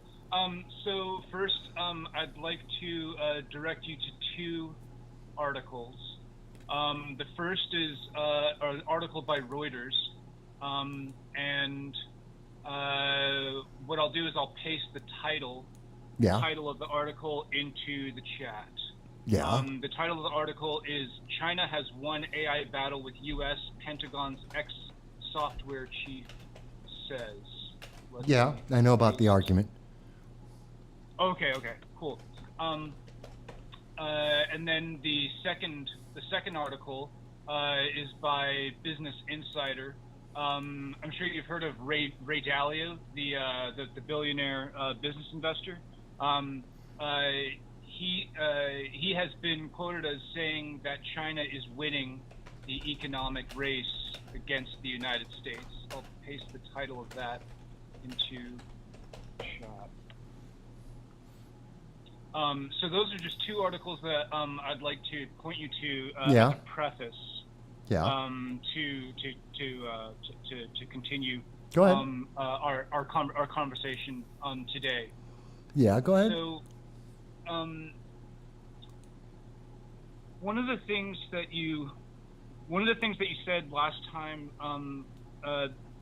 was that we've already won the economic competition against China, and I think that declaration of victory is premature.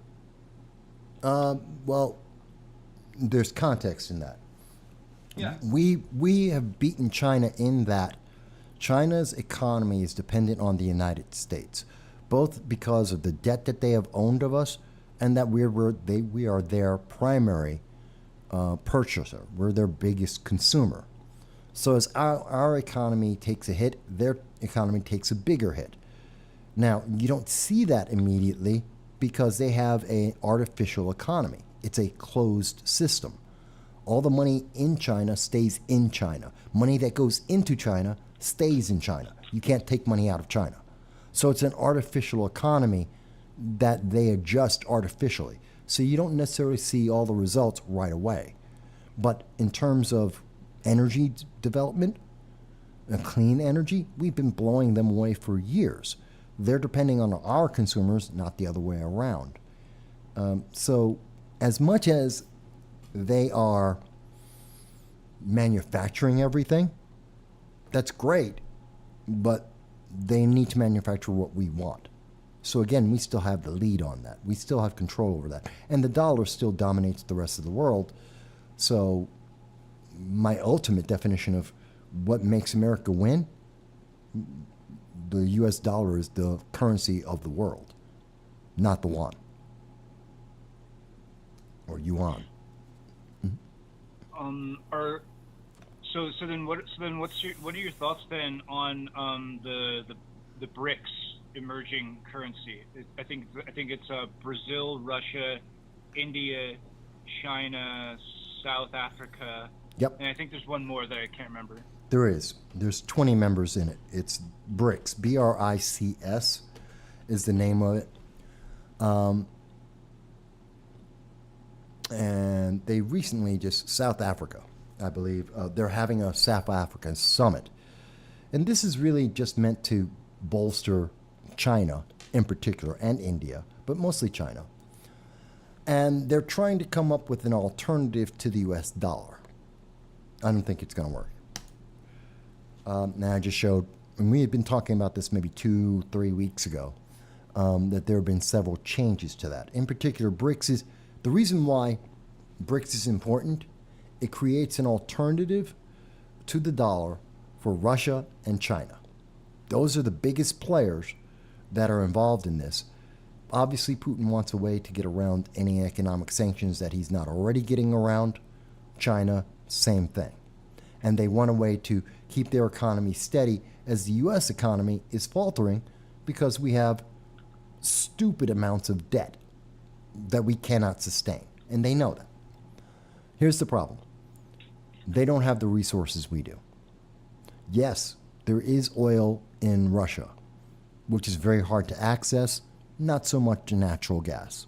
China has coal, but not really any of the natural gas nor oil, which is why they need Iran for the oil and for natural gas deposits. They don't have the majority of those deposits. The United States does. Energy is one of the key components to economy.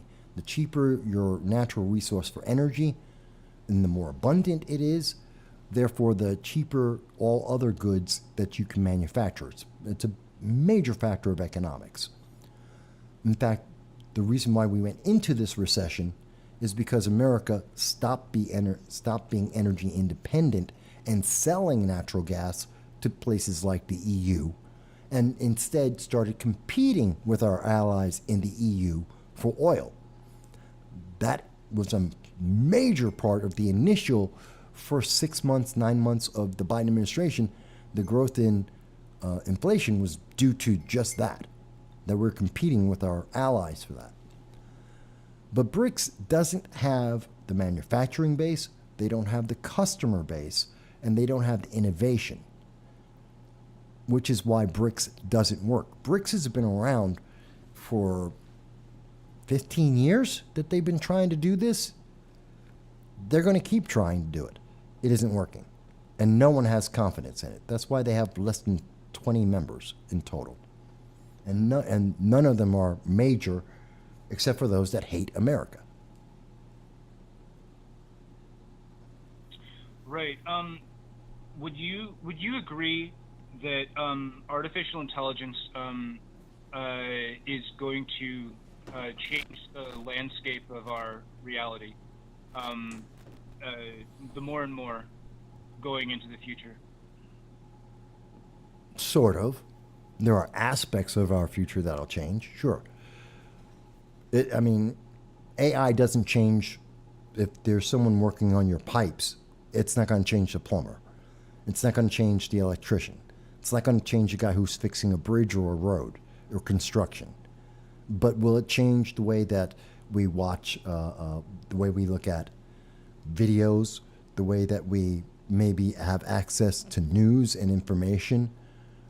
Yeah, it's going to have an impact on that kind of stuff, which is maybe more affecting culture and not so much everything else. So it's more of an impact on culture than it is everything else, if that makes sense. Okay. So I'm not sure if you're still speaking. No, I'm not. I'm listening. I'm listening. Okay, cool. Okay, never mind. Okay, so I want to point you to another article. The website is restofworld.org, and I'll paste the title into the chat. The title is "The Workers at the Front Lines of the AI Revolution." And this article, the reason that I point you to this article is because I think that AI is going to cause a revolution in production, similar to the way that the Industrial Revolution changed production. And I'll use an example.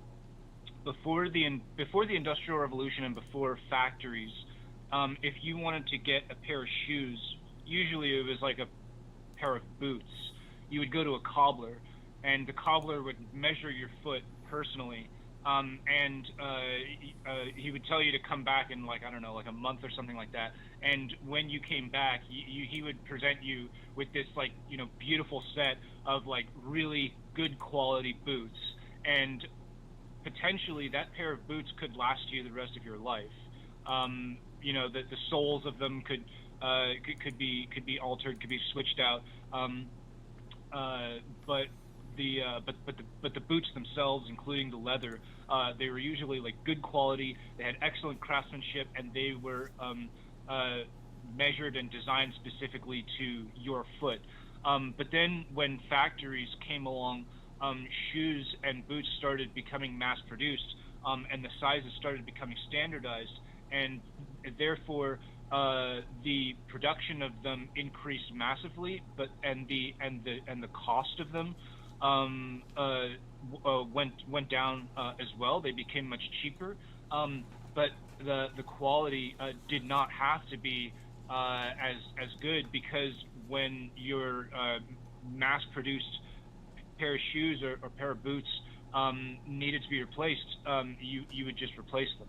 Yeah, I get that. The reason that I bring up that illustration with AI is because from what I am seeing, AI is making possible the cottage industry of digital goods around the world possible, especially in English. So this article features 4 different types of workers who are using AI to produce their goods and services on the global market. The first is a copywriter that writes, like, you know, blog and help articles and stuff like that.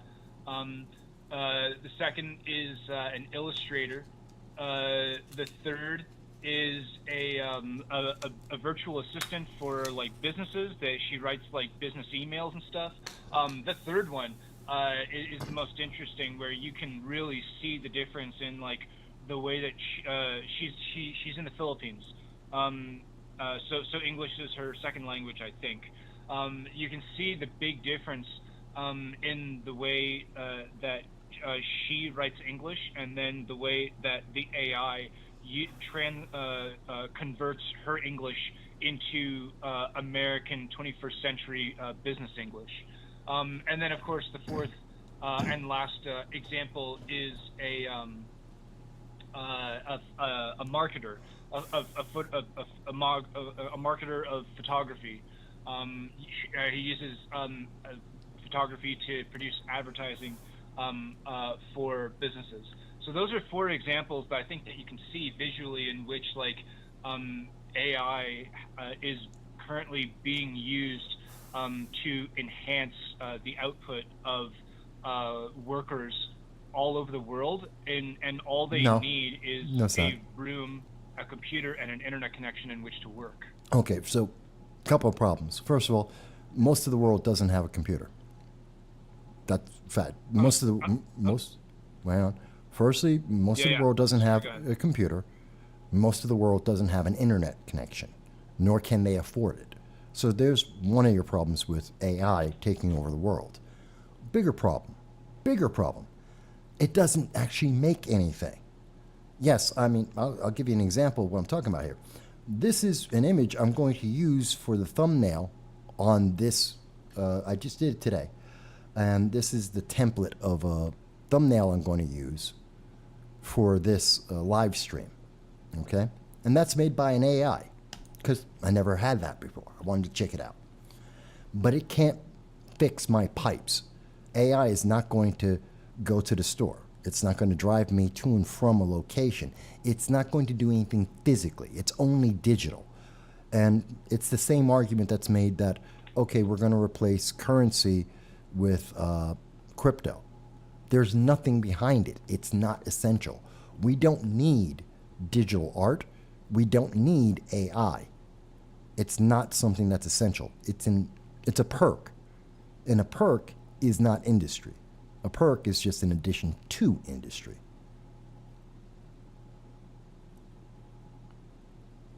Make sense?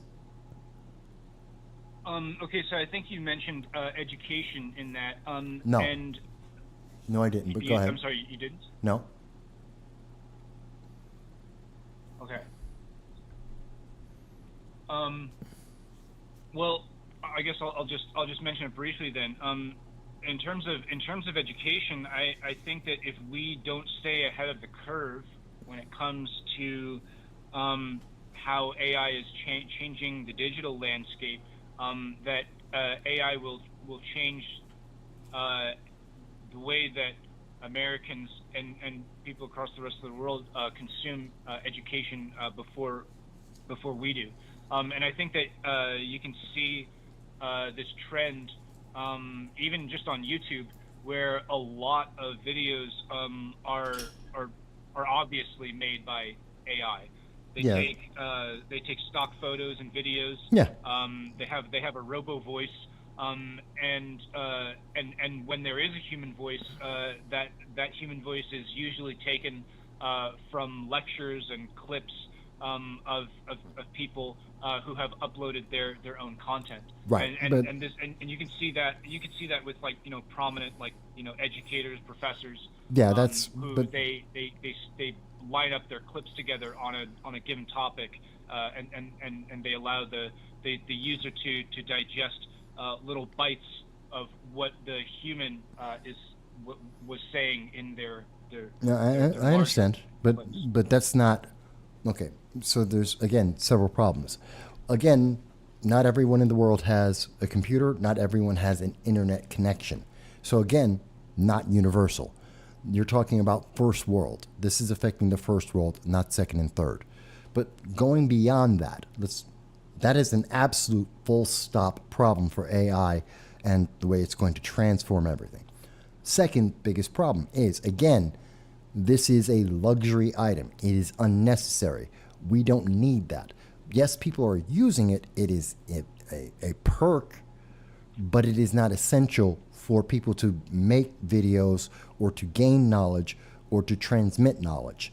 It is just an extra on what they can already and are already doing. So again, it has failed on that level. Looking at specifically the areas you're talking about, I don't need AI, and we already have ways and always have. Easier way to put it. Let me put it like this. When has the internet stopped changing?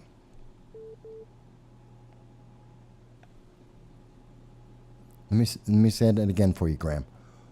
When did?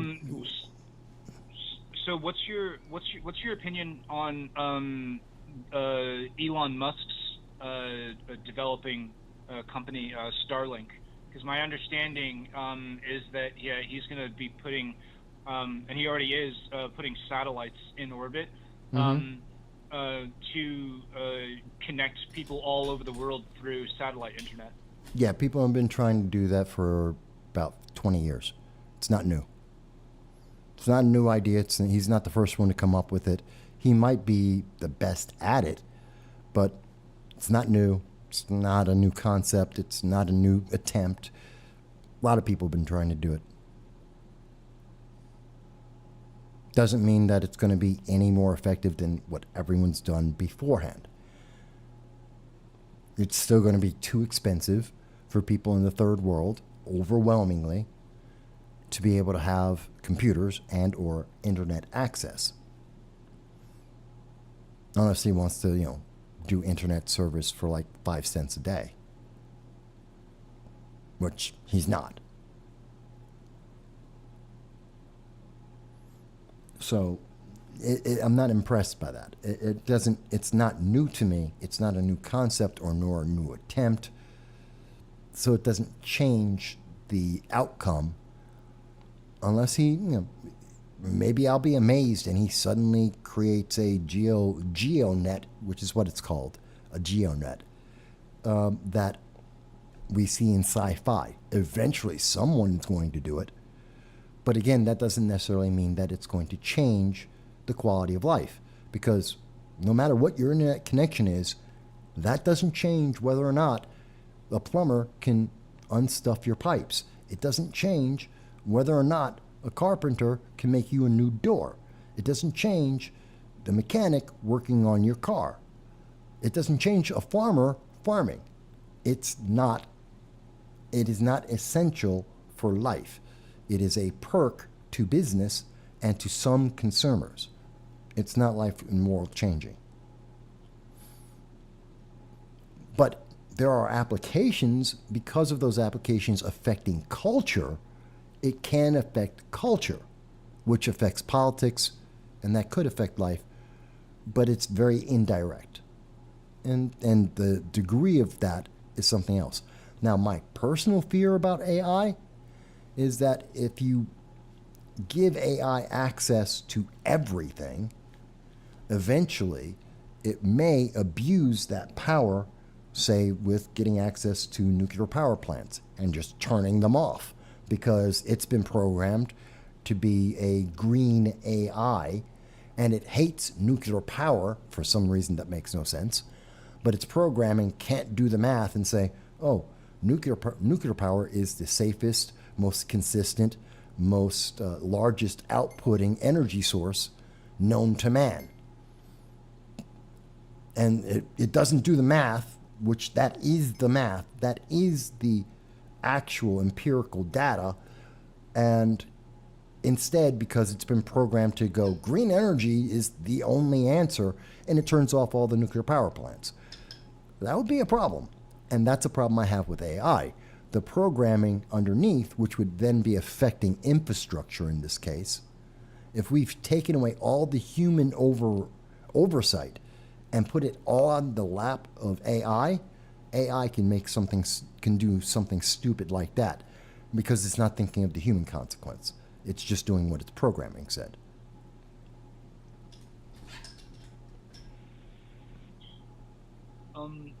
So I still think that internet is a necessary good, especially for Americans. I mean, maybe for people out in, like rural places like rural Africa or places like that. Maybe they don't need internet as much. Although I have a feeling that their lives would benefit tremendously if they had it. But I think internet is a really easy way to bundle three things together, which is education, information, and communication. But those aren't the things that internet is used for. It's not used for education. It's used for entertainment. The most important and most common use of the internet is entertainment, not information, not for debate, not for data. It's mostly used for entertainment. It's meant as a distraction. It is a tool of culture and politics. It's meant to alter the way people vote and the way that people get distracted from those votes. That's not the purpose of the internet, which was created by DARPA, and it was created to be an alternative means of communication at a time of war. That's what the internet was created for. But that's like saying, well, the television was built to educate the public. It was meant to be the easiest way to reach people, to teach them things, and to bring education to every person who could watch a TV. That's not what TV is. That's what it was created for. That's not how it's used. There's a big difference between the two. To say, well, we think it's going to educate everyone, and instead everyone's going to be watching cat videos so that they don't think about, oh, we are spending ourselves into oblivion. So you have a very altruistic outlook on it. I don't. I think humans are naturally inclined to seek out things that are entertaining, but I also think that humans don't choose the internet and digital forms of things as their first choice.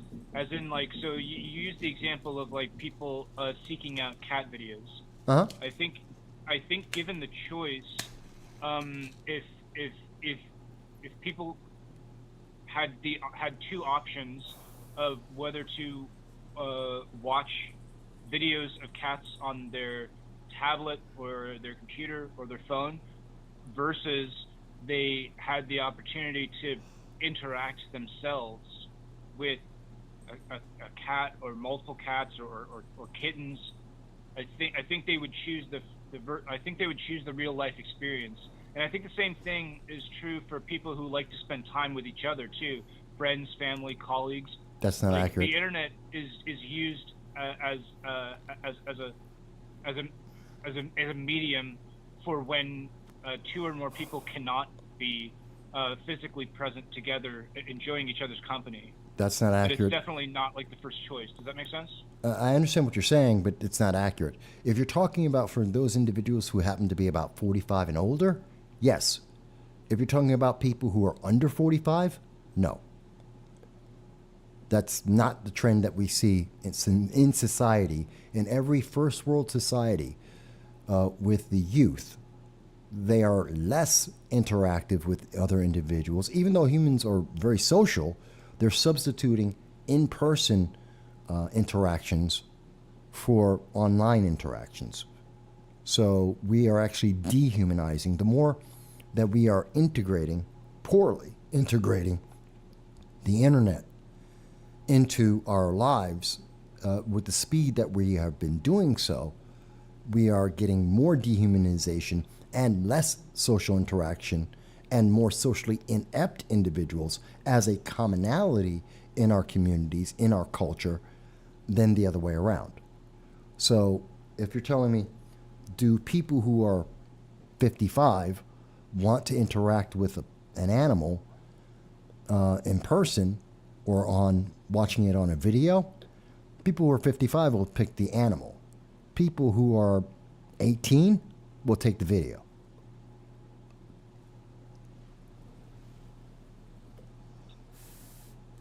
That's another negative. Okay, so I want to point you to another webpage, and this is whitehouse.gov. Yeah. And you can type it directly into the address bar. Yeah. It's whitehouse.gov/getinternet. Yeah. What about it? Now, this webpage is by the Biden administration, and what it does is it subsidizes both internet connection and internet capable devices for eligible households. And though I'm pretty sure I know what your opinion of this program is going to be, my question to you is, can you at least see how this type of program can be appealing for low-income Americans who struggle to pay their bills and are happy to receive help when it comes to affording things like internet? They've been talking about this for 15 years. It's not new. I understand the concept.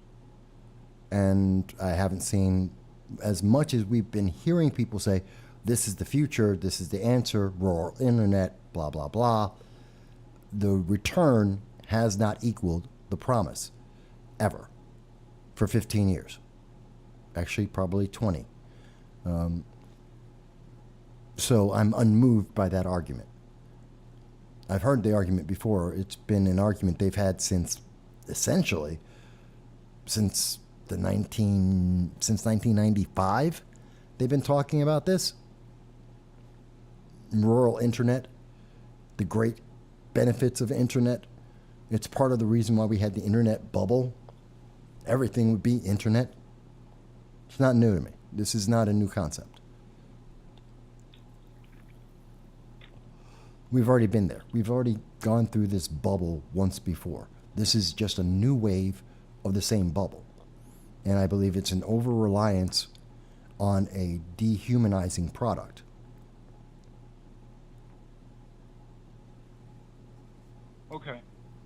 Okay. So,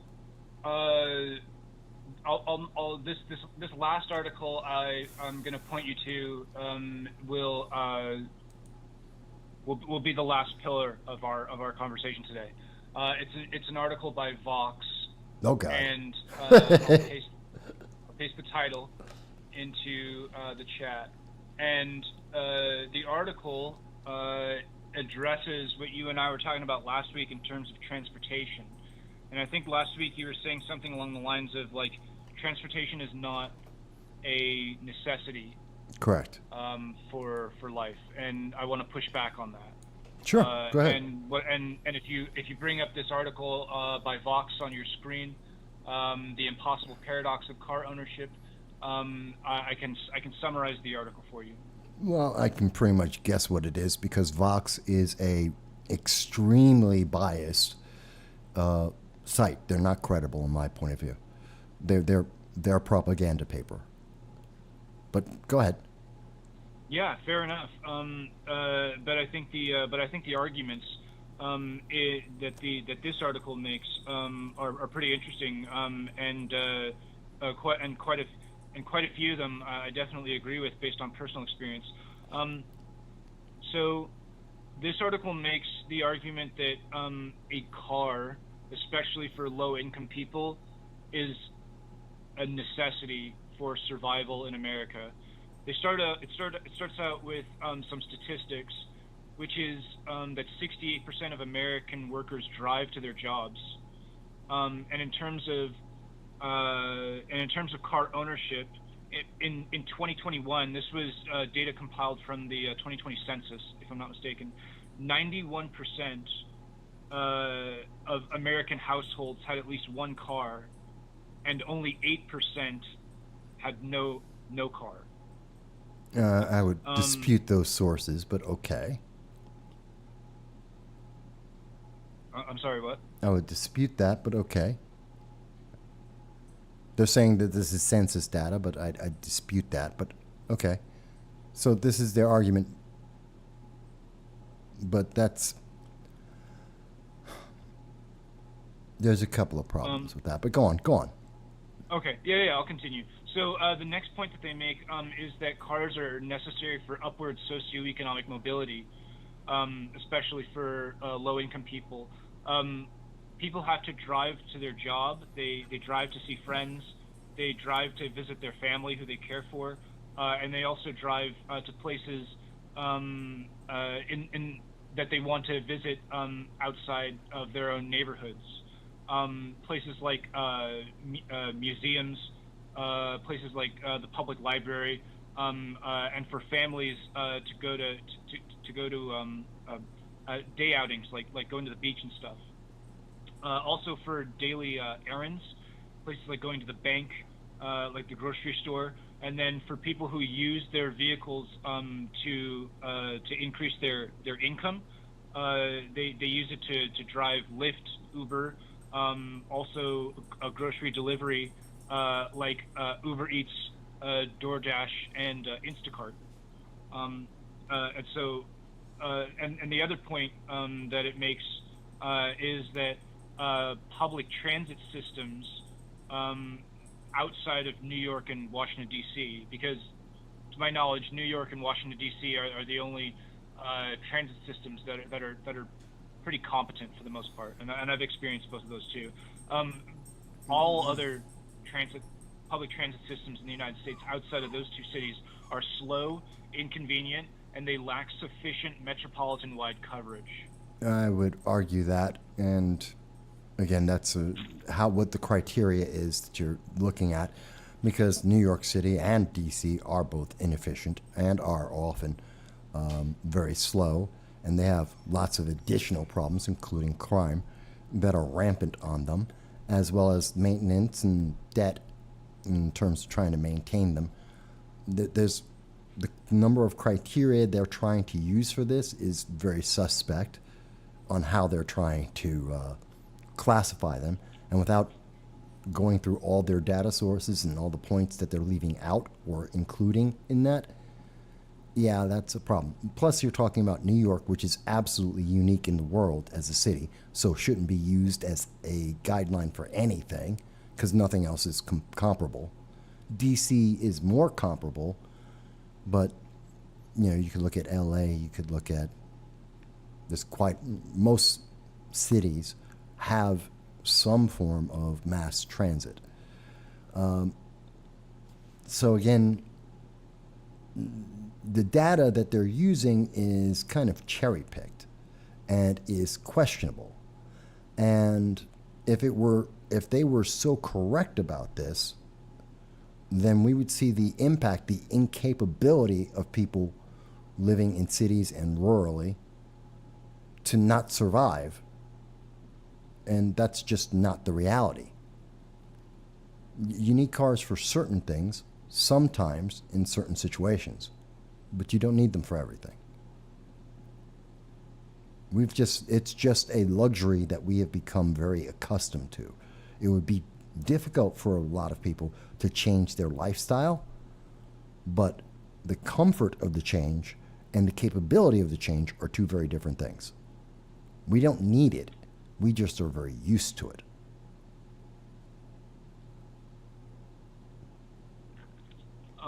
Okay. Well, I think the example of the woman that they use in this article is a pretty good one, in which she lives in the San Diego area. She runs her own small business. She has 2 kids. She has to use her vehicle to transport items, usually like big item materials, things like tents and coolers full of food and stuff like that. It would be. I think you can get a sense from that's hyper specific. That's hyper specific. It would be an extreme hardship, if not impossible, for her to continue running her small business without a vehicle.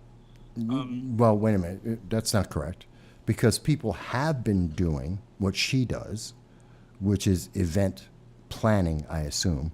It sounds like she's an event planner, and people have been doing that for a long time. You don't need a personal vehicle to do that. You can use a commercial vehicle for that.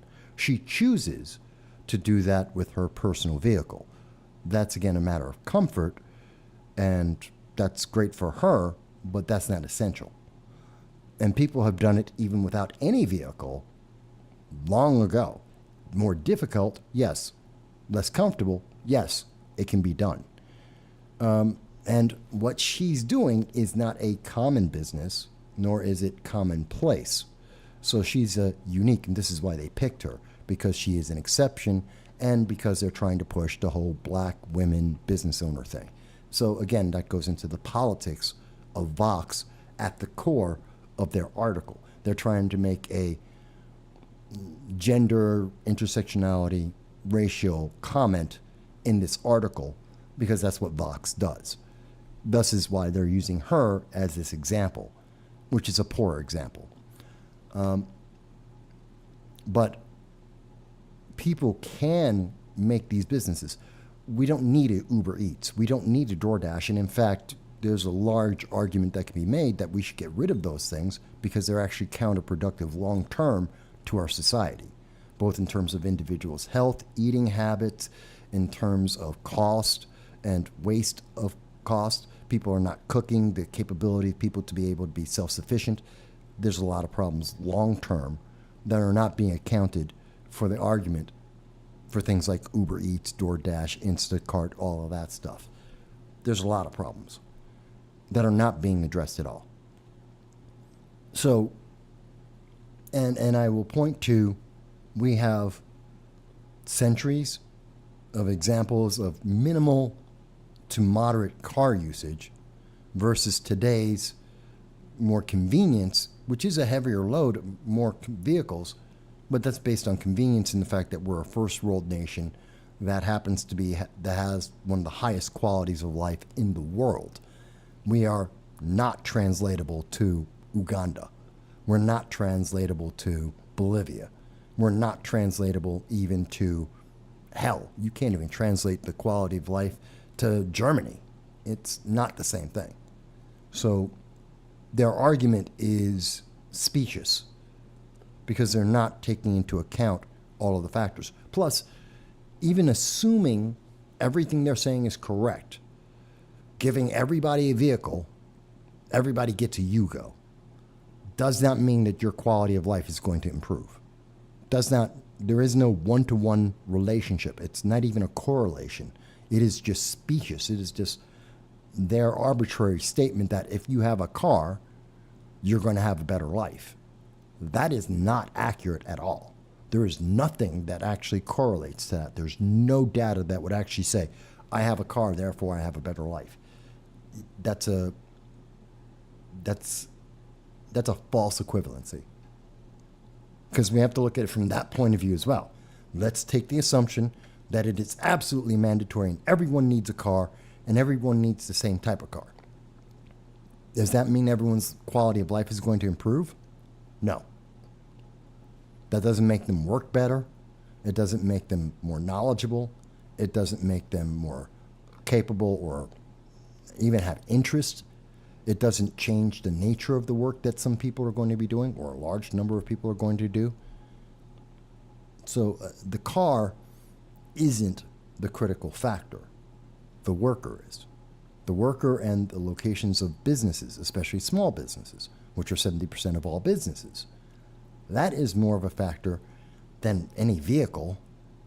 And energy is a secondary major component of all this, which has, again, they're not even addressing the impact of energy. If everyone had a car, and it's absolutely essential, and everyone's driving everywhere, whether you're using electric, natural gas, oil, doesn't matter what you're using, the increase in energy costs and the trickle-down impact of that increased energy cost is enormous and affects the poor negatively.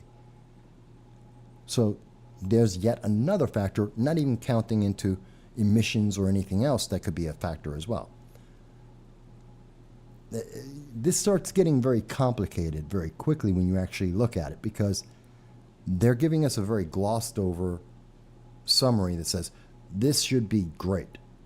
And they're not looking at, okay, what are all the things involved? What are all the factors? Which is what I always like to ask. Okay, let's go with your idea. What are the consequences of that? Does that mean everyone's better? No. Okay, so your argument saying that everyone will be better if we give them a car is useless, because the counter, if we accept that premise, does not relate to, or nor does it necessarily lead to, the consequence you said should be there. Means it's an illogical argument. It's a fallacy. It's not true. So that's an emotional ploy. Throw that one out. And we can do that to most of the things that they're alleging in this article. They're specious. They're not accurate or essential. They're just very convenient, and we're just used to it. Okay. Well, another point that the article makes is that not having a car makes people poorer, measurably poorer. How? Wait a minute. Let's stop right there for a second. So, if you don't have a car, you're being more poor. So, if I have a car, you're saying I'm going to be more rich. How? What I'm saying is that in our American society, a car, having access to a vehicle, whether you own it or you pay monthly for it, or you borrow it from friends, family, or colleagues. Okay. Is necessary for upward economic mobility in our society today. How? It's absolutely necessary. Okay. How? How does it improve your quality of life? How is it going to improve your income?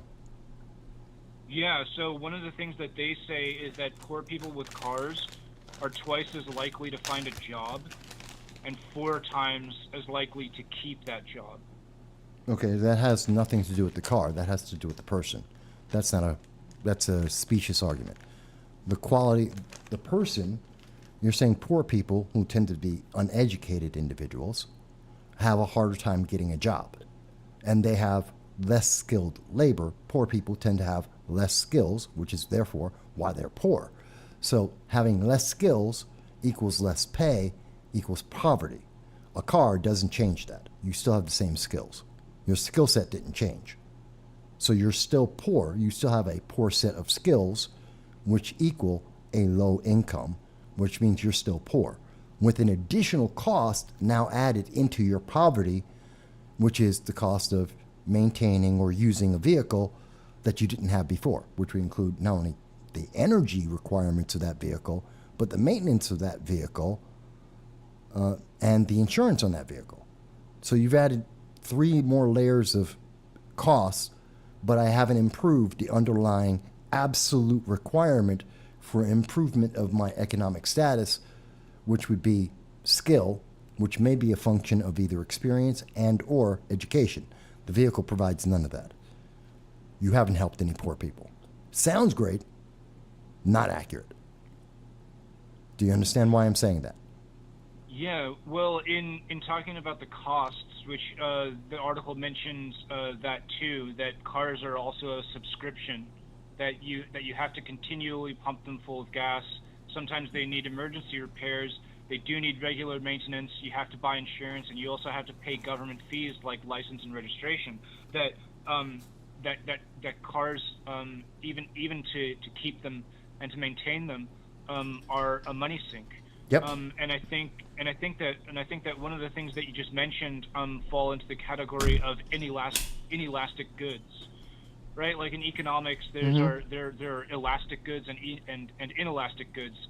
And elastic goods, the price rises and falls along with demand.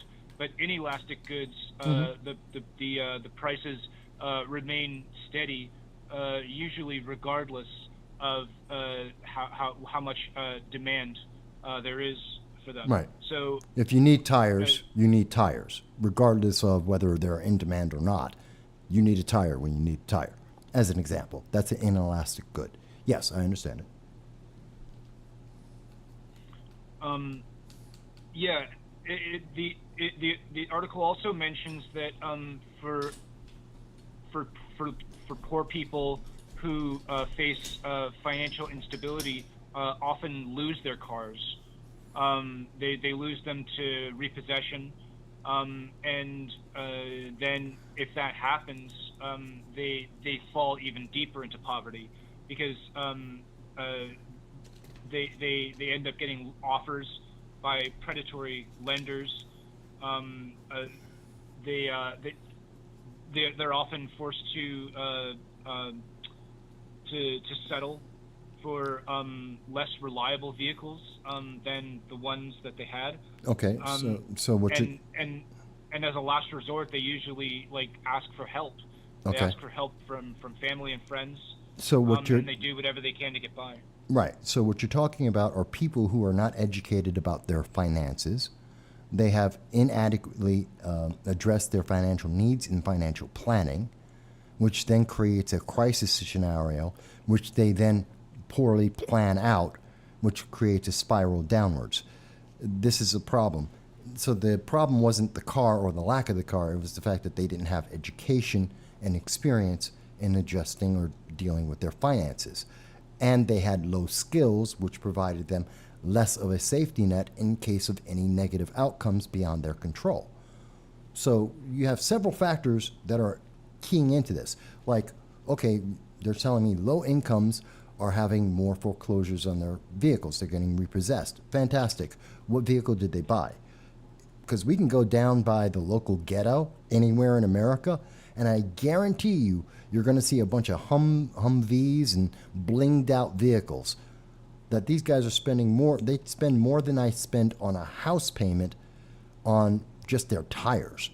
So we're talking about people who, very often, poor people, who are spending poorly, have a bad understanding of their finances or their financial planning, that don't have any security or net built up for themselves in times of crisis, who react poorly to crisis, which they then accept a series of inadequate solutions to their problem, which then leads them to have even further problems. That's not a problem of the vehicle. That's a problem of the person, of the individual, and the education of that individual, and the experience of that individual. Again, that's not a car problem. That's a person problem.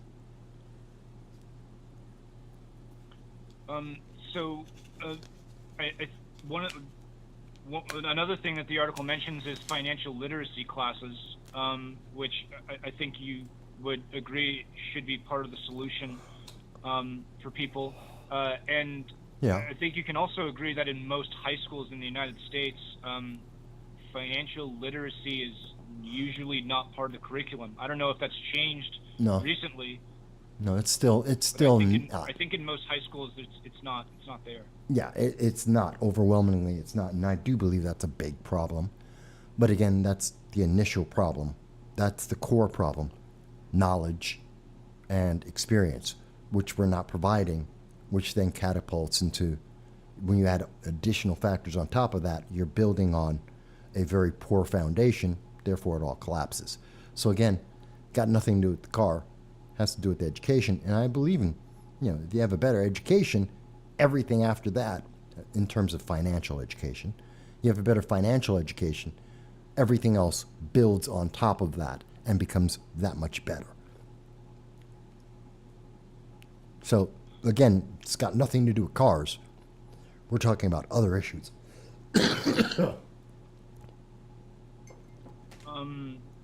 Yeah, so the other solution that the article mentions are public and private cooperative programs. In California, there's this program called CalWorks, and underneath that is an automotive loan program that offers low interest loans to qualifying applicants, so that way they can better afford their vehicles. Do you think that's something that we should strive to improve upon going forward? No. I don't want government involved or sponsoring or in any way getting involved in that kind of process. That's not what taxpayer money should be for. That's one problem with it. Two, if these things were effective, they'd be nationwide. People would have already replicated it and used it. By the fact that it's not being replicated means it's inefficient or ineffective, and therefore I don't care about it. Because it's not a new program. It's been around for a while, and it doesn't work. It's part of the reason why California is going bankrupt, which is yet another reason why poor people become more poor. The government is wasting its money in programs that are unnecessary for the government to do, and more micromanaging in what it's doing, which then takes away funds from where it does need to be and to things that we do need. And California is a horrible example of all of this, because California at the start is one of the worst infrastructure states in the entire nation. They built everything absolutely wrong. So using California as an example is an example of the problems of poor planning for the infrastructure in the first place. The reason why you can't get to anything in LA is because everything was built so that you couldn't get to anything in LA. Same thing with San Francisco. To a lesser extent, same thing in San Diego. They're built so that you can't get anywhere. Part of that reason is because initially they had trolley cars, which was private business, and they had trolley cars everywhere, and you were supposed to use that instead. And they built the roads and the infrastructure with trolley cars in mind, not automobiles.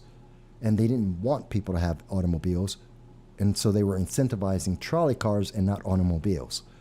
So again, your original problem, especially when we're talking about California, is the infrastructure and the planning, which was not centered around what's the most advantageous for the public, but what's the most advantageous for private businesses that had special interest in the government.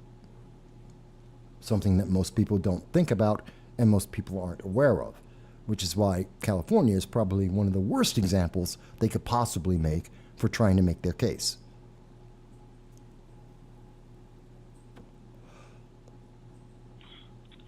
Okay, I guess I'll just bring up this last point.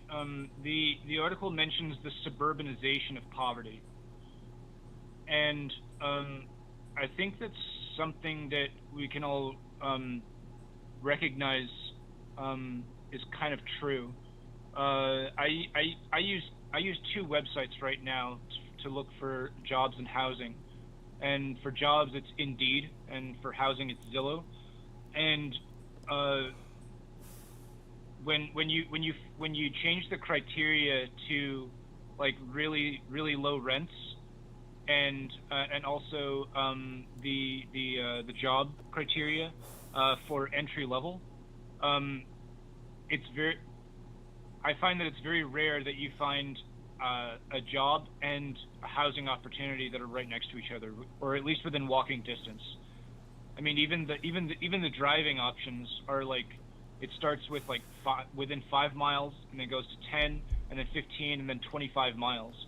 I mean, I think a lot of people end up choosing to drive farther in order to either work for a company that is more appealing to them, or to take a job that pays higher. So you're talking about choices. By the way, 5 miles is walkable. It's very walkable. I used to walk to several jobs throughout my life, and they were at least 5 miles apart. So that's very walkable. It's not necessarily convenient or comfortable for everyone, but it's very doable. But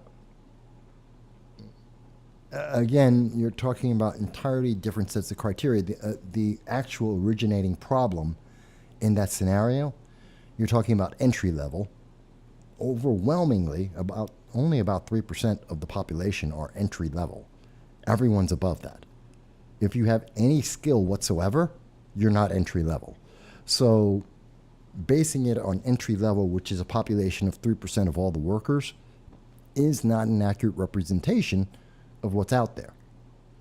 It's just not accurate at all. So again, it's like saying minimum wage. Same thing with minimum wage. Minimum wage applies to 3% of the population, the working population. It's not an accurate representation of minimum wage. It's not an accurate representation of what people get paid. It's a good talking point. It's not accurate in any kind of way.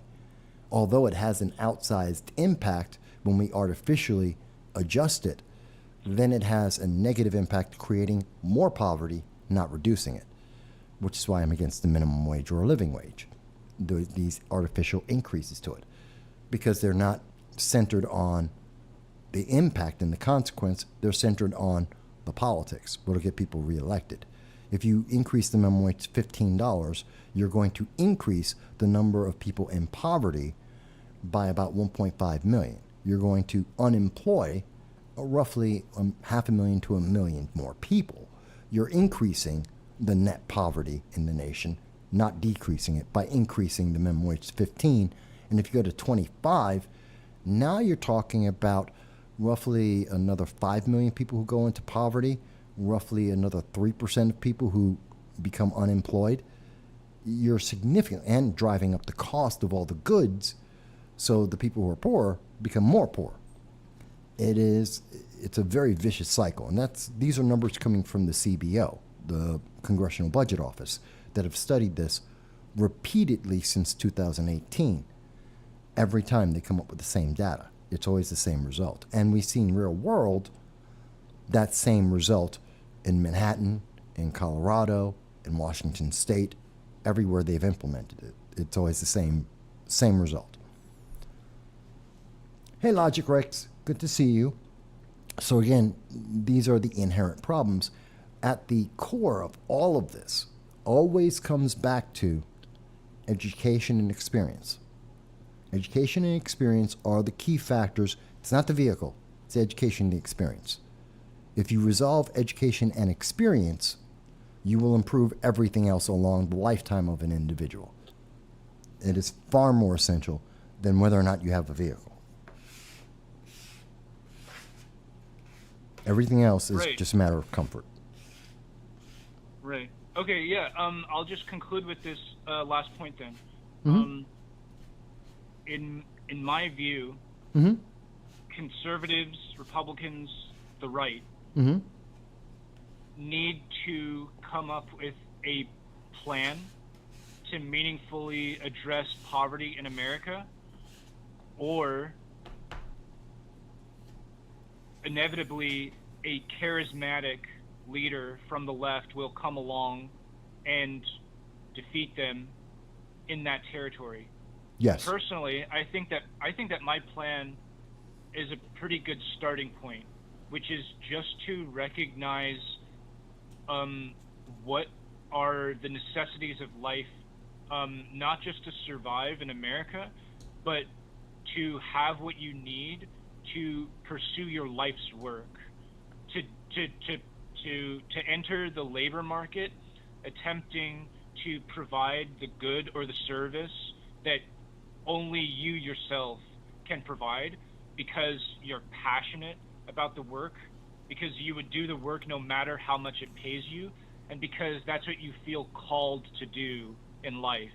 And like I mentioned to you previously, I think the starting point for those for the bottom tier needs for survival are food, shelter, internet, transportation, and healthcare.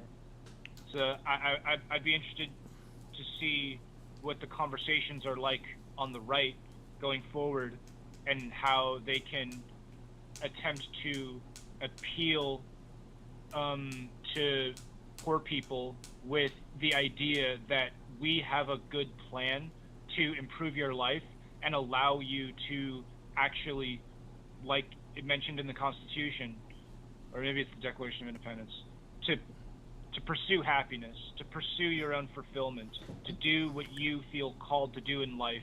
Okay. That's the Declaration. Regardless of what the economic outcome of that is.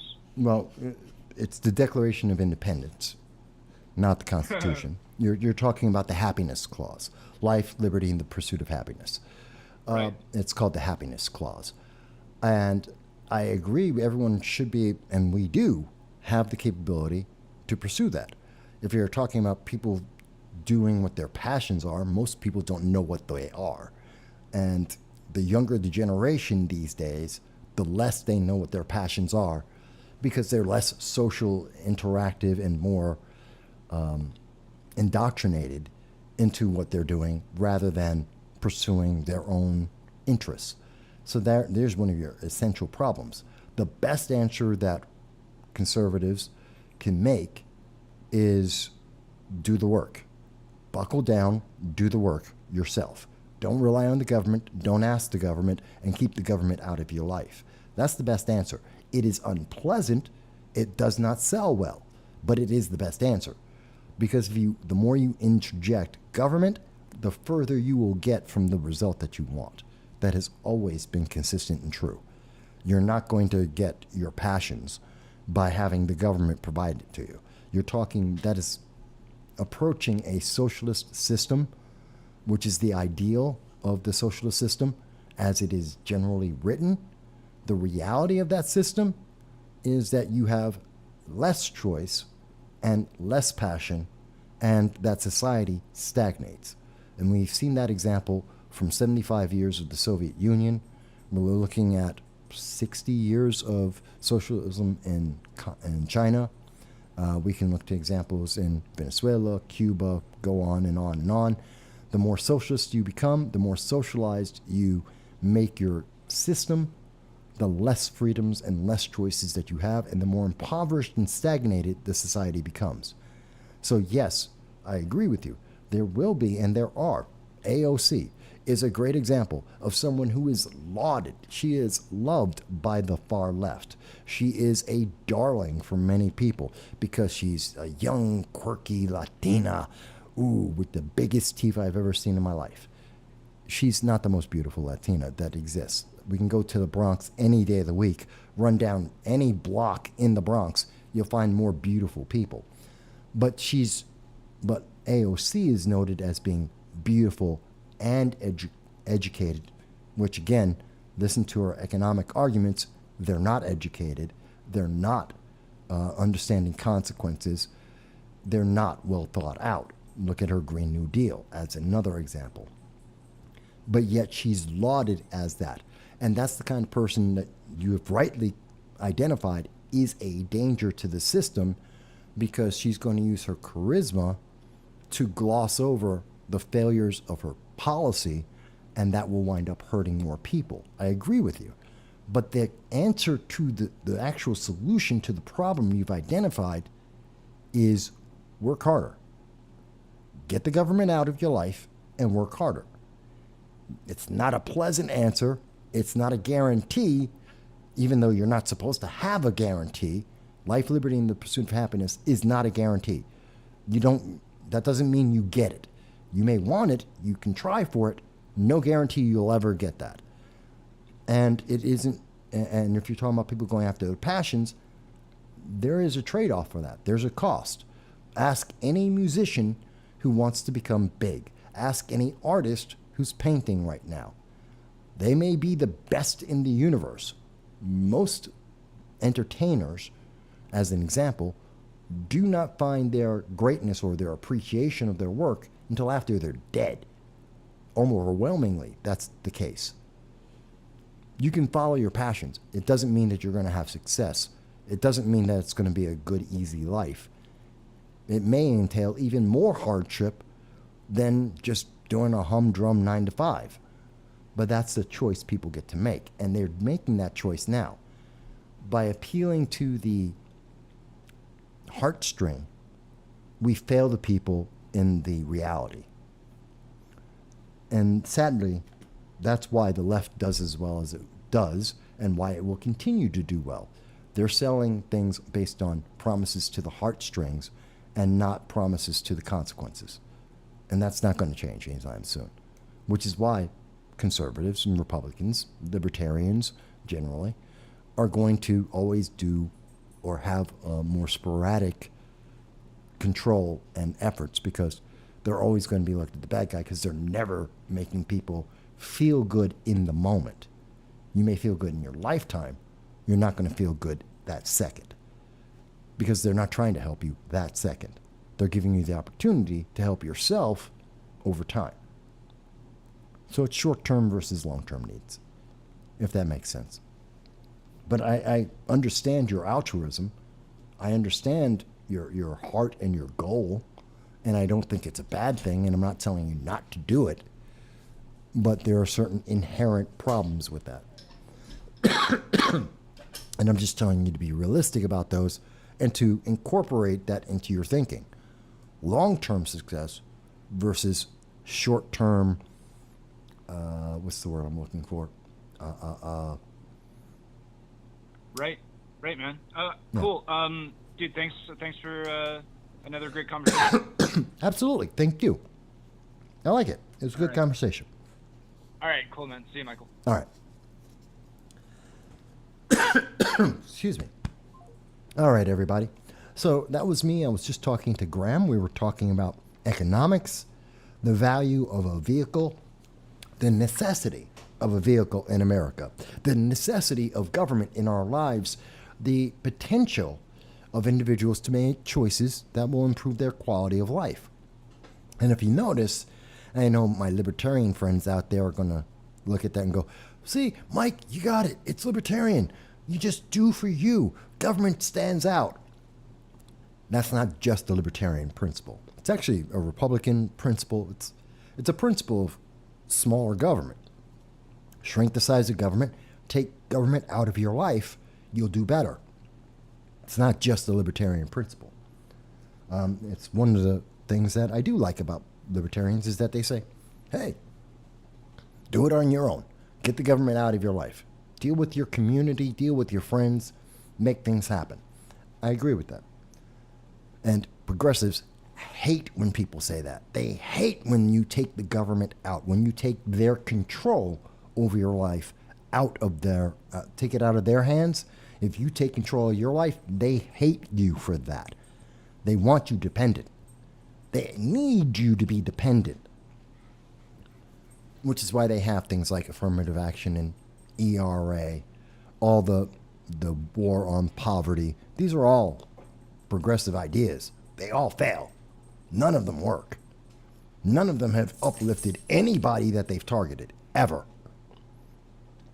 And I'm talking about as a mass of people. I'm sure there's one individual in America, of course, that has succeeded, but it doesn't uplift classes of people. It never will. It's not meant to. It's not supposed to. It's meant to oppress people. It's meant to keep them obedient and meant to keep them on the leash of whoever's in charge of that program.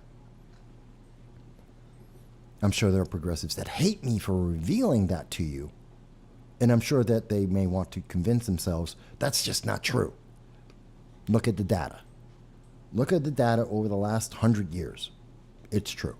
It's always been true. And every example that we can find across the world, it's always true. But it's just not, it's not fun. But fun isn't necessarily a factor of life, especially when in terms of work. But I do thank Graham for asking the questions. Now, again, these are my thoughts on it. You may have a very different point of view. Graham has a very different point of view. And I can appreciate and I can respect his point of view, and I do. And I want Graham to prove me wrong one day. I hope Graham goes out there, takes all of the input that I'm giving to him, and figures out, but here's the solution that answers the long-term question that I'm looking at, and also answers the short-term benefit to people. I hope he can find it. Maybe he can. I can't. I haven't. But maybe he can, and I would never stop him from trying. And I want him to have those discussions, and I want him to present his ideas to as many politicians as possible so that they can work on it and try and get the best program out there. Just because someone disagrees with you doesn't mean stop. Please understand that, folks. It doesn't mean stop. It means reflect. Maybe there's an issue you haven't identified. Answer the issue. Look at that. Improve it. It's like writing a script. You write one, then you review the script and you write it again. You draft a building, you draft a design for a building, you go back as an architect and you review your work before you go forward to make sure you've got all the details down. Your drawing's a piece of art, you'll make corrections as you go. It's in every aspect of our lives. Just because someone says, no, I don't see that, doesn't mean, well, I give it up and I'm done now. No, it means go back to the drawing board, double check what you've done, see if there's something you can improve. Maybe there's something you missed, or maybe there's a better way of explaining what you do see. Either way, go back, review, try again. I'm not telling you to stop. I'm telling you, okay, I didn't agree. Take that as a learning moment, as an inspiration to achieve even more than perhaps you originally thought you could possibly do. Don't stop. Keep going. And that's the big difference between my view of left and right. The right is there to encourage you to keep going, to keep trying, to pursue happiness. The answer from the left is stagnate. Just stop where you are and be happy in that moment, wherever that is. Don't take another step forward. Don't try again. Don't do anything different. Just enjoy where you are and what you are at that moment. That's the big difference between the left and the right. The left wants you to be happy where you are and has no care or concern about your future. The right is saying, make your future brighter. If not for you, then for your kids. That's the big fundamental difference. Not everyone wants to say that. Not everyone wants to admit that. So it's an interesting way of looking at things. All right, folks, so we've been on for 5.5 hours, and I'm pretty sure a realtor called me about trying to buy my house, which I hope they will. So let me go. I always enjoy it. I'm always happy that you caught us there, Logic Rex, before the end of the show. I'm always happy that you're here with us. I thank everyone who's been watching the program, whether here on YouTube or Facebook, Twitter, or those who are with us on Rumble. I appreciate each and every one of you. I thank each and every one of you for taking the time to be here with us today. I hope you'll be watching our program throughout the week as we do various things. And of course, also the J Rest Break. Don't forget to check that out. Do take a moment to look at our video where we interviewed Mike Termott, He's a Libertarian candidate for the 2024 presidential election. Check him out. Check out what we had to say there. And I want to thank everyone for, again, one last time, just thanking you for being a great audience. If you want, please, you made it this far, like, share, subscribe. If you can afford it, please join our Patreon. It's $1.50 a month. If you can't, that's fine. If you want to donate more or less than that, fantastic. You can go to our PayPal and do that. But overwhelmingly, I want everyone to be well. I look forward to seeing you again very, very soon. Thank you, everybody.